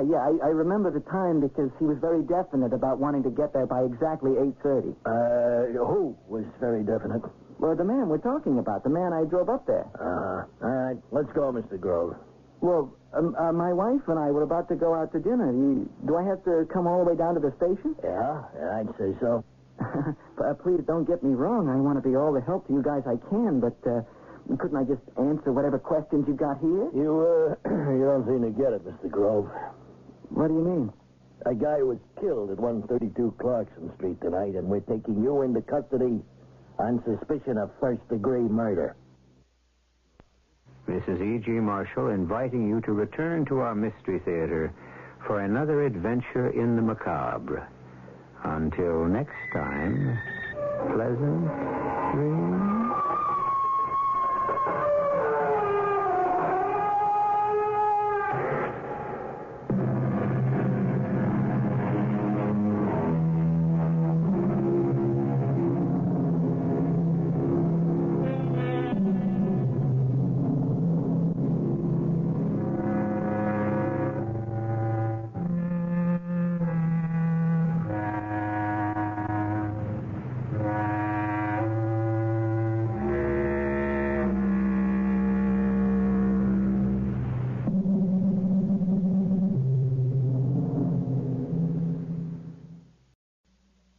CBS Radio Mystery Theater presents...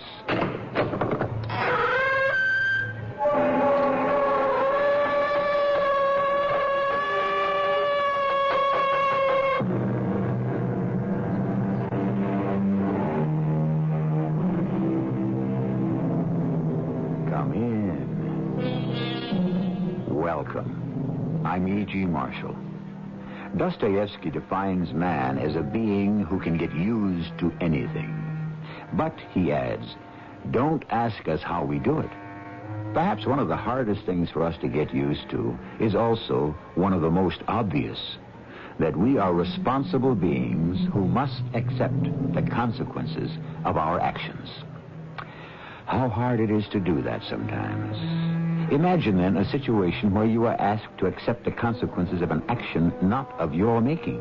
And imagine further that it is a matter of life and death. I've got to go to the police, Lucy. You can't. It's my duty as a citizen. Well, what about your duty as my husband? Well, if you go to the police, Langston's men will kill you. Honey, if I don't go to the police, Langston's enemies will kill me.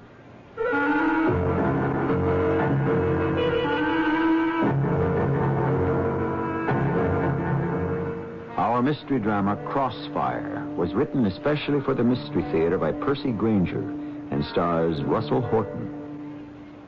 It is sponsored in part by ARM, Allergy Relief Medicine. I'll be back shortly with Act One. Help! It's hay fever. Help! And the whole world seems like one big pollen farm. Don't give up. Arm yourself with ARM, Allergy Relief Medicine. ARM gives you full antihistamine relief for dripping and sneezing, plus congestion relief for freer breathing, clearer sinuses. Antihistamine relief plus congestion relief equals ARM. Don't give up. Arm yourself with ARM. Take when needed, only as directed.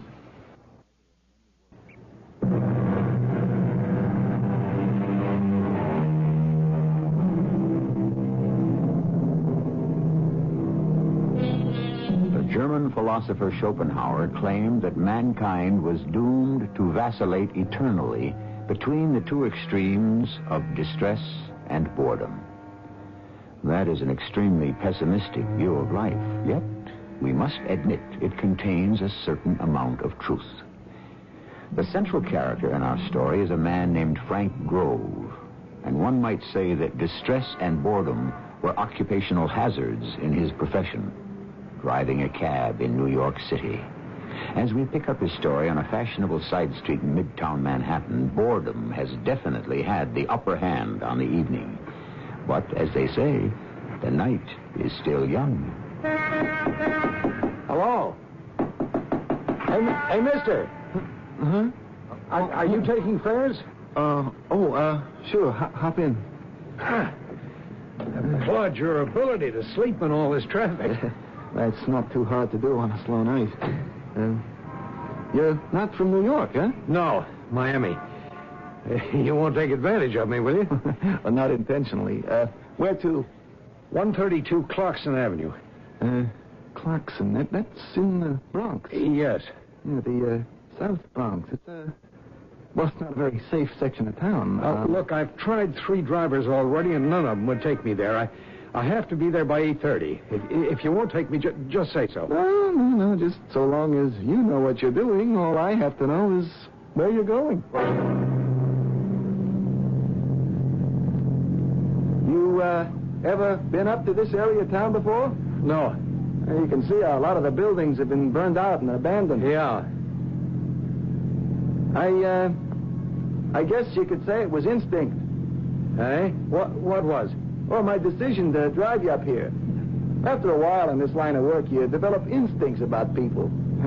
You have to if you want to avoid trouble.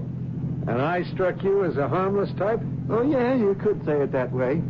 Oh, no offense meant. I won't say it isn't strange, however. I mean, I think to myself, I'm not trying to pry, but I think to myself, what kind of business could this guy have up here? I pick him up in one of the classiest hotels in the city. He's wearing good clothes. Look, isn't that Clarkson Street right up there ahead? Oh, yeah. Hey, sorry, I guess I'm talking too much. Oh, there's 132. Are you sure you got the right address? That building looks deserted. How much do I owe you? Oh, $8.35. Oh. What's the matter? This is embarrassing. I don't have my wallet. I must have left it at the hotel. You don't have any money on you? No, only some change. Look, mister, I normally don't do this, but if you want to write out a check, I'll... Look, just wait here. I'll get some money from the person I've come to see. Now, listen, it's all right. I'd rather not hang around. I'll tell you what, I'll give you a card with my address, and you can mail just it... hang on, okay? It'll only take a minute. Hey, mister! On a slow night, everything goes wrong. Boy, this area looks the way Berlin must have after the war. Did you get the money okay? Get us out of here quickly. What? Come on. Go, move. What's going on? Take me back to the hotel where you picked me up. Hey, mister, look, there's the matter of my... Never mind that. Look, I got plenty of money. Well, I thought you weren't carrying any cash. Just get going.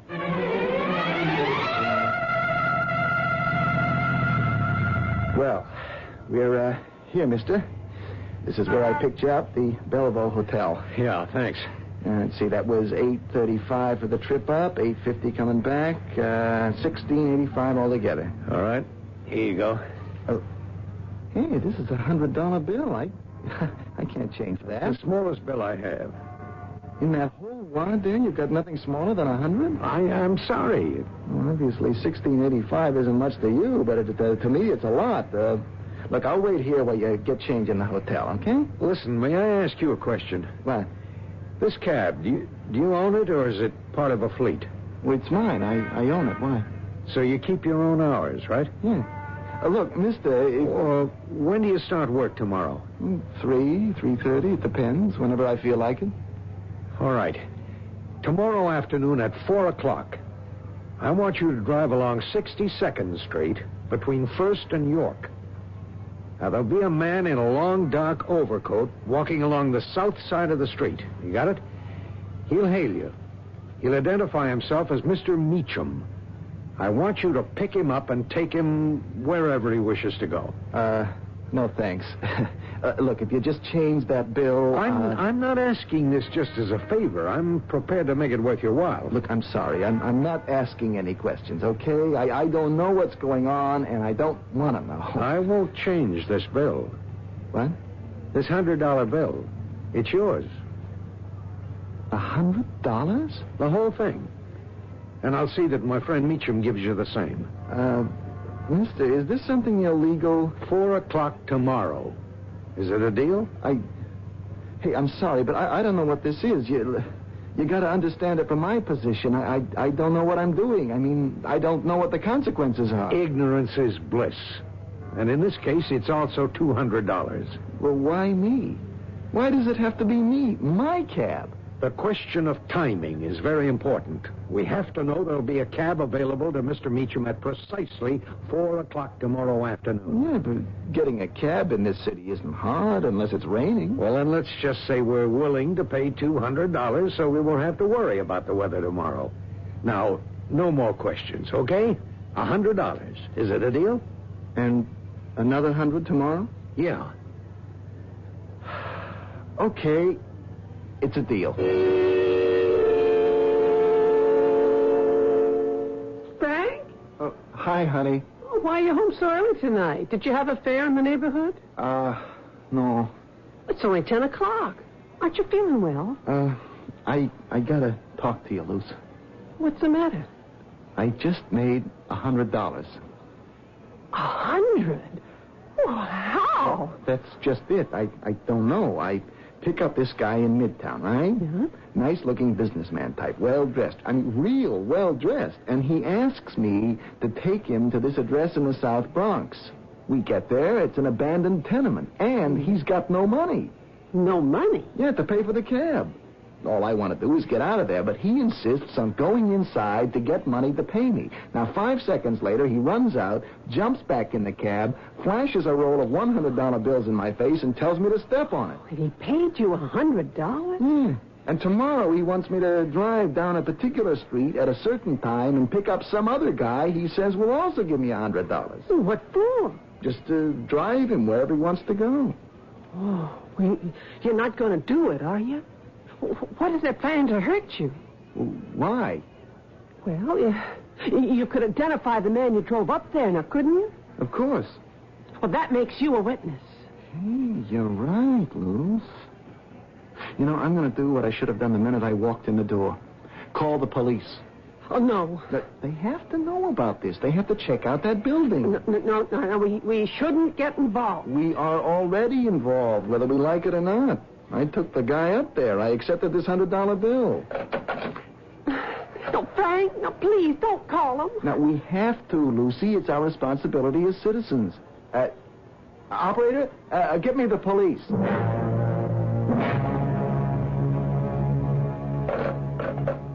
Well, the officer I spoke to said they'd send up a patrol car right away to that address. I heard you give them our name. Well, of course. Well, what if they find something and they want to ask more questions? If I can be of any help to them, that's what I should do. Well, and then what? What? If those crooks find out you went to the police, now what do you think they'll do? Well, how do you know they're crooks? Oh, Frank, something obviously happened in that building. Okay, but how will they find out I called the police? Look, I just won't go pick up that man. Tomorrow it'll be all over. You'll get another cab, no big deal. And if the police don't find anything wrong up there, I'll get him myself and make us another $100 without having to worry or have a bad conscience, okay?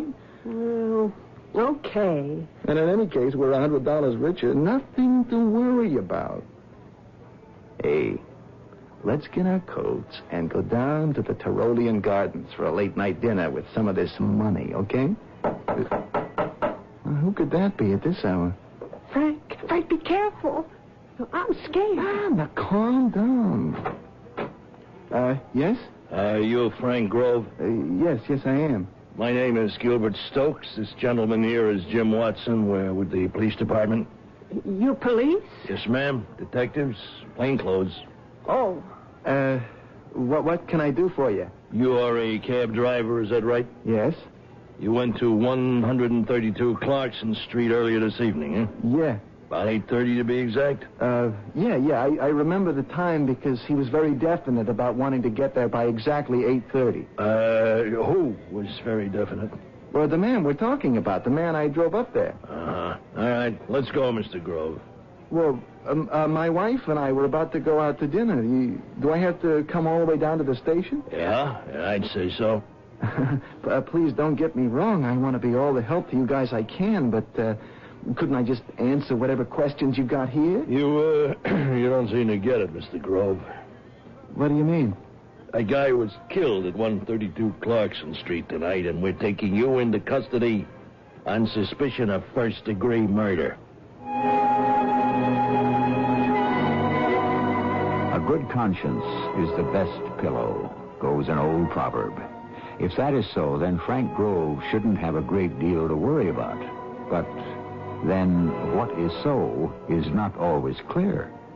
Who, for example, could have predicted this turn of events? Perhaps Frank Grove is involved in something and just doesn't know about it yet. I shall return shortly with Act 2. Now you can enjoy chewing gum again. Feel free to chew Freedent, the gum that won't stick to most dental work. Feel free to chew Freedent. It's fresh and delicious to chew. Freedent gum, peppermint in the green pack, and spearmint in the pack that's blue. Feel free to chew Freedent. It won't stick to most dental work. Freedent gum.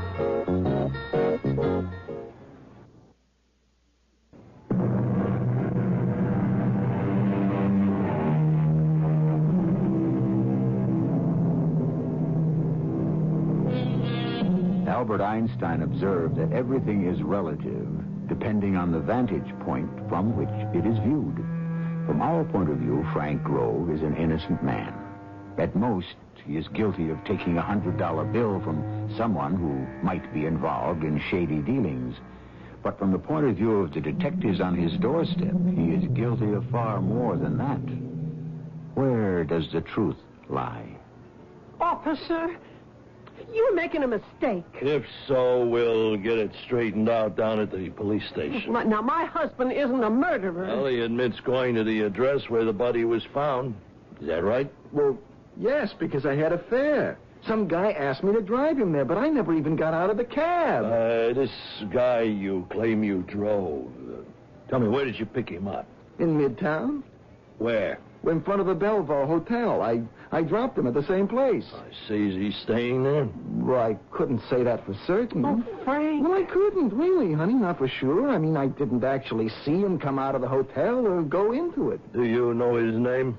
Well, why would he tell me his name? I'm just checking, okay? Now, we got to cover all the angles. What do you look like? Oh, he was very well dressed.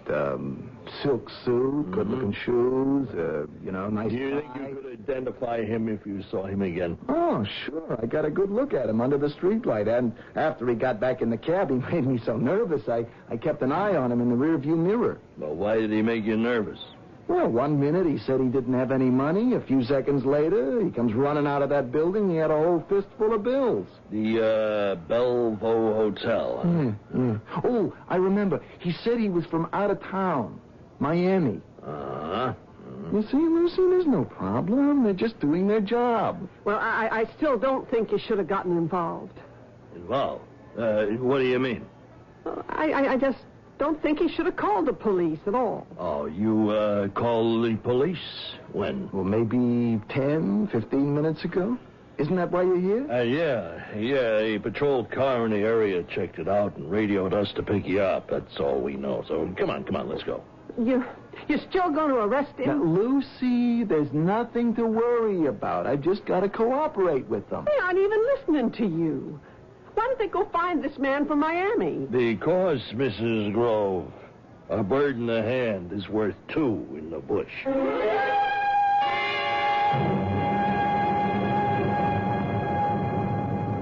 It's, kind of, exciting getting arrested when you know you're innocent. It's a chance to see how you fellas operate. You think only innocent people get arrested, huh? Oh, no. I just meant that... Hey, where are we going? There's the police station. You just passed it. Yeah, that's right. Where are you taking me? Your wife had a good point, Mr. Grove. We ought to find your passenger. Oh, so you do believe I took someone up there? Oh, of course we do. I don't get it. You don't have to.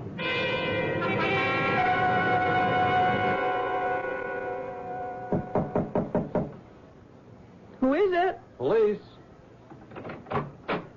What do you want now? Mrs. Grove? Yeah. I'm Lieutenant Thompson, Homicide Division. Here's my ID. Well? I'd like to speak to your husband.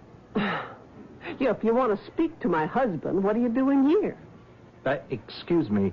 This is the home of Frank Grove, isn't it? Yeah. Well, he drives a cab by profession? Yeah. Okay.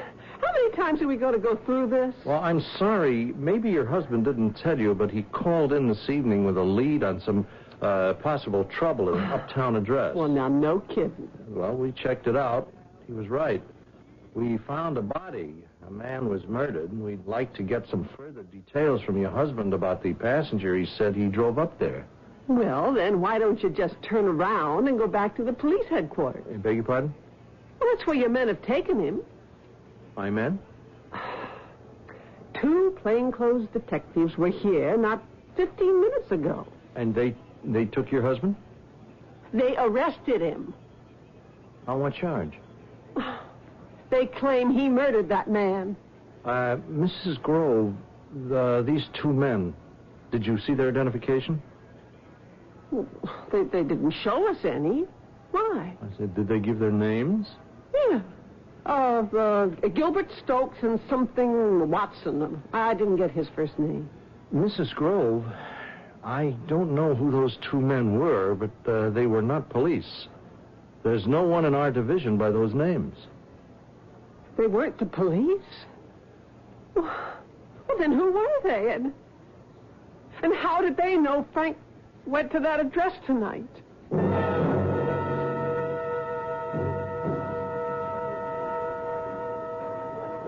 This is the place? The Belleville Hotel, yeah. I picked him up right out in front. Now, but I cannot say for a fact that he was staying here. I mean, he never actually said... All right. We'll check it out. Hey, Watson. Yes, boss? You'd better go back out and stay with the car. It's in a no parking zone. You mean you guys have to worry about getting tickets? Yeah. Come on. Well, I'll do my best, officer, but this is a big hotel. I don't even know this guy's name. Excuse me, ma'am. Yes, may I help you? Yeah, we're looking for someone who might be staying here. Mm-hmm. Okay, Grove, you're on. Yes. Well, it's a man. He's about 6 feet tall. Perhaps if you just told me his name. I don't know his name. I'm sorry. But he was a very distinguished-looking guy. Well, we have a lot of people staying with us, and we specialize in distinguished-looking people. He was from Miami. He told me that. Oh, well, all right. I suppose I can look down our register here. I only see one guest from Miami, Mr. Langston. Langston? Frederick Langston. He checked in earlier today. Fine-boned, broad-shouldered, about 45, a bit gray at the temples. Sir, I do not examine every guest. Wearing a dark green silk suit? Langston? Oh, yes. Oh, I know who you're talking about. What room is he in? Oh, room 212, but you won't find him in. Why not? Well, he was taken away about a half an hour ago by the police.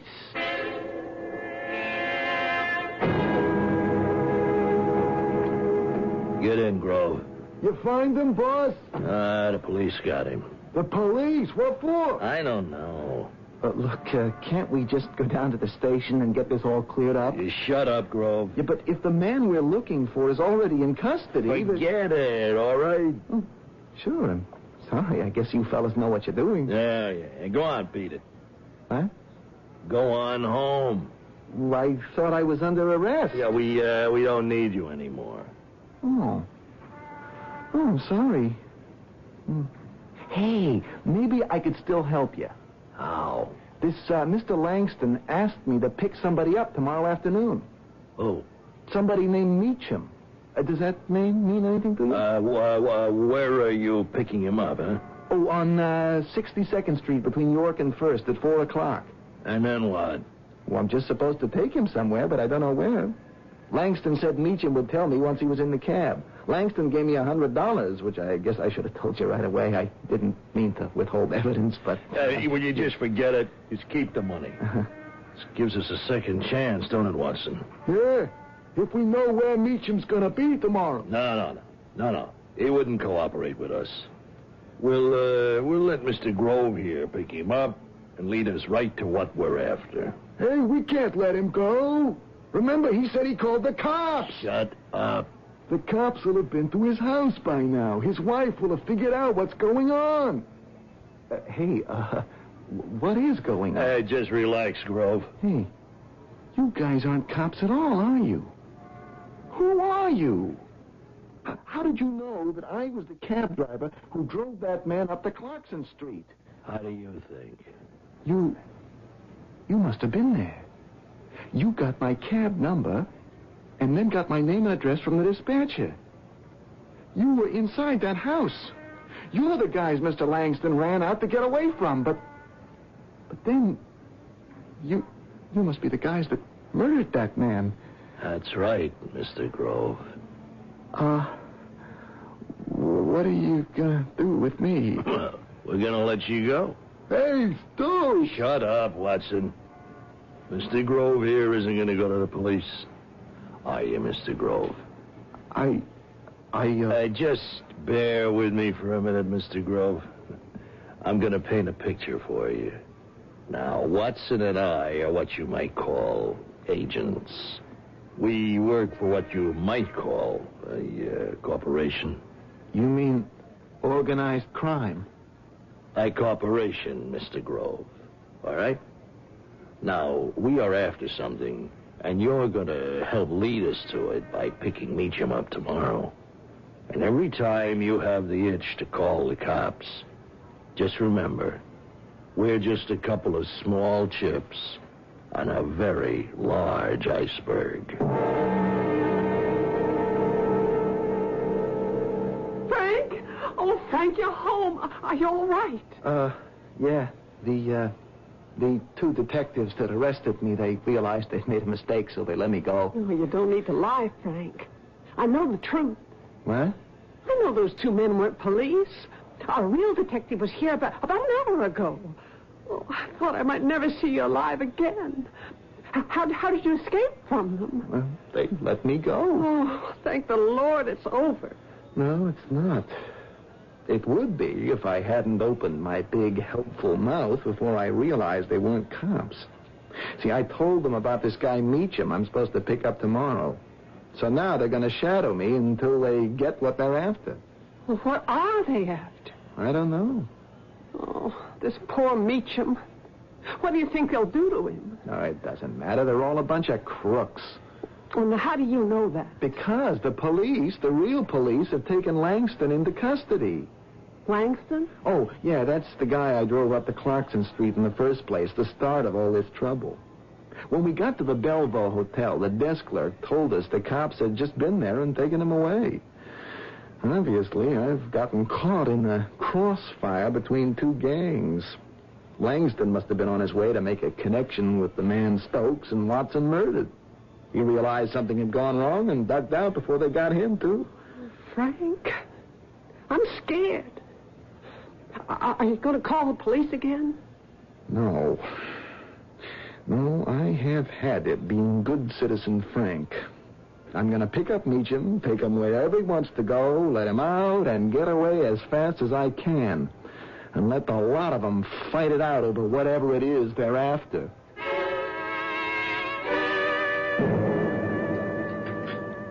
Morning, dear. Oh, morning, Luce. I got breakfast on. Oh, here's the morning paper.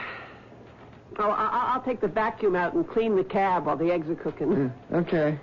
Don't you get so wrapped up in the paper you forget to keep an eye on the stove.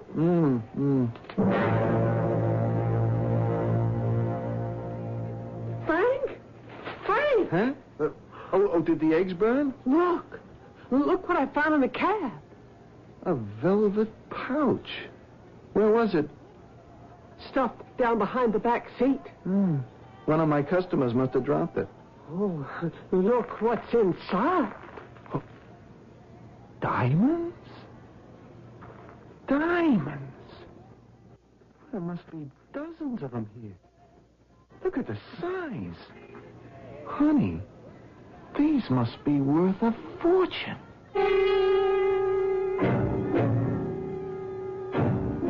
What people are ashamed of usually makes a good story, says a character in one of F. Scott Fitzgerald's novels.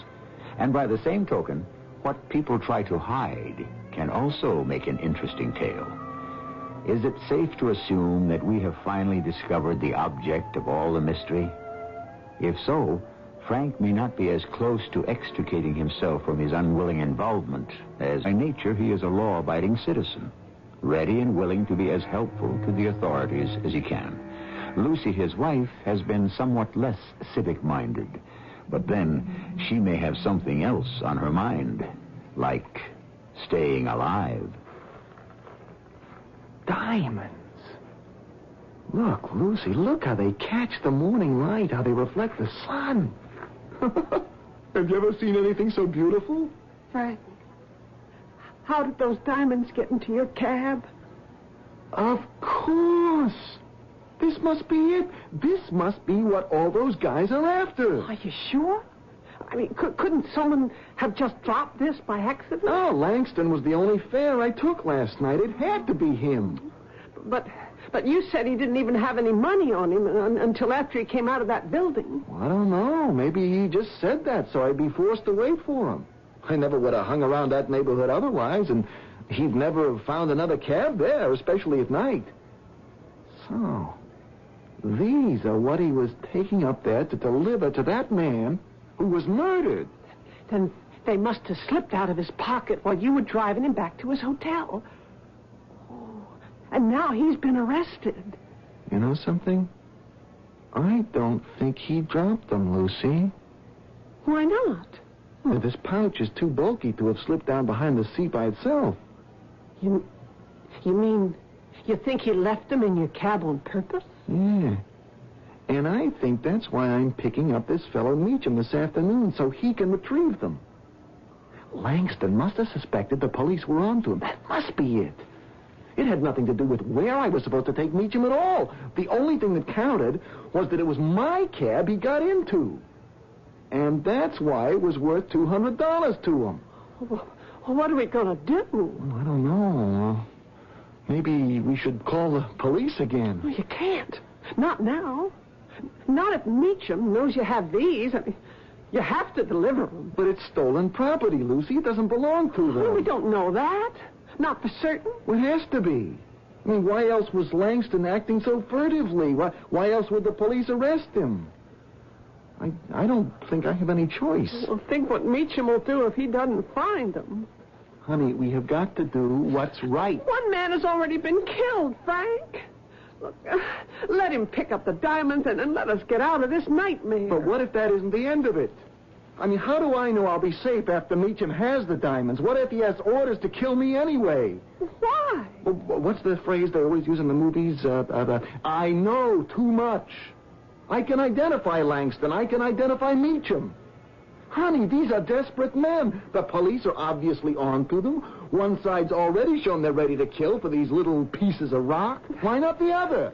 It's not fair. It's not right that you should have gotten caught up in this. But the fact is, I have got to go to the police. At least they can protect us. Oh, from two mobs? How? Now, how are they going to protect us? I don't know. One side knows I have the diamonds, is expecting me to deliver them. The other side doesn't know I have them, but is watching every move I make.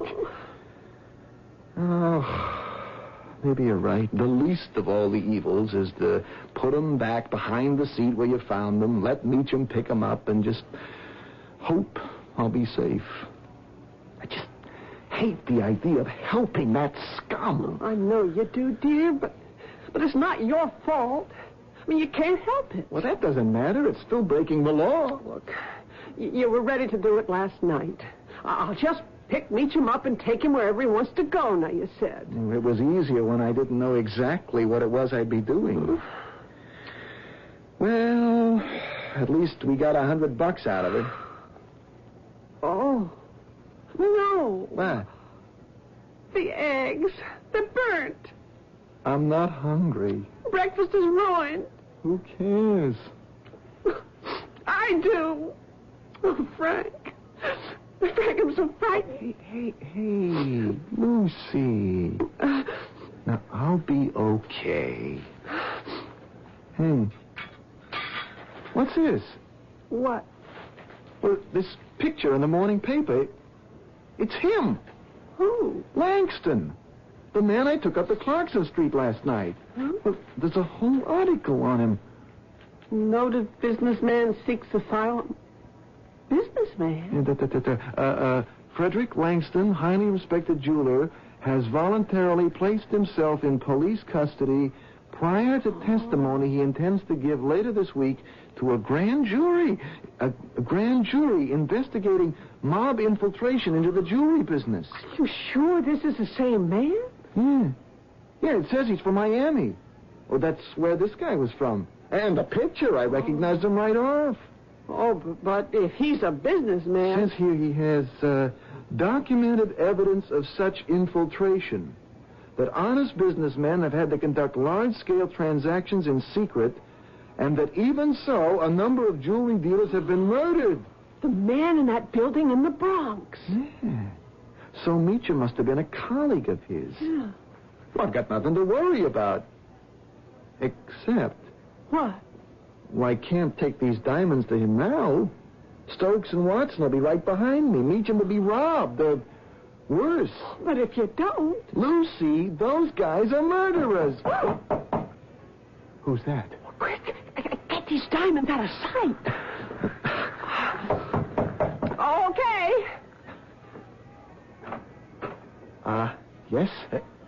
Mr. Grove? Yes. I'm Detective Lieutenant Thompson with the police department. Oh. I was here yesterday. Didn't your wife tell you? Oh, yes. Yes, well, she said you were abducted by two men posing as police detectives. I was, yes. Two men probably connected in some way with the dead man we discovered up in the Bronx. In response, I might remind you to your phone call. Yeah. Well, excuse me, they let you go, or did you escape? Huh? They, let me go. You all right? Yes, thank you. Well, why didn't you call us? Oh, I'm sorry. I only just got home. See, well, I came by to speak to your wife to see if she'd had any word from you. You may have seen it in the morning paper that a Mr. Langston has sought police protection. Yes. That was the man you drove up to the Clarkson Street address? Yes, it was. And the two men, the ones who abducted you? Oh, I think they're the men you're after. I mean, I think they're the murderers. They wanted me to take them to the hotel where I dropped Langston off. Well, obviously, we have to find them. Mm-hmm. Can you tell me anything about them? What kind of car they were driving? Well, it was dark. I didn't notice. Well, did they drop any clues about where they might be? No. When they found that Mr. Langston had been taken away by the police, they just let me go. And they said nothing? Only that I wasn't any more use to them. I see. Well, thank you. I hope you don't think I'm withholding evidence. No. I'm sure you're being of all the help you can be. Good day, Mr. Grove. Thank you, Frank. I'm a coward. No, you're not. I should have told him the whole truth. Why? It's none of our business. No, honey, an innocent man might get hurt. But we never asked to get involved. Innocent? They're no more innocent than those crooks, using you for their business transactions, off which they'll turn a very nice profit, thank you very much. Langston had no right to involve you this way, against your knowledge. You could have been hurt. You still can be. I know. I'll just put the diamonds back in the cab.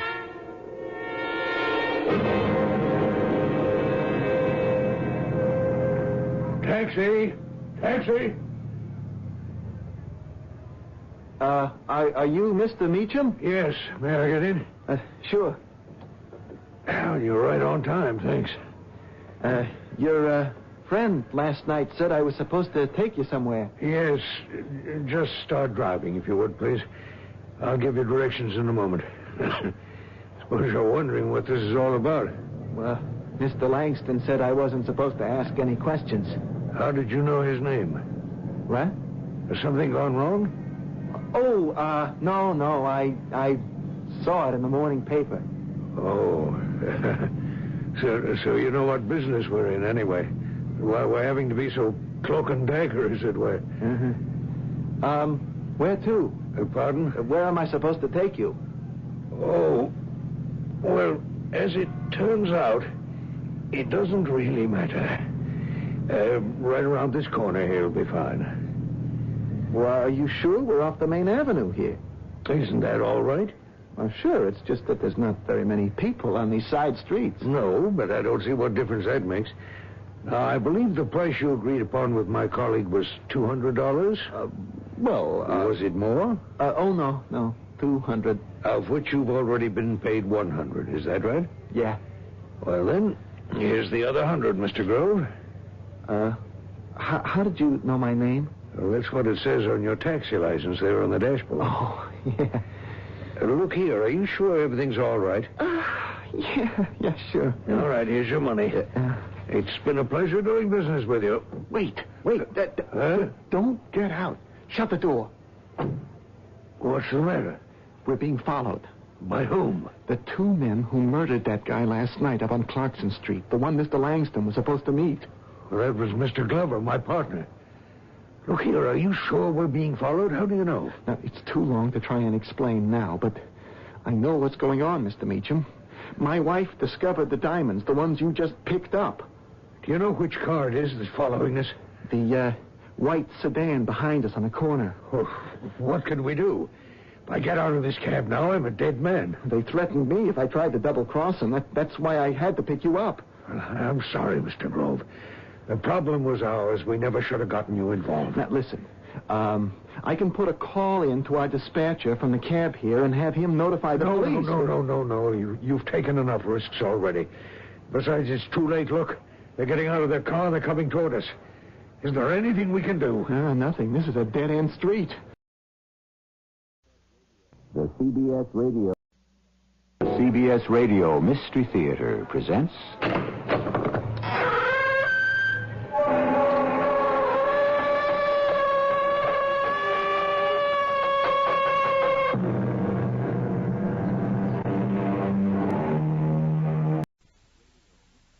Radio Mystery Theater presents...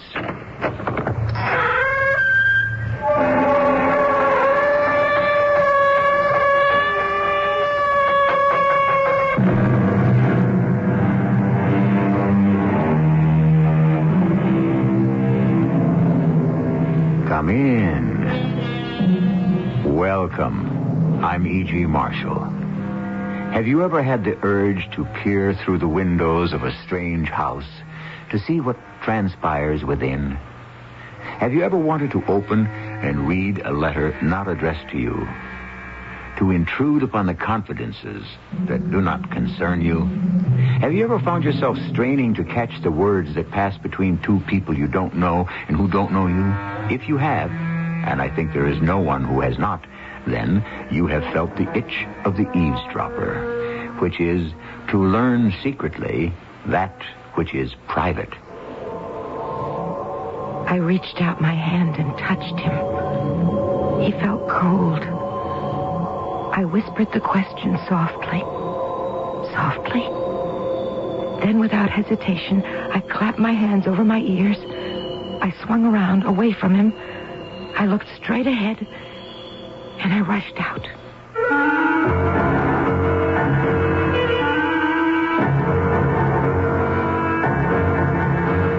Our our mystery drama, The Eavesdropper, was written especially for the Mystery Theater by Elspeth Eric and stars Terry Keane. It is sponsored in part by True Value Hardware Stores. I'll be back shortly with Act One. Hi.